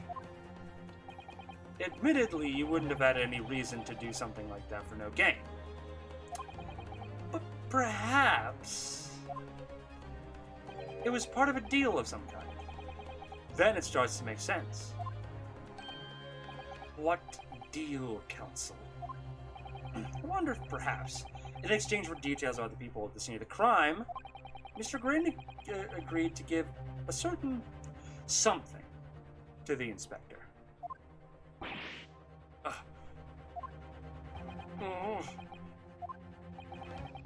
I'm sure I need not remind the inspector that if found to be striking a deal of any kind with a witness, it would be considered a gross case of What the fuck? Maleficence? Malfeasance?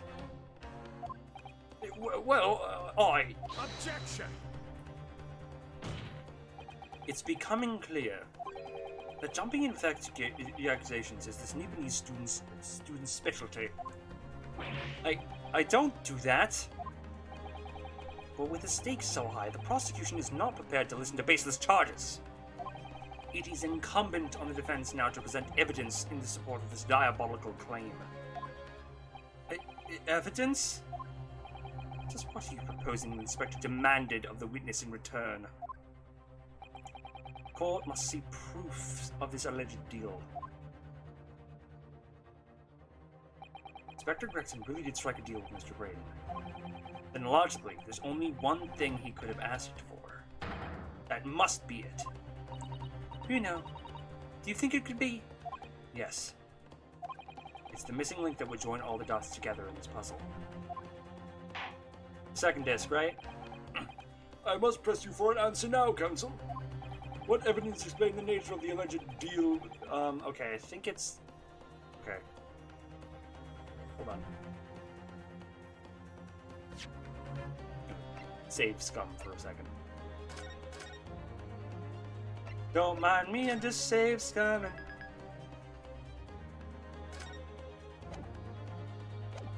Because I have a feeling this. Take that! Yeah, cool.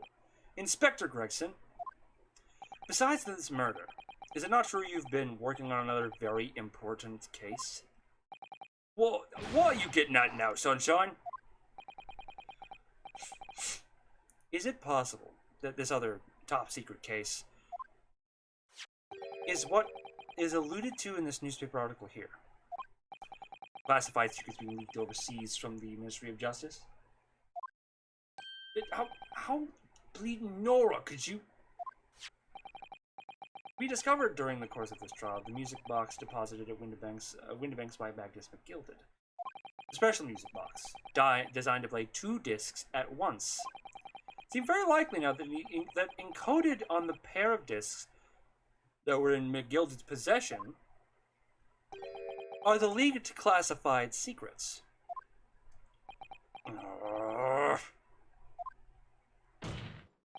So I put it to you, Inspector, that in order to recover the second disc containing those secrets,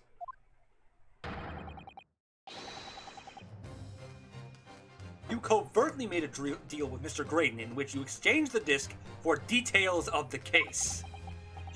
You little...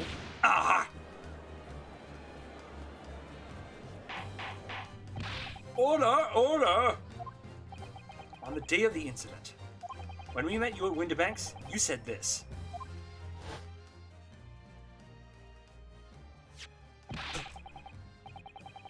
We're taking this whatever it is of McGilda's down to the yard, thank you very much. So hand it over.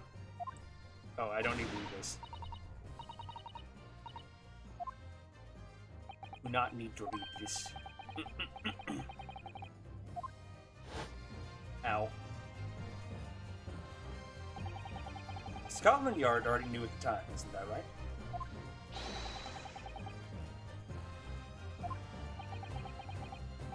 My orders were recover the medium used to convey the secrets leaked from the Ministry. Do it on the QT. Strictly hush-hush. And that explains why, when I presented this disc as evidence to the court, you objected so heavily, I presume. Because you knew it contained highly confidential information. Blimey, not likely. I mean, I wasn't sure of it myself. I realized there was a possibility, that's all. Inspector, surely you're not saying that in order to acquire the second of these music box discs, you did indeed reveal confidential details of the crime scene to the witness? To aid and abet this man in giving false testimony? There's no other way that Mr. Graydon could have known the existence of the people. It's the only explanation. A deal was struck between these two men.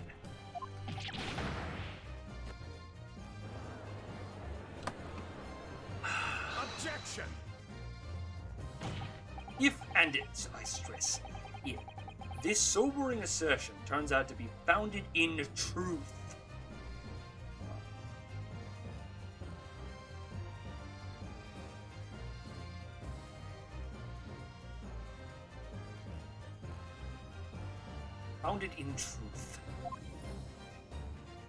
it would mean that the second disc is, as we speak, here in this very courtroom.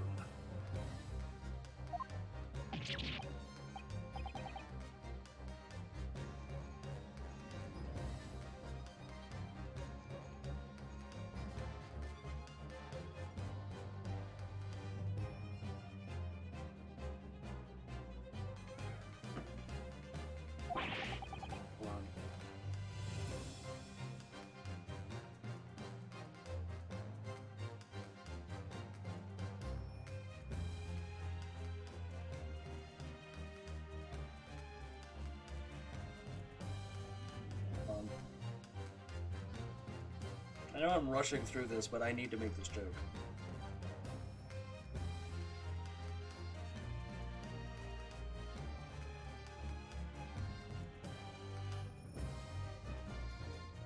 Sorry. But could you possibly make a claim like that? Because Inspector Gregson is a Scotland Yard detective. Hold on, what was that? Scotland Yard detective. What? What's that supposed to mean, eh? As a seasoned policeman, the inspector will have approached the alleged deal with caution. Certainly would not have accepted a gentleman's agreement in this matter. No, he would have insisted on having the article agreed upon in the palm of his hand. Good gracious, you mean to say? Inspector Gregson already has the item in question in his Possession? Is the second disc actually on his person? Yes! Yes! The defense demands the inspector is searched at once. Definitely. They could have struck a deal with each other when Ginny was testifying before. And Grexy hasn't moved from the witness stand since. My lord, please, order an examination of this personal effects immediately. Well, Inspector. Strip search him.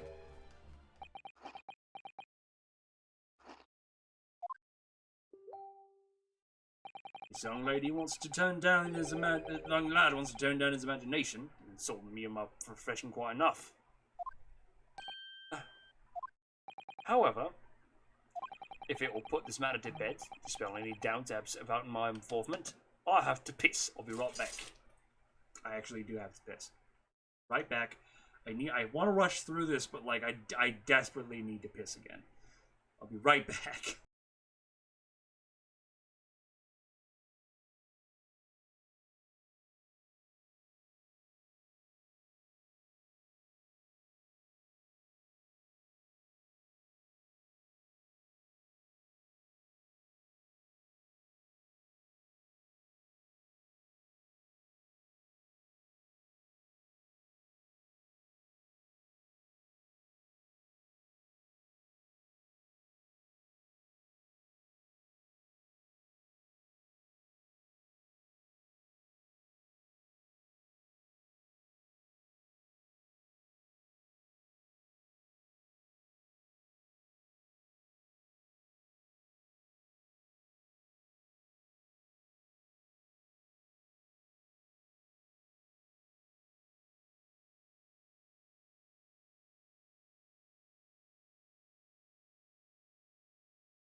We're here. We're back. Let's go.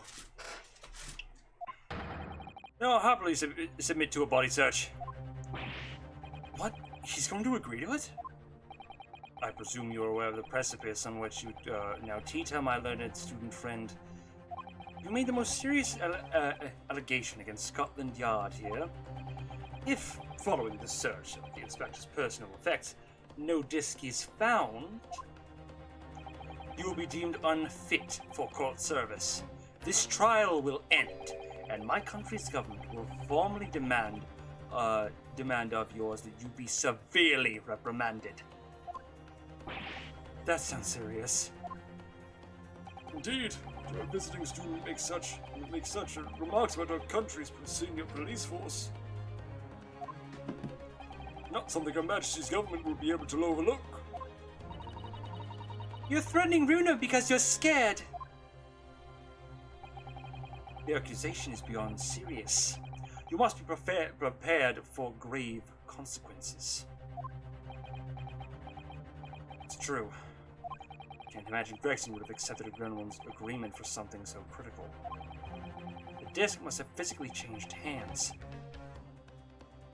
Which means the inspector should have it. But somehow, something doesn't feel quite right here. Very well, Counsel. You should know the implications. Let me ask you one final time.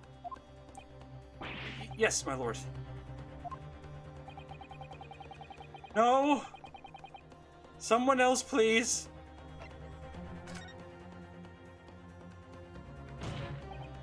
Yes, the defense formally demands the search be conducted. Well, Don't say you weren't warned.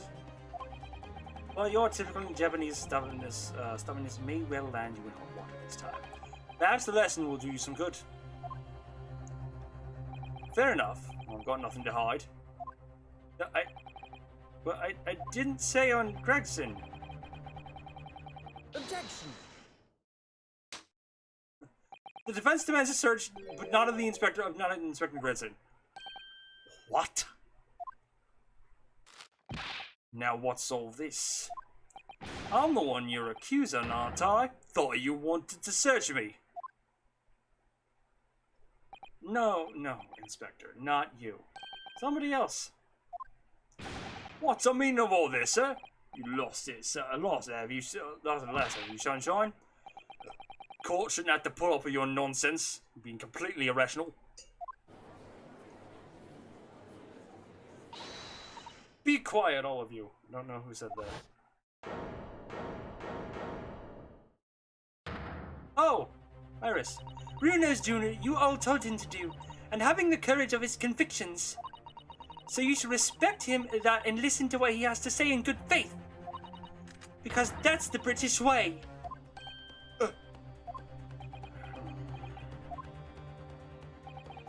well said, young lady.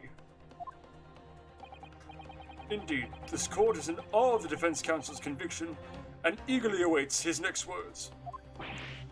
You what? Now don't be hasty, my lord. If I'm not mistaken about things I've seen and how I hold you up with a gun in court today, fairly sure that I know who has that disc at the moment. Only one person it can be. I don't know, actually. So I'm going to go ahead and save.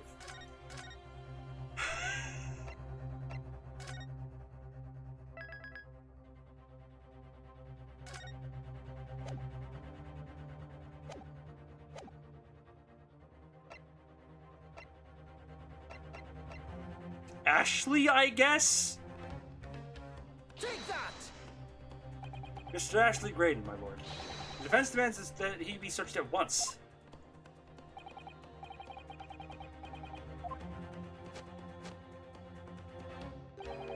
Au contraire. He didn't have it. So a brief body search is carried out with the court bailiff. A few short minutes later, it was revealed that Mr. Graydon had nothing unusual on his person at all.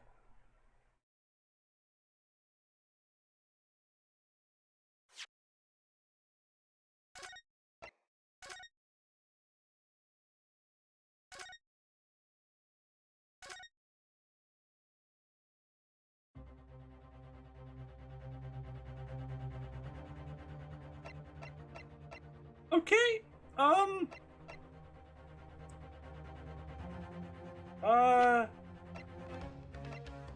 Nash Skulkin?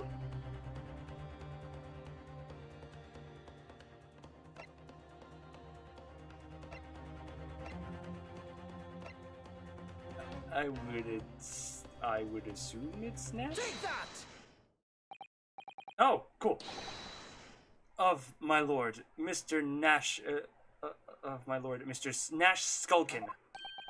Well, I never. Me? Him? Well, I thought it was one of the two people whispering amongst each other. Yeah. So I thought it was gonna be great, but I was like, my next best guess was Nash. I was like, okay, I think maybe Nash then. Restrain the witness and conduct a thorough search of his personal effects. Hold it! Please, my lord. Inspector? Scotland Yard has to object to this search. Objection!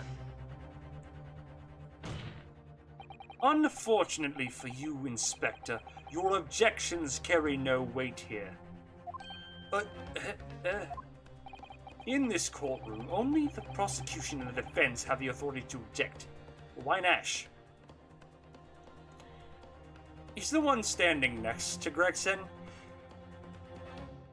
He could have slipped it in Nash's pocket at any time, and Nash would not have noticed. But Lord Van Ziekt, I have no idea what forces are in play that might influence your actions. The strangling, definitely. But personally, I have no intention of obstructing the course of this trial.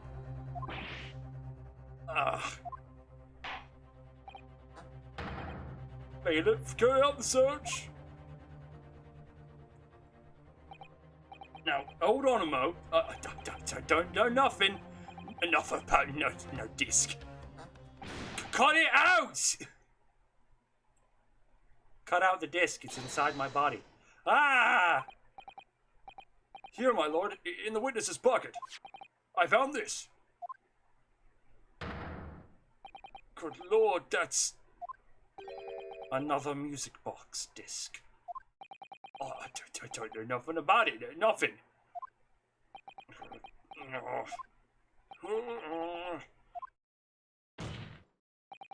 This is the second music box disc left behind by Master Magnus McGilded. Is it not, Inspector Gregson? Oh,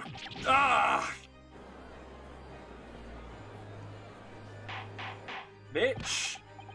Order, Mr. Skulkin, what do you have to say for yourself? Gordon Bennett? I mean, just Gordon Flaming Bennett. I swear I didn't know nothing about this, honest to God. Counsel, will you explain exactly what's going on here?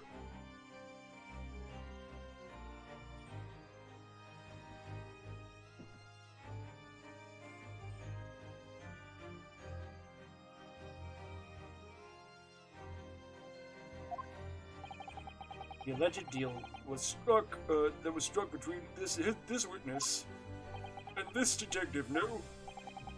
Without question, my lord.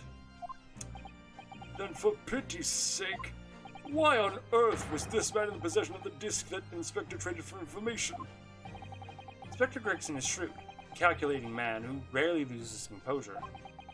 But at one particular point in this trial, he exhibited an unusual behavior for a brief moment.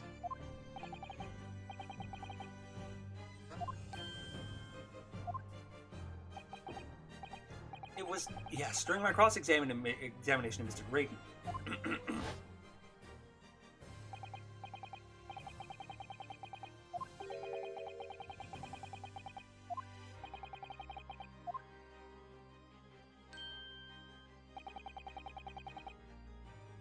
While Mr. Graydon answered my questions, the inspector appeared to have grabbed Nash Skulkin by the coat and was shaking him violently. Yeah, he didn't know it. Thought me noggin was gonna fall clean off, I did. I was wishing I'd never been born as me brother, I was.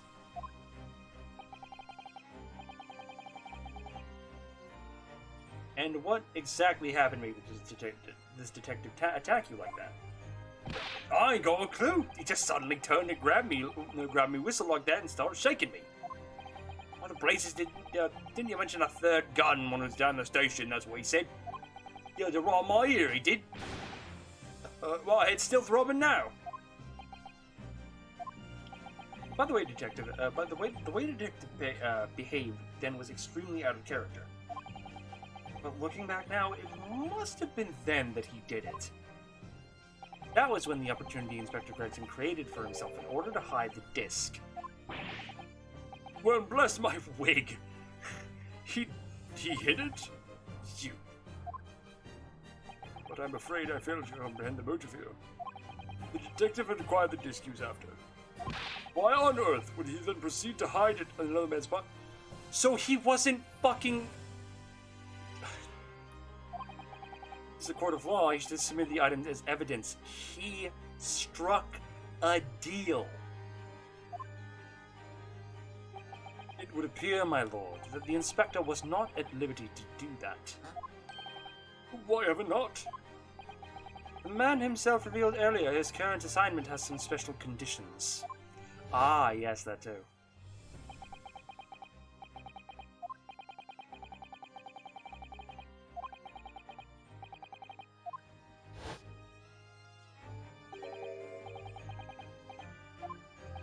As far oops, I didn't mean to not read that. As far as we're aware, the information stolen comes from the confidential government communications. It would seem that if information were to be revealed in court as evidence, it would be problematic. Does that sum up the situation, Inspector?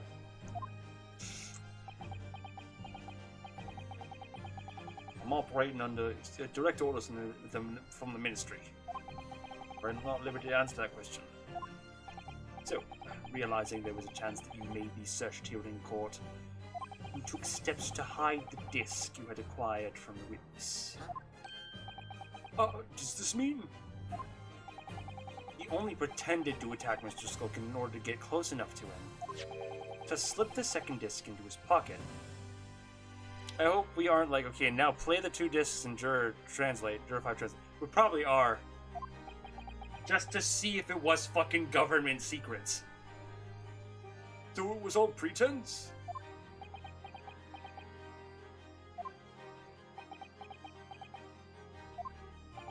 Well now, Inspector Gregson, are you, and you, Mr. Grayton, prepared to admit the accusation made against you with this alleged deal?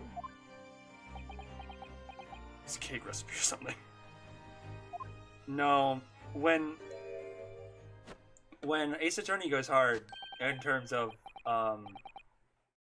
like stuff like government secrets, they mean government secrets. They mean it. They mean like government secrets are contained on those discs, and they were prepared to leak them to other countries. Admit to it. Yours truly, please. I wouldn't admit to anything. I have to be as problematic as possible. Even if it was clear I did it, I would never admit to it. I would have to make it as problematic as possible. Mr. Grayton, clearly our Eastern visitor has uncommonly active imagination. However, there's no proof that I passed this disc to the inspector. Objection! but then, how do you explain the reason why you knew about the peephole? I'm under no obligation to explain. What? Bullshit! Yes, you are. You're in a court of law. You're in a court of law. You know about something that you should not have known about. You are under obligation to explain yourself. What the hell? Yes, I lied in my testimony, that I admit, so sentence me accordingly. But that is all I admit. Murder, leaking government secrets. Hold on, Facebook is still open. I really should have closed that. 1 second. There we go. Good. Quiet.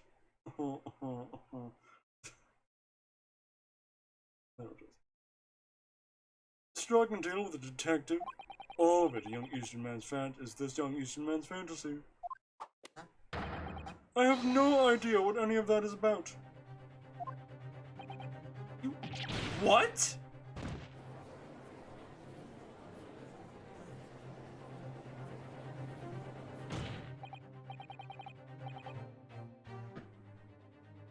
Well, then what about you, Inspector Gregson? Do you admit to making a deal with Mr. Graydon in order to acquire the disc? Ladies and gents of the jury, as a Scotland Yard inspector, I will declare this and nothing more. I am acting in the best interest of the country. Whatever I've done, it's been done in the name of justice. So, as members of the public of this fine country, I'd like to think that justice is will be your guiding light. You make your decisions.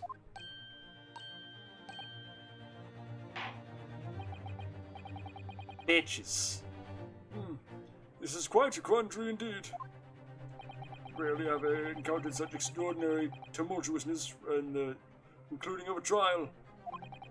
Nevertheless, in the absence of any further evidence to be presented, I believe it is time that we put this matter to the jury for their final leanings.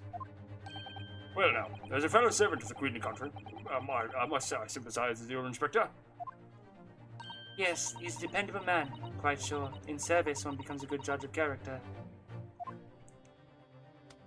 God. Even crossing your eyes didn't help when it comes to looking at this case. It's all blood to me. Well, as a fellow professional, I'd like to put my faith in the detective, really. Graydon is highly skilled operator. Stop. God damn it. Currently in presence of idle. Stop. Detective is very much trust in ice. More than this I cannot say. I don't believe it. The 6 jurors are... They're going to believe Gregson. If they declare their decision now... Is Ginny going to be found guilty?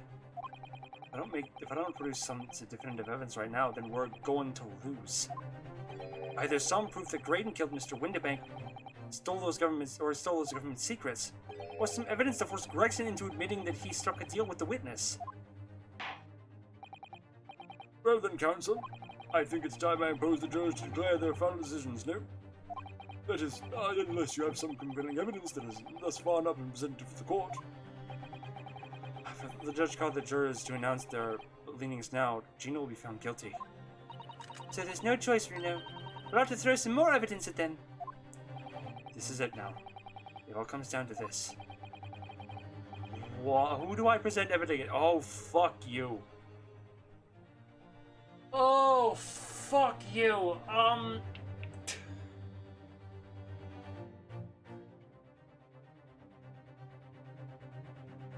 don't know what I'm doing. What evidence would I even present?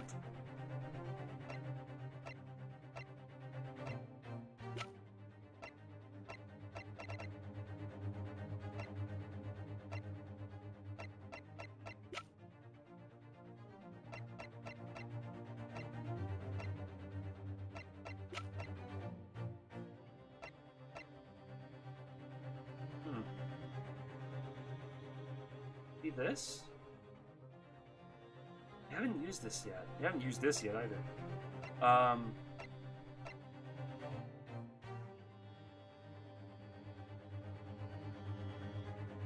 Hold on.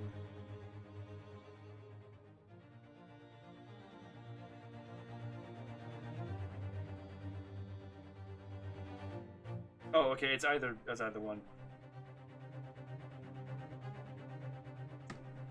We're presenting the music box again.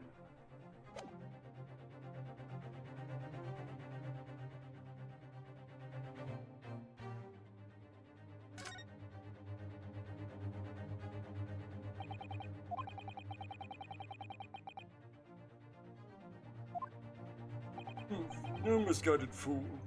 Whatever you intend to show me now, you're wasting your time. I have nothing to lose. I assure you, I will admit to nothing.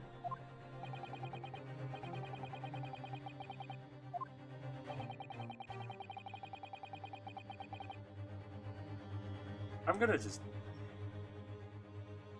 save just in case.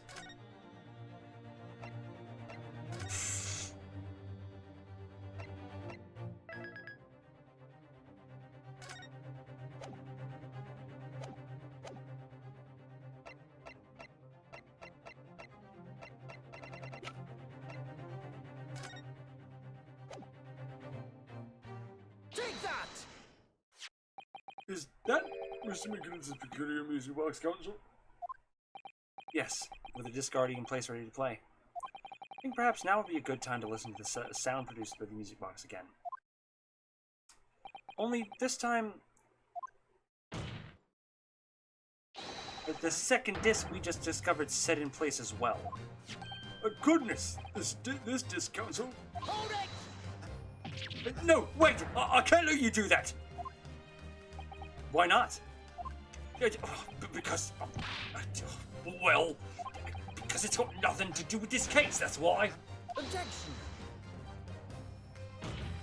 Not true, Inspector. Eh? The defense has already proposed that the sounds by the court earlier from this music box were part of a Morse code message. We know that Morse code comprises of 2 distinct tones. The defense believes the second disc contains the second tone needed to complete the message. And now we have a chance to confirm that theory. For crying out loud, Sunshine. We're talking about state secrets here. You go let the whole courtroom hear confidential information like that. It's treason. Then do you admit to the charge? Then, in order to protect state secrets, you engaged in unlawful dealings with the witness. You're mad. You let the secret information out in the public domain.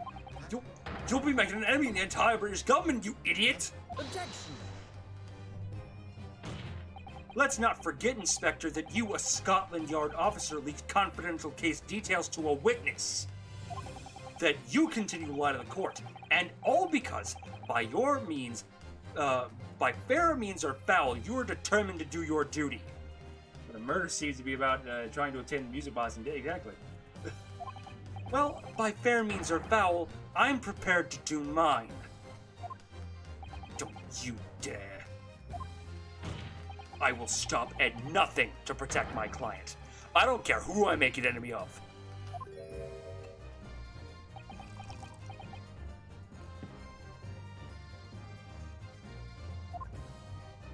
My lord, if you please. The court must hear the sounds made by that music box. Come on, Van Zeeks, for Pete's sake, stop him! Objection!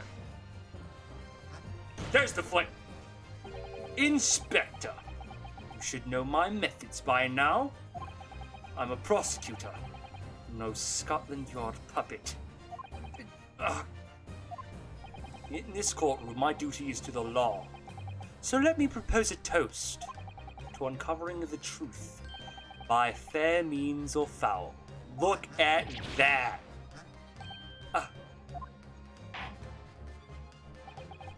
Look at that shit. I am so happy. Therefore, in accordance with the defense's request, the court will now listen to the music set in the operation once more. This time with the second disc in place and both discs playing simultaneously. Gregson is like, fuck my job.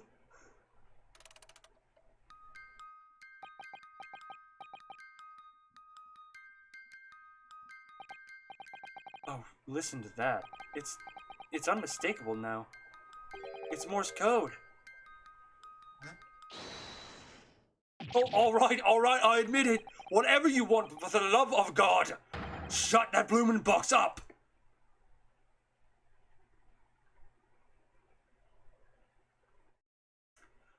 Oh, Gregson, how the mighty have fallen. Let me ask you again, then, Inspector Gregson. Did you or did you not strike a deal with the witness next to you in the stand, Mr. Ashley Graydon? Specifically, did you furnish the witness with confidential case details in exchange for the for this music box disc? did you reveal the existence of a peephole in the pawnbroker storeroom door, Inspector? I did. Stop, what are you doing, man? It's all exactly like the young Eastern lawyer says. The trial resumed after the recess, and we were stood there in the stand together. That's when he approached me with a deal. Shut up, you imbecile. Shut up! Psst. You there? Who there? You're the detective who turned up at the pawnbroker the other day, aren't you? I may have something I'm looking for, Inspector. With me at this very moment. So how about a trade? I suggest you accept. Or information that may make certain individuals uncomfortable will soon become very public indeed. I couldn't let information become public knowledge. Not under any circumstance. So I accepted the man's proposal and told him details about the case. Should have put in the clear. People on the storeroom door, the bloodstains on the overcoat. By giving false testimony, the witness intended to have the defendant wrongly accused of murder. Inspector, you knew that. Yet you still reveal those details that facilitate the witness's perjury. I did. But then it turned out the people had only been made the last night after the incident took place. Scotland Yard wasn't aware of that.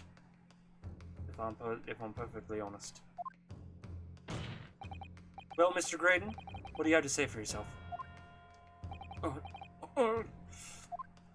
There's nothing and no one left for you to hide behind. You struck a deal with the inspector in order to escape conviction of a very serious crime.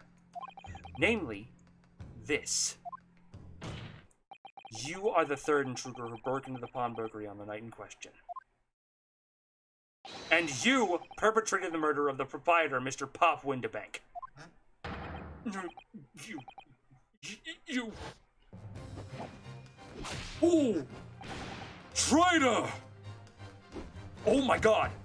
Someone stop him! Someone stop him! Someone stop him!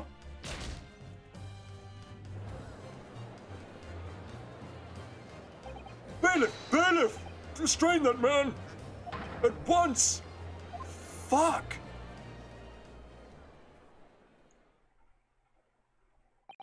That's it then. Did he fucking kill him? Did he fucking kill Gregson? What the fuck happened? Okay, we don't need this many ellipses. We don't need this many ellipses. I despised my life growing up. Those slums are vile places. I was cursed from birth, born into poverty, the son of a penniless artisan. My parents did nothing but quarrel all day long. The money they had was never spent on me.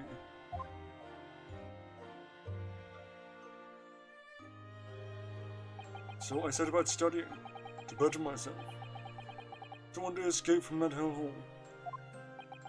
You eventually became a communications officer. I admire your determination. But then you decided to try to sell government secrets? Why?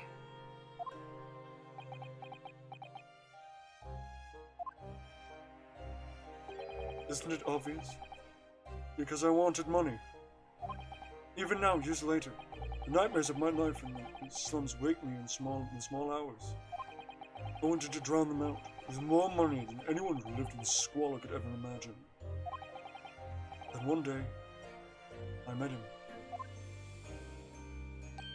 Mr. Magnus McGilded. You're the fiend with a queer talent, so you are. I've money to throw your way if you're interested. All ye need to do is go along with me little plan now. Wow! I was to steal the ministry's telegraphic message logs, and McGilded would buy them for a handsome sum. As I was responsible for inspections of the Ministry's communications office, it was a simple enough task. The lure of the devil's offerings. How easy it is to succumb. But you must surely have realized the seriousness of the crime you were committing. And for that reason, I took great lengths to ensure that my actions were untraceable.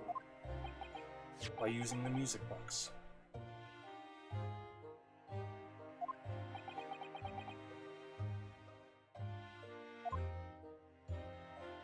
My father was a brickmaker, and my mother divorced him when I was still a child.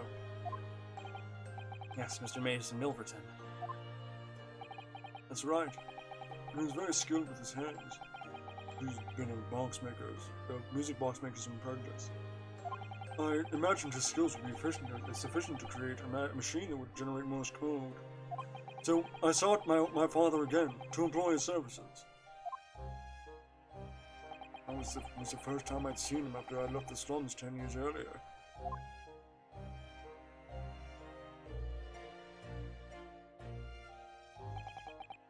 Look at you, Ashley. What a fine gent you've become, eh? Different man in my memory. A thin, frail old man. But poverty had never broken him. Never corrupted him like it had me. I was sure that he wouldn't help me if I told him the real reason. So I made up a story. I've got some work for you, Father. I need a music box discs made. Music box discs, eh? A musician friend of mine has written some music and wants to sell it to the public. I brought the score with me. There are two, actually. I'd be delighted, son. It's been 20 years since I did any work like this, though. Fetch my tools, would you? They're in the loft. And so I had to make 2 discs. Thereby splitting the information in 2. You were taking considerable precautions indeed. It's to protect myself as much as anything.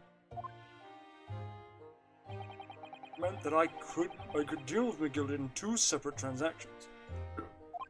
The first involved the first of the 2 discs and the music box for playing them. I exchanged them with McGill for 10 guinea. Then, on the receipt of the second disc, he would pay 1,000 guinea. So, what happened on the omnibus 2 months ago? Was the second part of the deal? The exchange of the second disc? Yes. I'd sold the man information that way a number of times already, but it seems he became reluctant to part with his money. But that doesn't quite make sense, Mr. Graydon. For why it was on that omnibus 2 months ago. Your father, Mr. Milverton, was the one dealing with Mr. McGilded and not yourself. When I received the 1,000 guineas after my first completed dealings with McGilded, I decided to give 200 to my father for his troubles.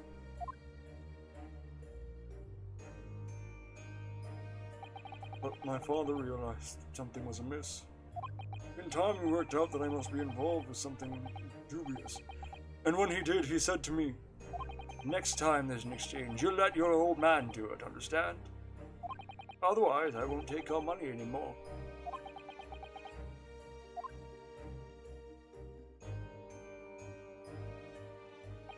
That was my father's way of dealing with it, I suppose. Climb onto the omnibus, hand over the second disc, and take the money from McGilded, that's it. He had no idea what was actually on the discs I'd asked him to make. He never knew. Just like I'd never know why everything went so horribly wrong that night. All I know is the discs were taken from him, and he never returned home.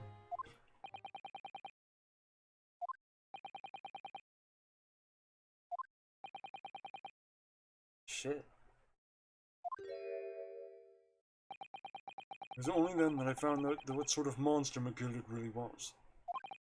So, after 10 years of not once uttering it, I swore on my father's name.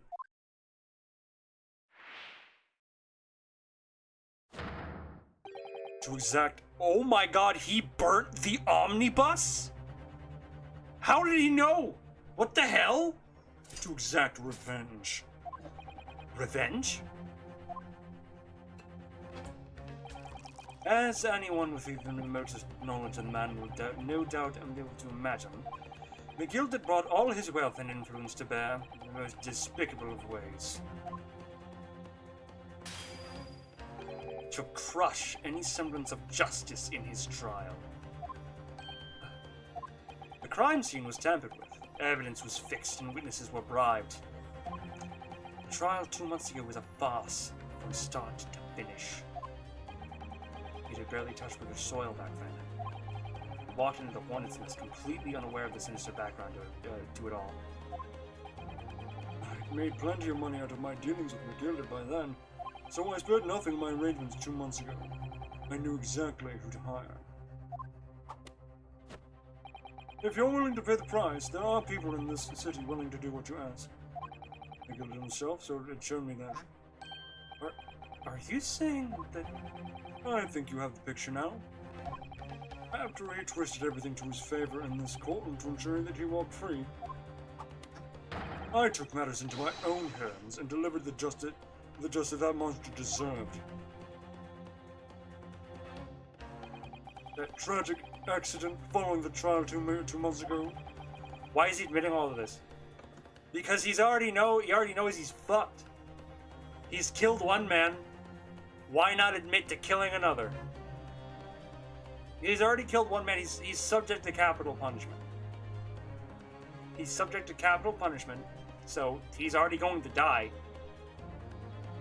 So he's like, fuck it. I might as well admit all my sins now.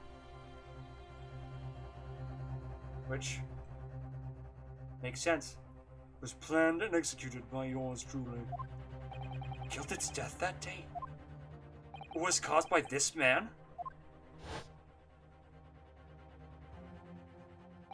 Everything is ready, sir. I would like you to follow me to the courtroom. Oh yeah, I don't need to...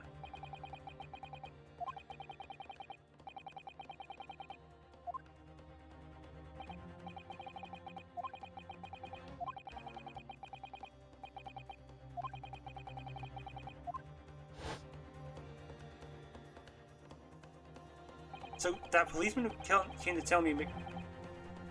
That was you? That's right. An imposter. Oh, hired by me. Never mind, an imposter hired by him. McGilder uses his wealth to manipulate the trial.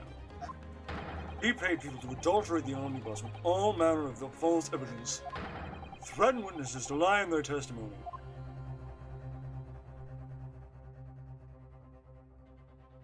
Well, I gave the man a taste of his own medicine.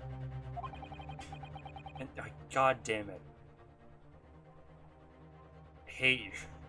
God damn it, Potter. It's not Amogus. You don't set people on fire in Amogus.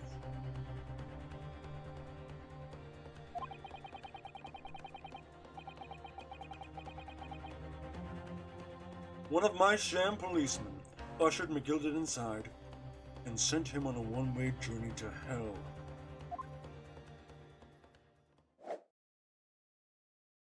Just throw him in lava. Yeah, but if you're the imposter, you never light anyone on fire. An eye for an eye. That's how I avenged my father's death. A spine-chilling account indeed. But that wasn't the end of it for me. I was in a loose end, you see. A loose end? Yes, I should think it's obvious. The second disc which my father had taken to exchange with McGilder. Ah, yes. There was indeed no mention of the man's in trial 2 months ago. Clearly because it had been removed from the scene of the crime. When I realized it was missing, I remembered something. Something from the first time I've dealt with McGilder.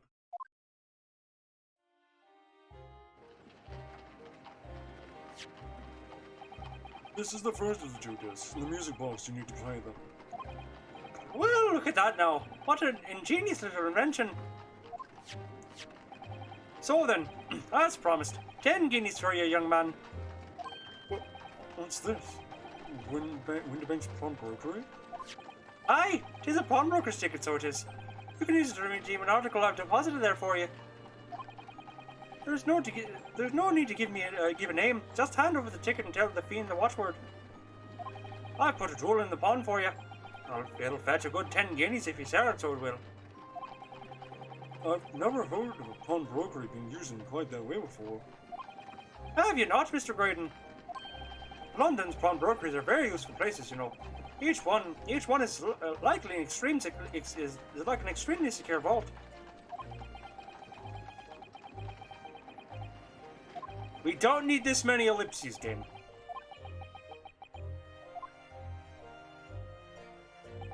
So I knew that if I had taken steps to hide the disc, it would be in the pawnbrokery somewhere. That on the night he killed my father, he must have entrusted the ticket to someone. Yes, to Gina. Fuck. I remember now. That when we first met you at the afternoon 2 days ago, you had a description of Mr. Lestrade written down. How did you know who you were looking for? On the trial, the pickpocket's testimony was clearly peculiar. Anyone could see that. I realized immediately that she was another one of McGilly's pawns. That he must have threatened her somehow. I was fairly convinced it was her who read the ticket.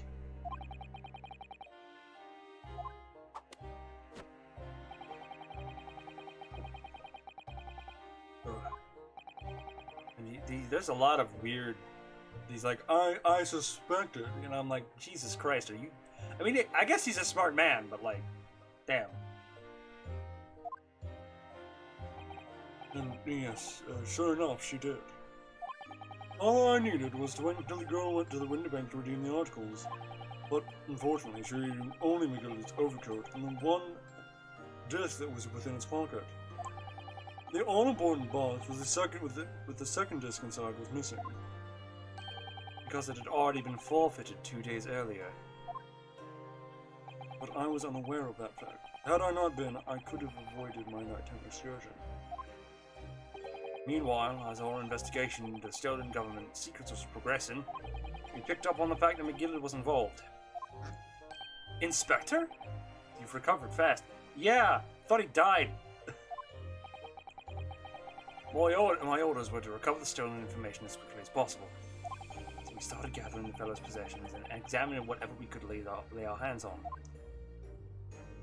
We had a full-scale investigation going on in the yard, but we had to keep it quiet as we could. He never truly planned to kill him.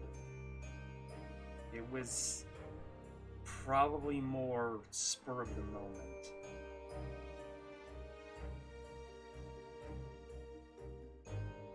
Hold on.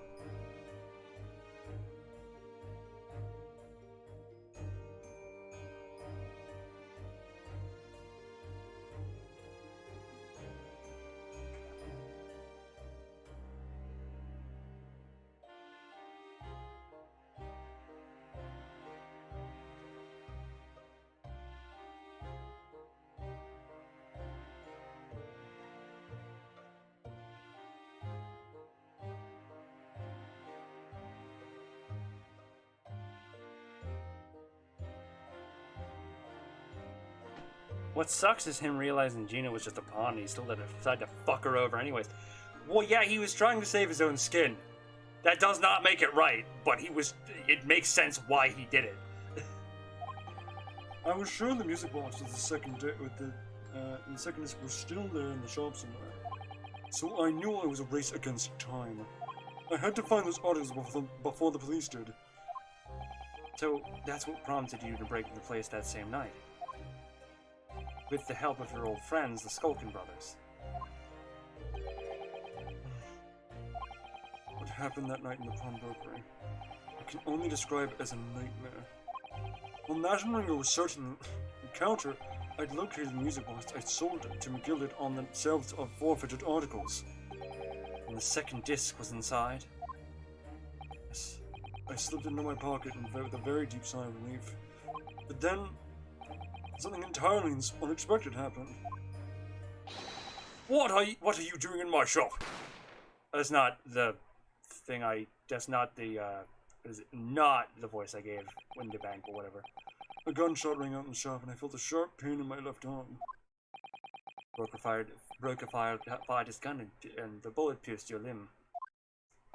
Yes, exactly. But unfortunately, I've decided to bring my own gun with me that night, just in case. That's why he pursued.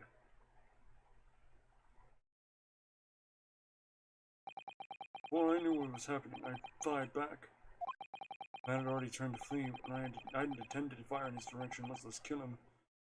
But unfortunately for both of us, the bullet hit home. And then was back, and he fled through the storeroom door to refuge. Sorry tale. It all took place in the blink of an eye. I don't imagine Nash and Ringo even realized what had happened at first. I was terrified.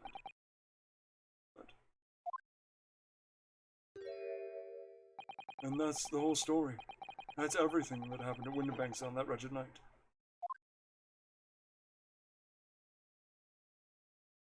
Don't need this many ellipses, game. Come on.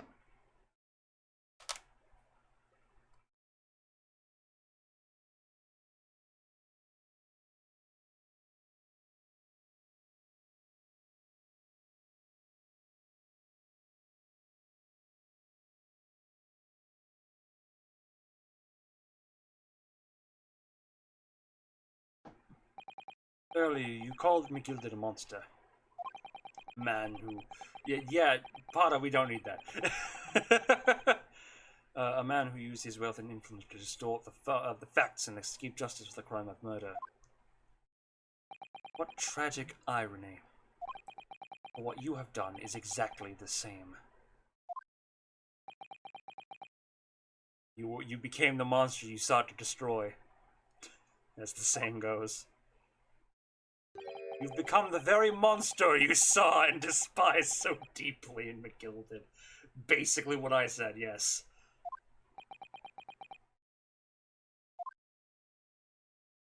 Yes, I think I have.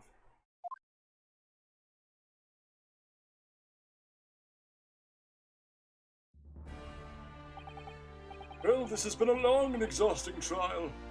I mean, we're over time. But we're going till the end.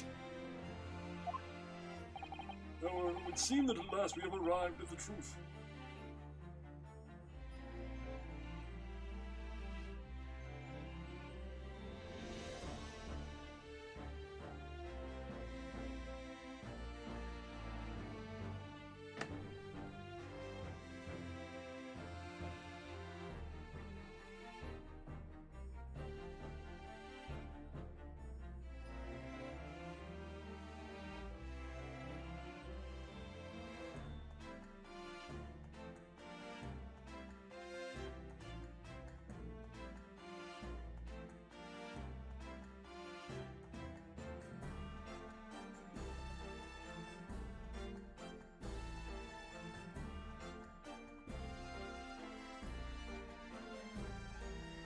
You guys ever heard of someone eating pho or pho?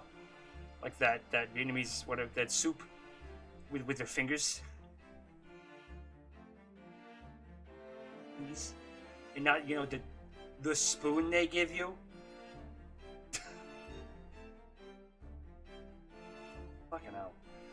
However, it would seem we've seen that we have last arrived at the truth. Inspector Gregson, what of Mr. Ashley Graydon? He's been restrained, my lord, and has been escorted to the yard. He'll be charged with the murder of Mr. Winterbank and stealing the government secrets. Very good. And you, Inspector? Regrettably, you will have to face charges yourself. Yes, my lord, of course. It transpires you were very complicit in helping your criminal escape justice. The fact remains, whether or not you were doing so in the line of duty, the crime is a serious one, Inspector, and inexcusable. Now to the defendant, Miss Gina Lestrade. Yeah? It is time for the final adjudication. Is the jury ready, Mr. Foreman? Yes, sir. Garrotem Squadron standing by, sir. No, this really is it now. The last push, the final call, the finishing whistle. I mean, ready to deliver their verdicts. Thank you, Mr. Foreman. Very well, ladies and gentlemen of the jury. We will now declare your final decisions to the court. What if it's just guilty? Not guilty. Not guilty. Not guilty. Not guilty. Not guilty. Not guilty.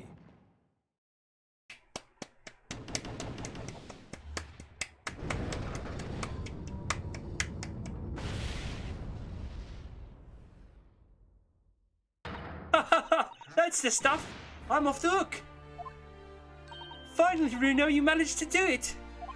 Finally is the word. Really wasn't sure if we'd come out on top there for a while. Susie was right. You're the best lawyer in the world. Miss Lestrade, I am not finished with you yet. Eh? What are you looking at me like that for? Before you start enjoying your freedom, there are certain other crimes you consider. Eh? 2 months ago in my courtroom, no less, you gave false testimony, did you not?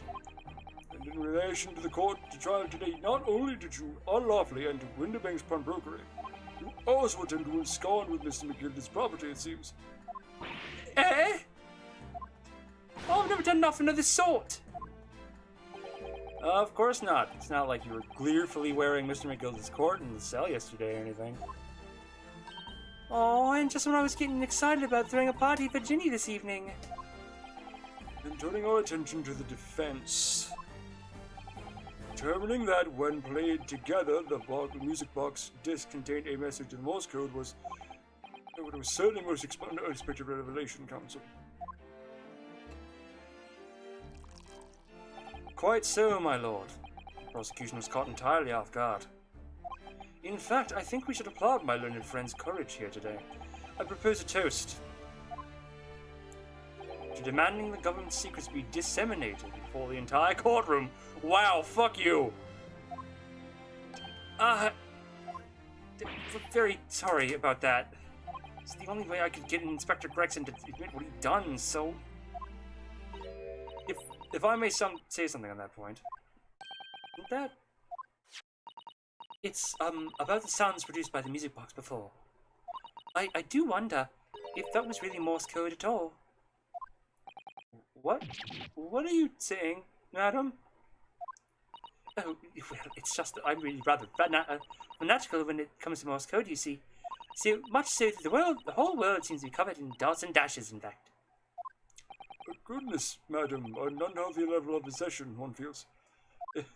But I must say that in my opinion, the sounds produced by those two discs were nothing more than that. A meaningless series, not serious, of two different tones.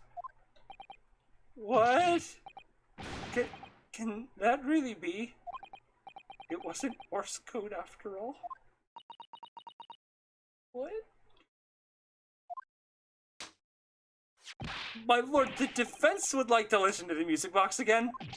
Are you off your nut? How many times do I have to tell you those discs contain ministerial secrets, Sunshine? This courtroom is not an appropriate forum to discuss the nature of government communications. We know McGilda conspired to trade national secrets without any secrets required from Mr. Graydon. Now that the man has admitted to his crimes, we have no need to pursue the matter further. But it's really going to bother me. What the fuck? Miss Lestrade. Yeah, my lord?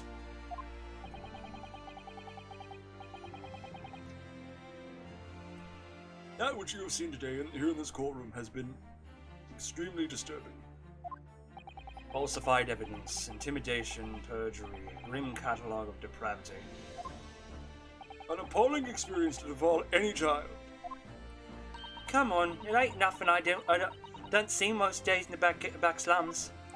I beg your pardon? If you're weak, you pay for it. That's how life goes. Gina. Well, look, I reckon I've worked something out today. The world ain't fair, but if you want it to change, you've got to start at home. You've got to change how you are yourself. Well, that's a very laudable lesson, I would say. I eagerly look forward to the born-again Miss Lestrade never gracing my courtroom with her presence again. Now, with regard to the murder of Mr. Pop Windibank, proprietor of the pawnbrokery business on Baker Street, I hereby declare the defendant, Miss Legina Lestrade, not guilty. God damn it, it's been so long. Jesus, this was a trial and a half. Holy fuck.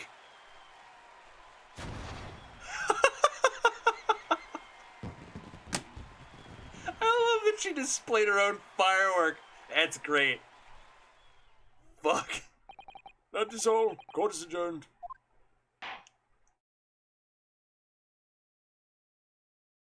Oh, man. Oh.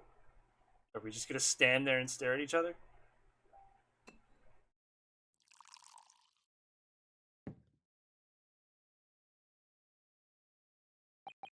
On a personal note, I must say you surprised me, my far eastern friend.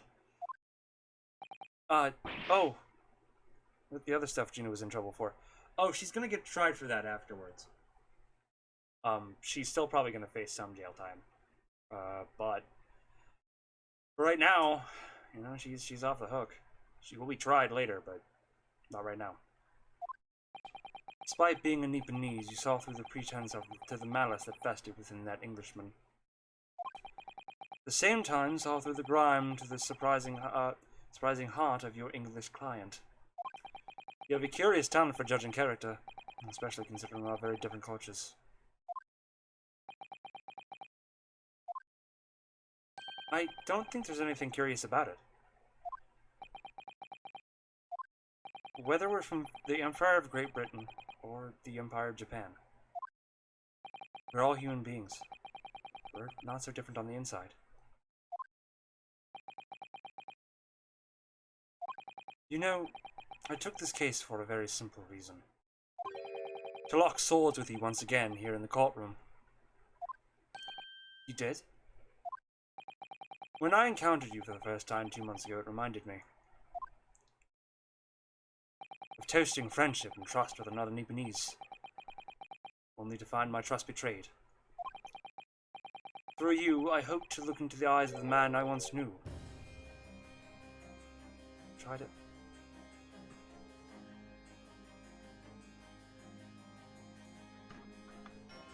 There was unfinished business. Did they know each other?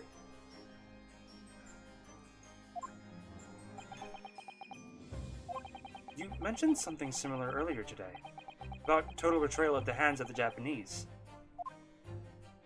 What happened exactly? Well, you may ask. And one day, when the time comes, you'll learn the answer. You like it or not. Oh, okay, I guess we won't know. Sure.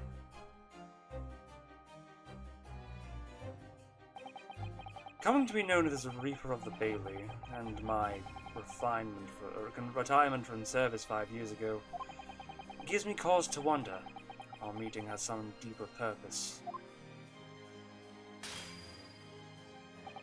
So, farewell, my learned Nipponese fellow, till we meet again.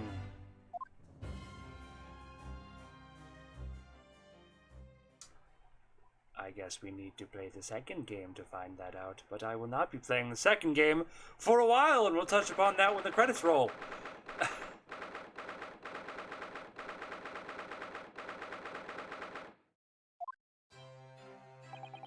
It's done. It's over at last. But where's Iris disappeared to? She's finding Hurley. Ah! Congratulations, Gina. I knew it all along. I knew you were innocent. Well, you did what you said, Mr. Naruto. You believed in me right up to the end. You're as odd as your name. What's hard about it? I told you I had faith in you, didn't I?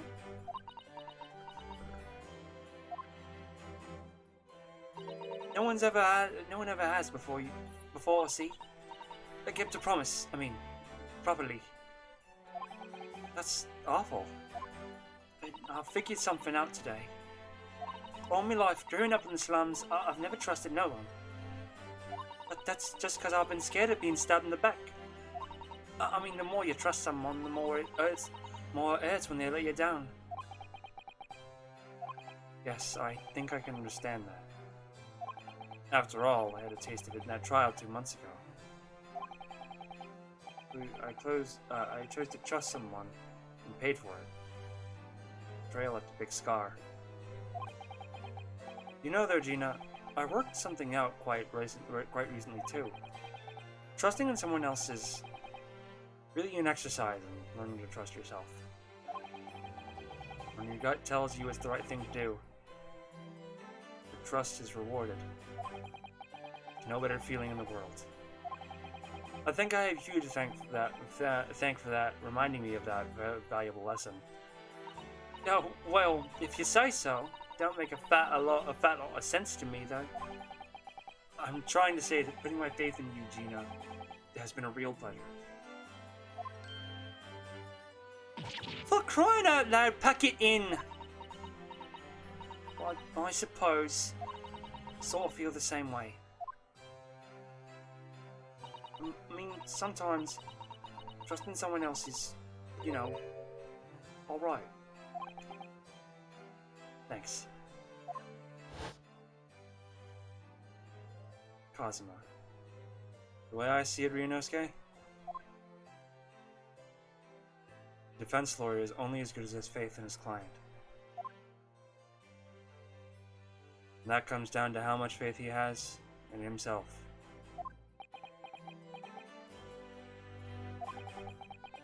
After this experience, I'm starting to feel like I understand what you mean, Kazuma. Am I living up to your expectations? Am I turning out to be the lawyer you believed I could be? No. See, you're not wearing a headband, and it's not flowing in the wind. That's the one thing I expected you to do.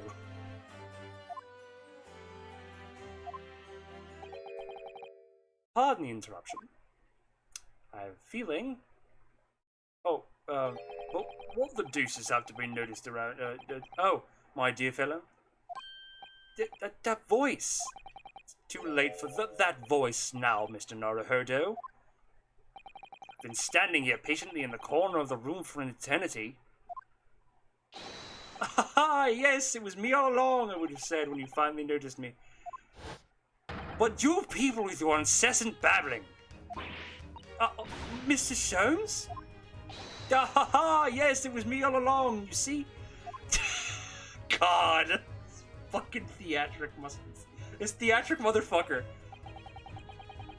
I'd assumed you'd been taken back to the hospital, to be honest. Indeed I was, but I managed to escape again. Sholmes, you should be resting. You were shot. Oh. I happen to be aware of one or two foibles of the doctor who's tending to me. I nearly made my knowledge of them known to the man, and he happily issued me a leave of absence. Now, very above board. But enough of my adventures. That was a fine victory, Mr. Naruhodo. Your tireless efforts justly rewarded, I feel. Congratulations are in order. As a close friend, I tip my hat to you. Oh, thank you. Some great detective you are. Great as being cold as ice, maybe. Have I irked you in some way, Miss Lestrade? While you've been having a snooze in your stuffed bed, some of us have been fighting for our lives. Ah, well, that bullet did cause me to lose a substantial amount of blood, it's true. So I've been indeed feeling somewhat cold. Not perhaps cold as ice, but, well, have a few. Could you take your hands off my neck, please, Mr. Sholmes? Oh my god. And in some way, I suppose congratulations are in order for you too, Miss Lestrade.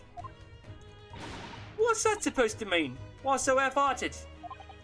Well, naturally, it isn't my intention to alarm you, but an acquittal trial in the particular prosecutor is perhaps a little precarious. Well done, Mr. Sholmes, not alarming in the slightest. Oh, the Reaper, you mean? Of course, anyone who's found guilty in the trial he was working up winds up dead, is that it? The very point I was trying to make. As exemplified by Mr. McLeod, in fact. Ah, but of course, I pay no attention to such irrational drivel myself. Yeah, well, it don't bother me. Oh, really? Of course not. The way I see it, Reaper's a bit like him upstairs. Him upstairs? You mean like God? Yeah, him upstairs. He knows what's what, right? He knows what people are like on the inside. She just compared Von Zieks to God. Balls on this woman.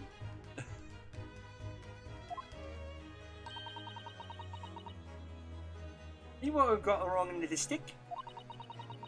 There's some kids like that bog trotter, what are rotten to the core. At the end of the day, him upstairs makes sure they got what they deserve. Bro. I suppose that's one way of looking at it. Oh. Did I? There's no way, right? Hold on. Yeah, some spittle got lodged in the camera. Good job. Fucking overachiever. Shooting straight to the camera. Divine justice is one thing, though. The Reaper taking matters into his own hands and claiming lives is another. He doesn't do that, though. Well, I ain't like the McGildas of this world, so I ain't scared. Got principles, see?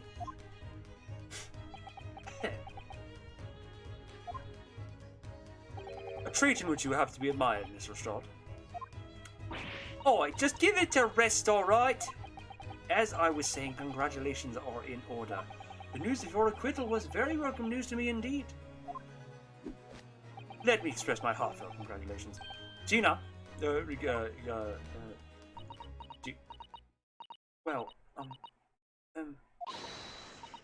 are, Hurley! How long have you been here? Honestly, I went to the main entrance especially to meet you there. Oh, Iris, my dear, I do apologize. But wait until I tell you what happened. This pair made utter fools of themselves. What happened? As you know, I have a penchant for disguise, hiding in this room dressed as a bailiff. But these dolls didn't notice my presence at all. They had no idea. Can you imagine, Iris? What would you credit it? I'm not sure, really. Beg your pardon? I'm sorry, Hurley, but you just don't have the weighty presence you seem to think you have. In fact, you really ought to be careful about that. It's going to land you in trouble one day. Oh, be careful. Ouch! Damn! Anyway, it's such a shame. So hoping to throw a party for Ginny tonight. But you won't be able to come, will you? Don't look like I'm going to be going nowhere for a while. You're the judge's patter. Got stuff to make amends for, apparently. All them offences. What was it again? Breaking and entering, taking bulk stuff while I was in a log, blah blah blah. Yes, I think you'll find that basically being a pickpocket is the main offence. But diving in offence, it's a job, isn't it? I don't think so.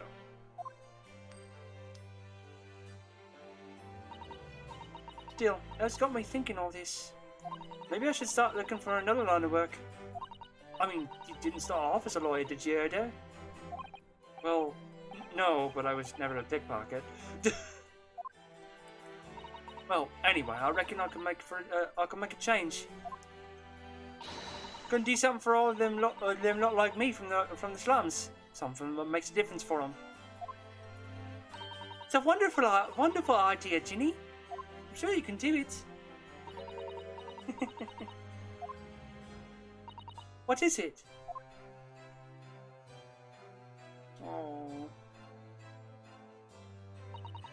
Nothing. Miss Gina Lestrade. Prison carriage has arrived, ma'am. Couple to the rear gate at once. Right. Well, looks like I'm off then. Yes. Goodbye, Gina. And good luck.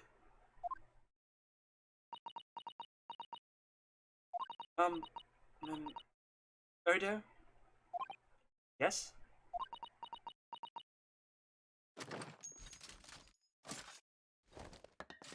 What the fuck? Ah! What was that for? I dunno. I mean, didn't know what to say, so...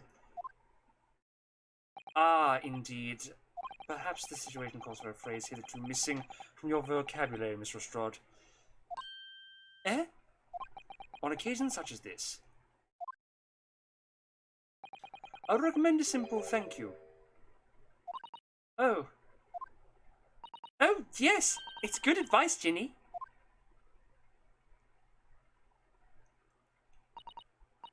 Right, I see. Well...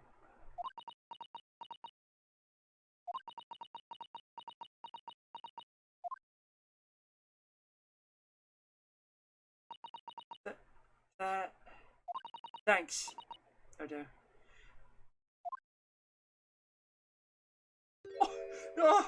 Oh, that's precious! Oh my god, the smile. Oh, it melts my heart. Thank you for everything you've done, for believing in me. My heart. Oh, it melts. Not at all. In fact, that should be my line. Thank you, Gina.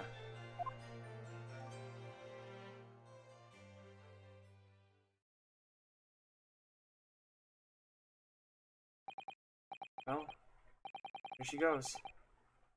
Wonder if I'll ever see her again. Well, quite the indomitable, quite the indomitable pig purse. Oh, I nearly forgot about the paper, about a paper outside. It's a special edition, and this trial's all over the front page. Pickpocket's innocence proven. Isn't it wonderful? You should have shown it to Gina, Iris. She would have been thrilled. Oh no, how silly of me. But anyway, would you like to get the good news or the bad news? Not again. Well, what do you say, Bruno? Early? As usual, I think I'd rather get the bad news out of the way first. Absolutely not. I have no intention of listening to anything but good news. Yeah, that's a bit weird, but whatever. And there you have it. How people answer that question says a lot about them, doesn't it? Let's not go there. Alright then. Let's start with the good news this time. The rain has finally stopped. It's a record level of rainfall, apparently. Well, that is good news indeed. Your journey back couldn't greater comfort. Alright then, what's the bad news? The huge storm has left the seas very choppy. Channel in particular is awful, so sailings out of the Dover might be delayed by a day or more. Wait, Dover? That's right. If we head to the station immediately, we may still make time to wave Susie off. Ah, yes, yes, but there won't be a train, surely. We can't be that lucky. Who do you think I am, Mr. Naruhodo? Mr. Chums? I rushed to Victoria Station earlier and made arrangements for a special express. If we hurry now, we'll make their time for dinner. And I know a fine restaurant that serves the most delicious baked sole. I don't... The great detective does it again. Indeed he does. I happen to be aware of a number of rail transport director's foibles. What? I merely made my knowledge of them to the man known to the man he happily laid upon a locomotive. Elementary.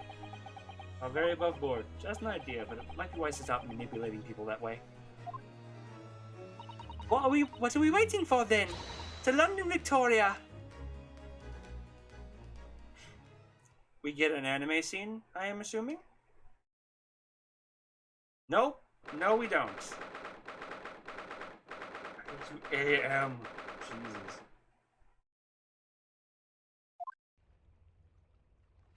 That took somewhat longer than I had anticipated. Susie's boat must be about to leave now. Mr. Sato, where are you? Over there, look. Looks like she's reading something.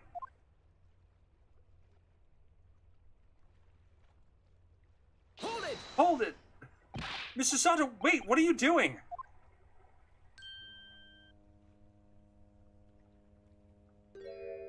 Mr. Naruhodo? What are you doing here? We came as soon as we could after the trial. I mean, we heard that the sailings were being delayed due to the bad weather, you see. Oh, I see.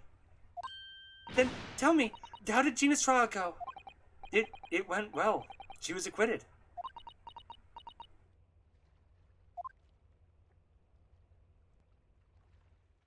That's wonderful. Really wonderful news. We get an anime scene now? No, of course we don't. The book you were about to throw in the sea. It was your Encyclopedia of British Law, wasn't it? Oh dear. I was hoping you hadn't seen that. I'm not worthy of practicing law in any way now. So, I was saying my final farewell. You're saying goodbye to law? You, Susato-san? Would I be correct in assuming? It's because of the people, Miss Susato.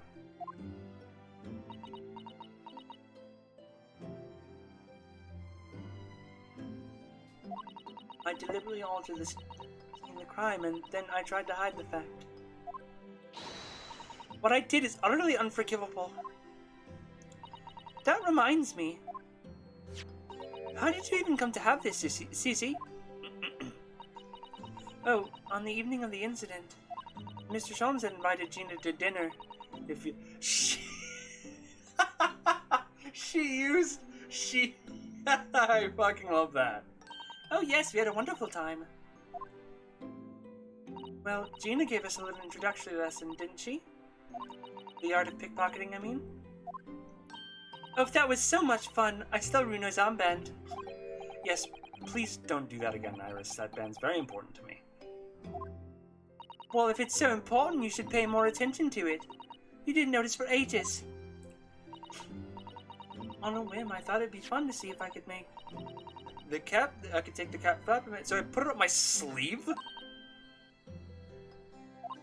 And then I rather forgot about it until I found myself in Mr. Windbank's shop later that night. I see. And then... bang.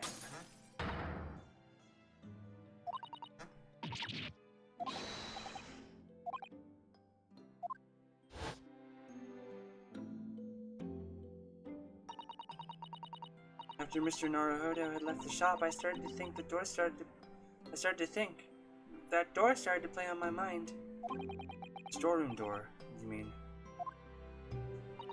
Yes, if Gina was anywhere in the shop, I realized it could be only behind that door. At that moment, the little device that I had up my sleeve sprang to mind. I was so worried about Gina, I simply had to know. So, you used the cat flap mat to make the peephole on the door. And as captured in the photograph print of the shop. By one of Hurley's red-handed recorders. Indeed, it was one of the first importance. It was of the first importance at that point. Precisely when the peephole was made, that information would have proved to be Mr. Naruhodo's greatest weapon. Though, naturally, without proof, it would have been amounted to nothing. But when I looked through the hole in the door, the sight that met my eyes made my blood run cold.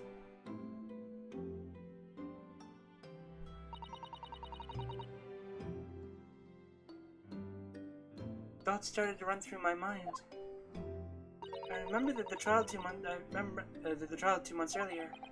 The trial of Magnus McGilded. Thought about how he had manipulated the evidence and arranged false testimony to secure his freedom. It made the British justice system feel very dark and sinister to me. And then a terrible thought occurred to me. What if some wicked criminal was planning to do the same thing now? Because from the appearance of the crime scene, it looked exactly as if Sheena had shot Mr. Windibank. Even though I was sure she would never have done such a thing. You're worried that the true culprit would try to frame her for the crime? That's right. But then I realized it would be very difficult for anyone to give false testimony in this case. What do you mean? Well, the crime appeared to have happened behind the door of the locked room. For someone to claim falsely they have witnessed it, there would have been a way to be... a way to see beyond the door. Ah! For which, a peephole would be the very thing. Only the peephole I had made wasn't actually there until after the crime had been committed, of course. And the criminal would know that, so it wouldn't make any difference. But the possibility of a rather ingenious trap was there, was it not? A trap? Is that why she did it? So is that why you kept it a secret, Susie? You never mentioned that you made the peephole to anyone, not even the police. I know, and I knew at the time what I was doing was wrong. A criminal offense, even. That's why I decided to confide in Mr. Jones. Mr. Naruhodo was completely backed into a corner, and with no other possible means of escape. The truth about the peephole could save him, and that was my plan. She really does think of everything. But then, why didn't you just tell me everything before the trial began? My dear fellow, you're not thinking straight. If she had done that, it would never rendered you complicit in. It would have rendered you complicit in the whole escapade. Ah. You could have been disbarred if you had been seen to knowingly tamper with the crime scene. So Mr. Sato decided to shoulder the burden of responsibility alone. For your sake, and Mr. Lestrade's. Mr. Sato. Truth is, when it happened, I did it because I lost a little of my faith in the law. Oh.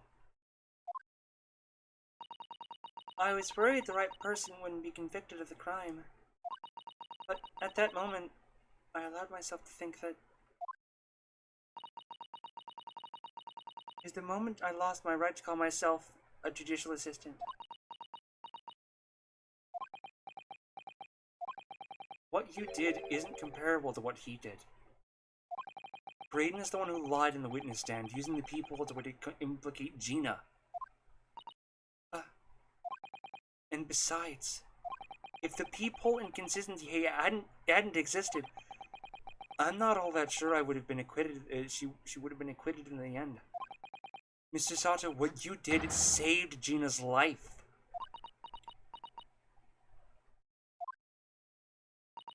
Well, with your kind words, Mr. Naruhodo, you've saved me too, from my regrets.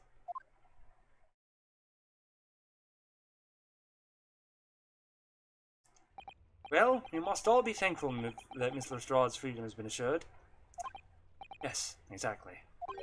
Although some of the loose ends in that trial will continue to play on my mind, I'm sure. But the revelation of that the music box disc contains secret messages, Mr. Naruhodo, was a triumph to work that out. I'm full of admiration. Well, actually, that argument wasn't quite as compelling as I thought it was. Oh? It wasn't? There was a communications officer among the jury members, you see. A telegraph operator. And she said the majority of the sounds on the disc were just meaningless tones.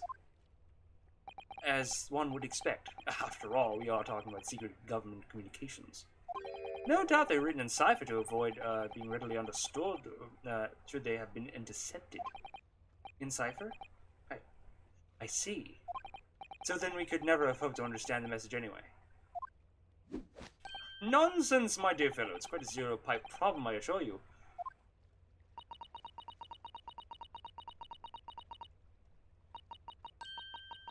A. So, G, Sogi. What? What? What?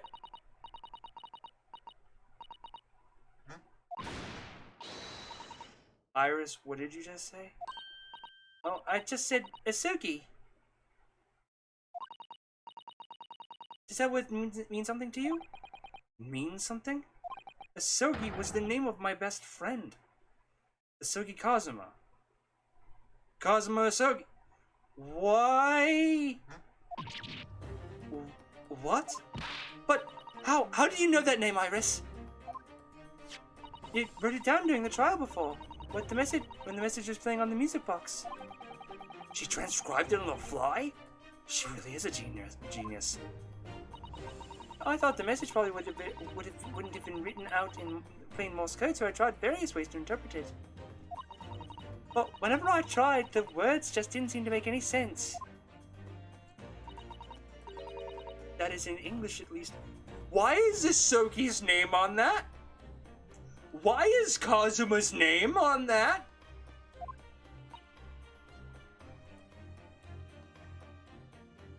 Well, this is the end of the first game. There's no more after this. There's a second game. No more to this one, though. Are we gonna be left on a fucking cliffhanger? It suddenly occurred to me, you see. There's more than one Morse code. Not just the English variety. Various countries around the world know this is. Would have altered and added Morse code to using their own languages. I don't believe. Are you saying? That's right. I've only actually seen a chart of Japanese Morse code once before, but I think it's based on the Iroha program, isn't it? Do you mean to say the Japanese Morse code?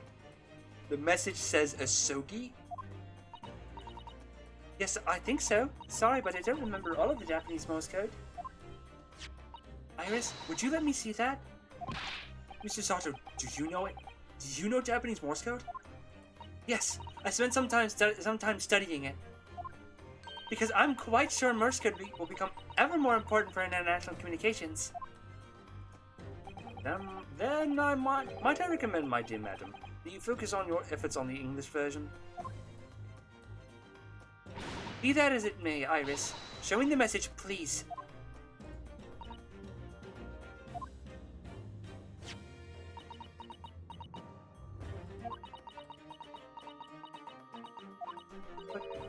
What can this possibly mean? Whatever is in that long series of supposedly meaning dots and dashes. It's made the color drain from Susato's face. Please tell us! What does it say? There's no doubt this message is written in Japanese Morse code. So the British Empire has been using Japanese for its secret communications. I don't understand the reason why, but this message appears to be the list of 4 people's names. 4 names? Wait, so are they saying Japanese sent an encrypted message to English? Is it even... Well, I mean, we've just established that the English is for some reason using Japanese Morse code. It was Kei Asogi, Cosmo Asogi. Why was his name on the disc? For a second is A Shin. Shin? I don't recognize that name. Third is T Guregusin. Tobias Gregson. Oh no. It would seem Tobias Gregson is the third man on that list. And what is his name doing in our secret government communication as well? And the last name. It's my name. It's our name. It's Naruhodo. What's the matter, Mr. Sato? It's just so strange, so unexpected. Oh, what is it, Susie? Don't keep us in suspense. R. Naruhodo. The last name is J. Okay, that's even worse. John Wilson? Iris's dad? What? Wilson? John H. Wilson? You mean Daddy? Iris's dad, who is dead? Who was killed in the first trial? What is his name doing on that list? What is... Okay, well... Hold on. I've noticed something about two of those names. John Wilson is dead. And Cosima is dead. Tobias isn't. And we don't know a Shin. It only says J. Wilson, so I'm afraid I can't be sure. Then after the 4 names, it reads, if I translate from Japanese, that is all 4. And that's the end of the message. Or rather, the end of what you noted down, Iris.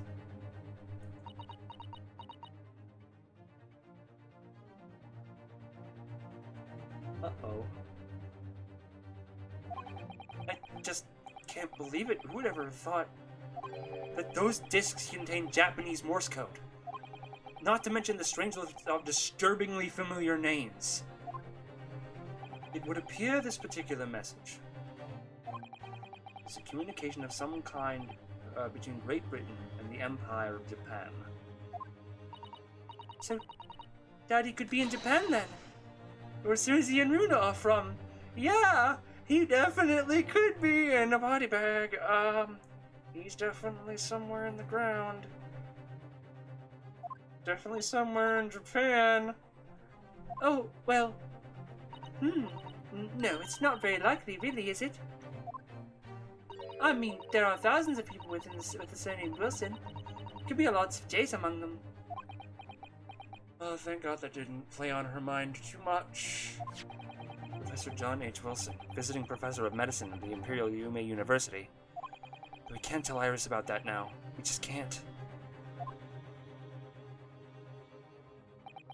This is so strange. Somehow, in solving this the case of Mr. Windemegg's murder today, I feel like I've rolled back a boulder in the mouth of a very dark cave.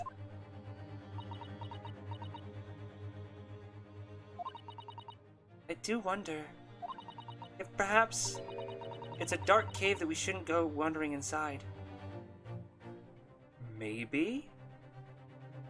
This might be why he was so apprehensive. Probably not, though, right?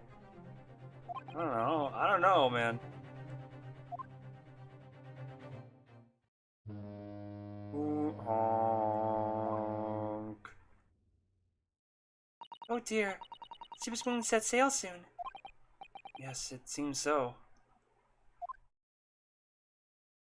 I'll sail on the steamship first port to Dunkirk in France. Then I'll change to a larger passenger vessel bound for Japan. You're really going then, Susie? We wish you a safe passage, Mr. Sato. Thank you so much. I wish all of you the very best. Mr. Sato, I had hoped to always have you at my side to guide me and support me. Mr. Naruhodo, please, come back soon. As far as I'm concerned, you really are the very best judicial assistant in the world. Susato, don't. Susato, don't. I'm gonna cry. I'm quite sure. I'll be back before you know it. Really, Susie? Oh no, don't forget, Iris. I made you a promise I've yet to fulfill. A promise? About your manuscript. Ah! Oh, yes, the Hounds of the Baskervilles. Well, I'll be waiting for you then, Susie. A promise is a promise. Definitely, Iris.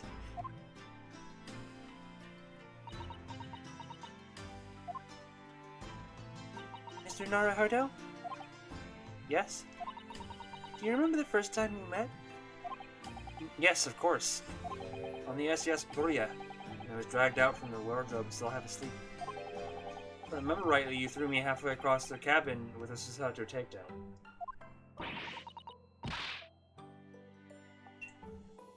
You know very well what I'm talking about after that.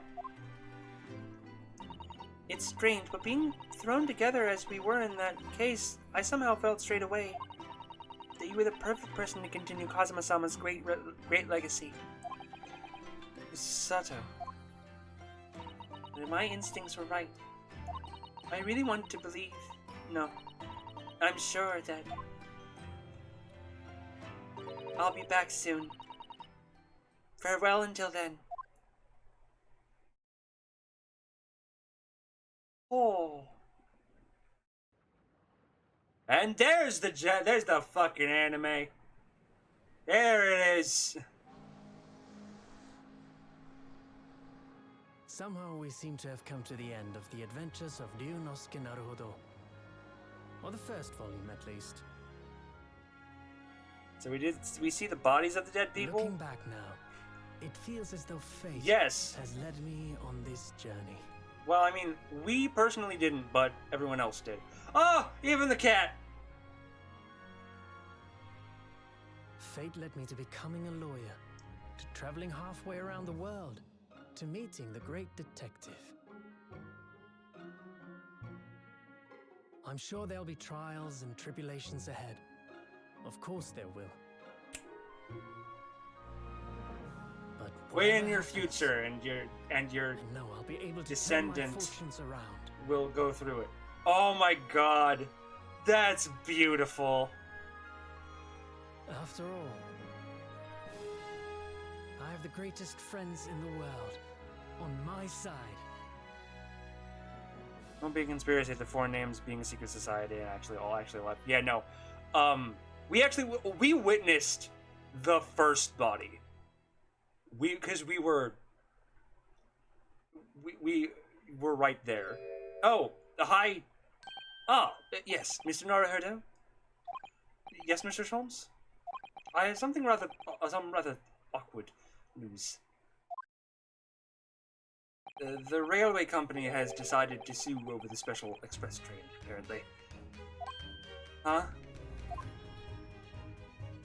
It caused such commotion on the line, all the other trains would have to wait at the stations. But really, we would never have made it to Dover in time otherwise. Anyway, I explained everything, and how it was all your fault, and fuck you! Huh? Huh? I believe a formal complaint should be delivered to your office tomorrow. But do not worry. My dear fellow, according to Ms. Susato, you will love defending yourself in court.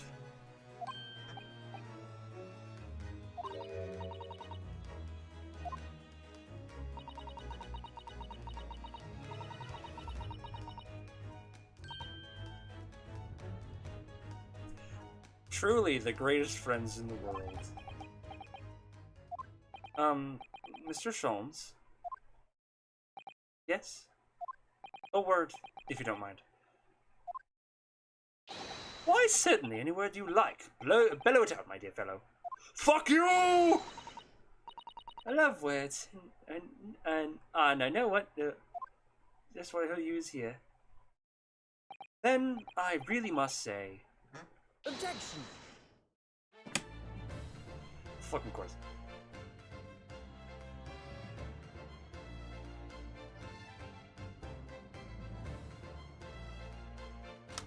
And that was it. I have to pee. It'll be right back, and I'll be right back with thoughts. I've had to pee for a long time. I don't know why I've had to pee so much, but I'll be right. Oh god, damn it! The following week's Hundreds Music Box arrived at Baker Street from all over Europe. God damn it! Something was afoot. They were transpired. Fuck! I'd ordered them all myself, so I'd advertised them for sale with "used by Mr. Sholmes" to solve an important case. And the money I've earned consulting detective work. The pittance of the comparison. I have to pee. I will be right fucking back. Story will happen, and I don't care.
We're back. I see everyone is having moments.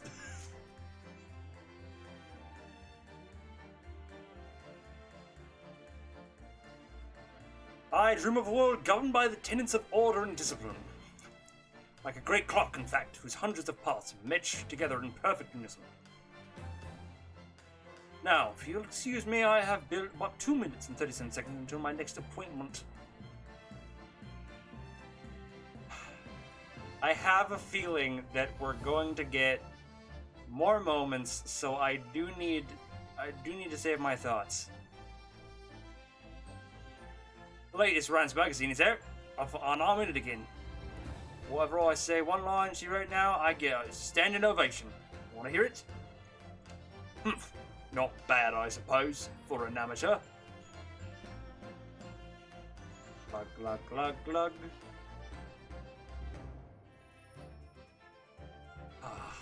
Her ladyship puts me to shame. God damn. I mean, I'll try to say some things in between. Holy fuck, this game.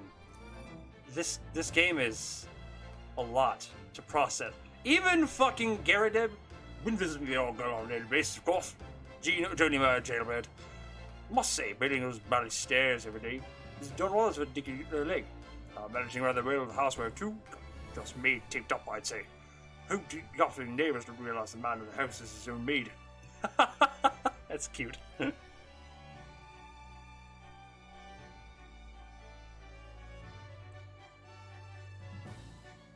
So yeah, this game is a lot. God damn it, even them. My Rolly's back on the beats again, and all thanks to the Reaper. There's nothing I enjoy more than the hunting the small charge in the gutter. Better Bobby now, looking after Londoners. Hey, Penny's and my lovely wife.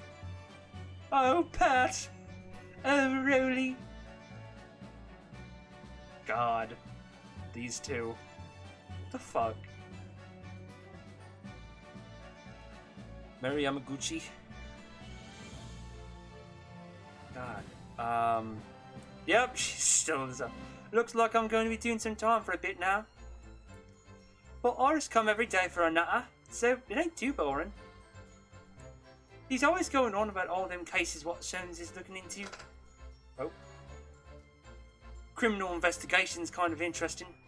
We won't get into them. Ooh. Will she become a cop? That'd be kind of nice, kind of fun.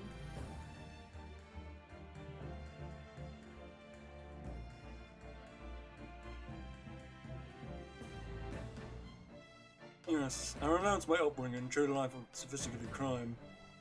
Regrets? Please. Give over, bruv. That ain't actually no state you used to know. We got time to play Miverton Silken's milk run, right? A 3 in Moscow wants its milk in the neighborhood for what it's worth. Hey, isn't he supposed to be on the death row for 2 murders? He has murdered 2 people.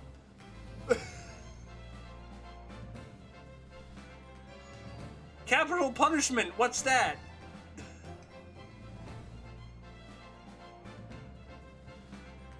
This past 6 months has been a time I shall remember forevermore. 2 murders and gardener, I guess. Wonderful encounters. Come to realize what life is all about. Norohoda-san, I promise.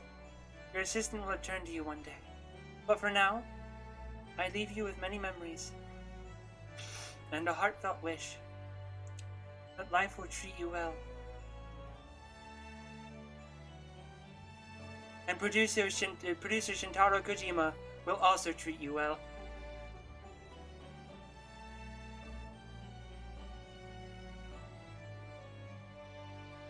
Oh, that's adorable.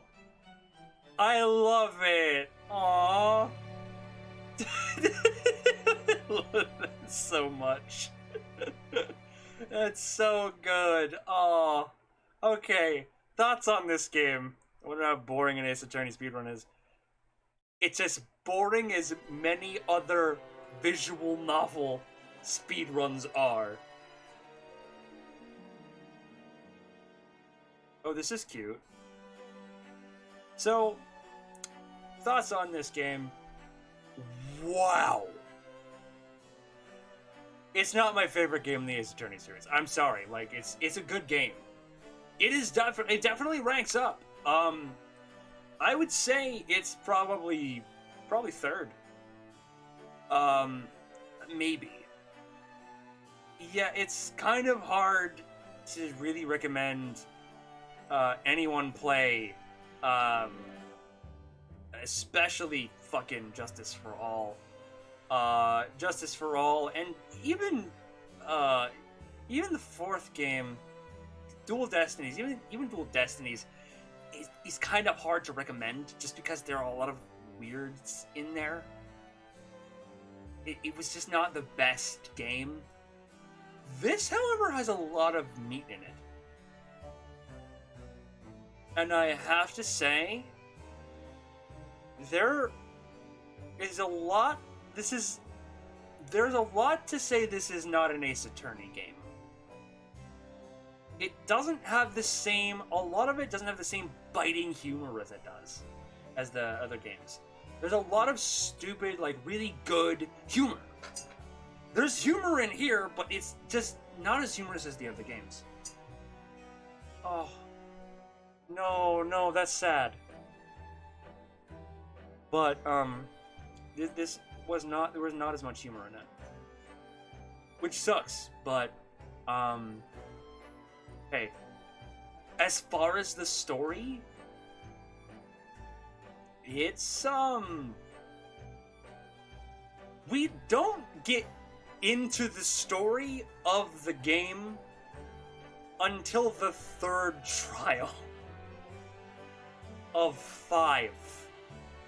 The first 2 trials, one takes place in Japan, and one takes place on a ship, both where we have to prove our innocence. And then it finally gets into we have to prove someone else's innocence.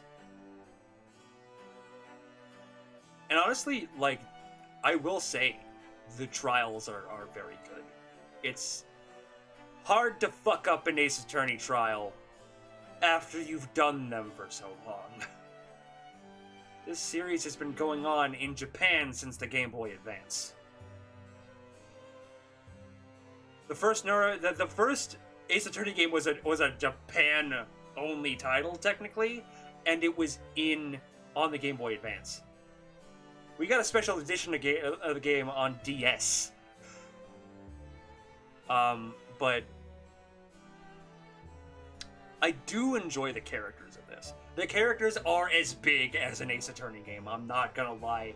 Sholmes, Susato, Iris, Gregson, Garadeb, basically all of the other, all of the people in the trials are as big as you would think for an Ace Attorney game.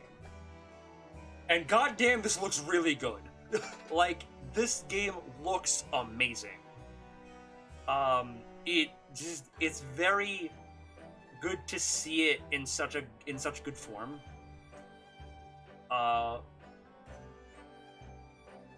It really is. And, the music, I didn't much care for it. Like, some of it's good. I do like the violin piece.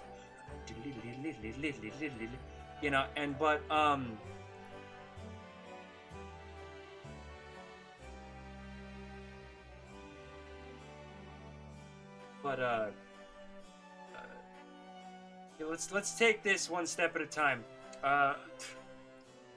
Gameplay. Same gameplay as you would expect from an Ace Attorney game. It's fine. There's not a lot of investigating, I will say, which is weird for an Ace Attorney game, but that's fine. Honestly, the investigations are kind of the most boring parts. Not gonna lie. The 2 new mechanics with Sholmes, the deduction, which is not the best edition. And also the jury. The jury's fun in terms of the fact that it gets Finn. We're done. Oh my god. It's not like it's fun in the fact that you get to see other characters. Oh, that's a good picture. Oh, that's an amazing picture. Oof. So, gameplay is like unchanged basically, except for those two ones that don't really add too much. They don't really add too much. The let's go after that. The story, slow going at first, and then it kind of ramps up into like, what the fuck is going on? And it really does ramp up. It's like, what the fuck? Although the only two like relevant cases to the actual overarching story are cases 3 and 5. 1 and 2 again are us proving our innocence and getting to England, or had no bearing on the story and just served to really give us what an investigation was, sort of, and also just as like a fluff piece. So 3 and 5 were the only ones that were really story relevant. But all of the cases were very interesting and very cool to get around. Although we have like elements of this now overarching story of this new list of names we have is there basically throughout. But the story was slow going, but like okay, honestly, like it's an Ace Attorney story. But it's not the best Ace Attorney story. You want the best Ace Attorney story, you go to Trials and Tribulations. It is an amazing story. Play all the games in order, but Trials and Tribulations is the best.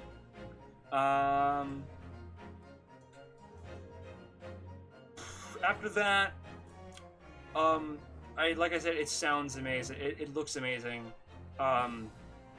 It's definitely a good looking journey. So yeah, and the music is okay. I really wish the cornered theme was better. Yeah, that's it. The writing is very expository. It's like exposition, and it has humor in it, but not as much humor as you would expect. I'll put like all the big full thoughts thing on Twitter. Look forward to that. But you might be thinking, well, we left on a cliffhanger. We're gonna start the second game, right? Fuck no, God! Holy shit! This was an undertaking, my man. Hey, Batata, you came at the basically the end of the stream. We're not starting the second game. 1, Metroid Dread is next week, so we're starting that. And 2, oh my god, this was a long game and a kind of an undertaking. So I'll be taking a break from this. We'll definitely do the second game on stream at some point, but we won't go as hard as like fucking we're doing all of it right now. We're gonna do it how I usually do it, once a week maybe. How I've been doing it recently. But yeah, we are not gonna play the second game for a while. Should be a good rest. Thank you. But we will be doing it at some point. So next week, fun. Next week we start with on Tuesday. When did I say we were gonna start? Hold on. When did I say we were going to start? We're gonna start. God, it's 2 o'clock already. Fucking hell. Hold on. When did I say we were gonna start? Hold on.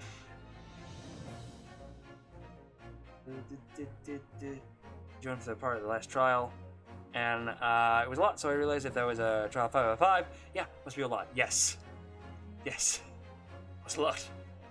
I recommend playing the other Ace Attorney games, or watching the other Ace Attorney games if you don't have access to the other Ace Attorney games. The first 3 games are on Steam, and the Switch. Apollo Justice, Trials and Tribulations, and Spirit of Justice, which I haven't played, are all on the 3DS. So you might want to get a 3DS for that one. But still, so yeah, what time did I say I was going to start on?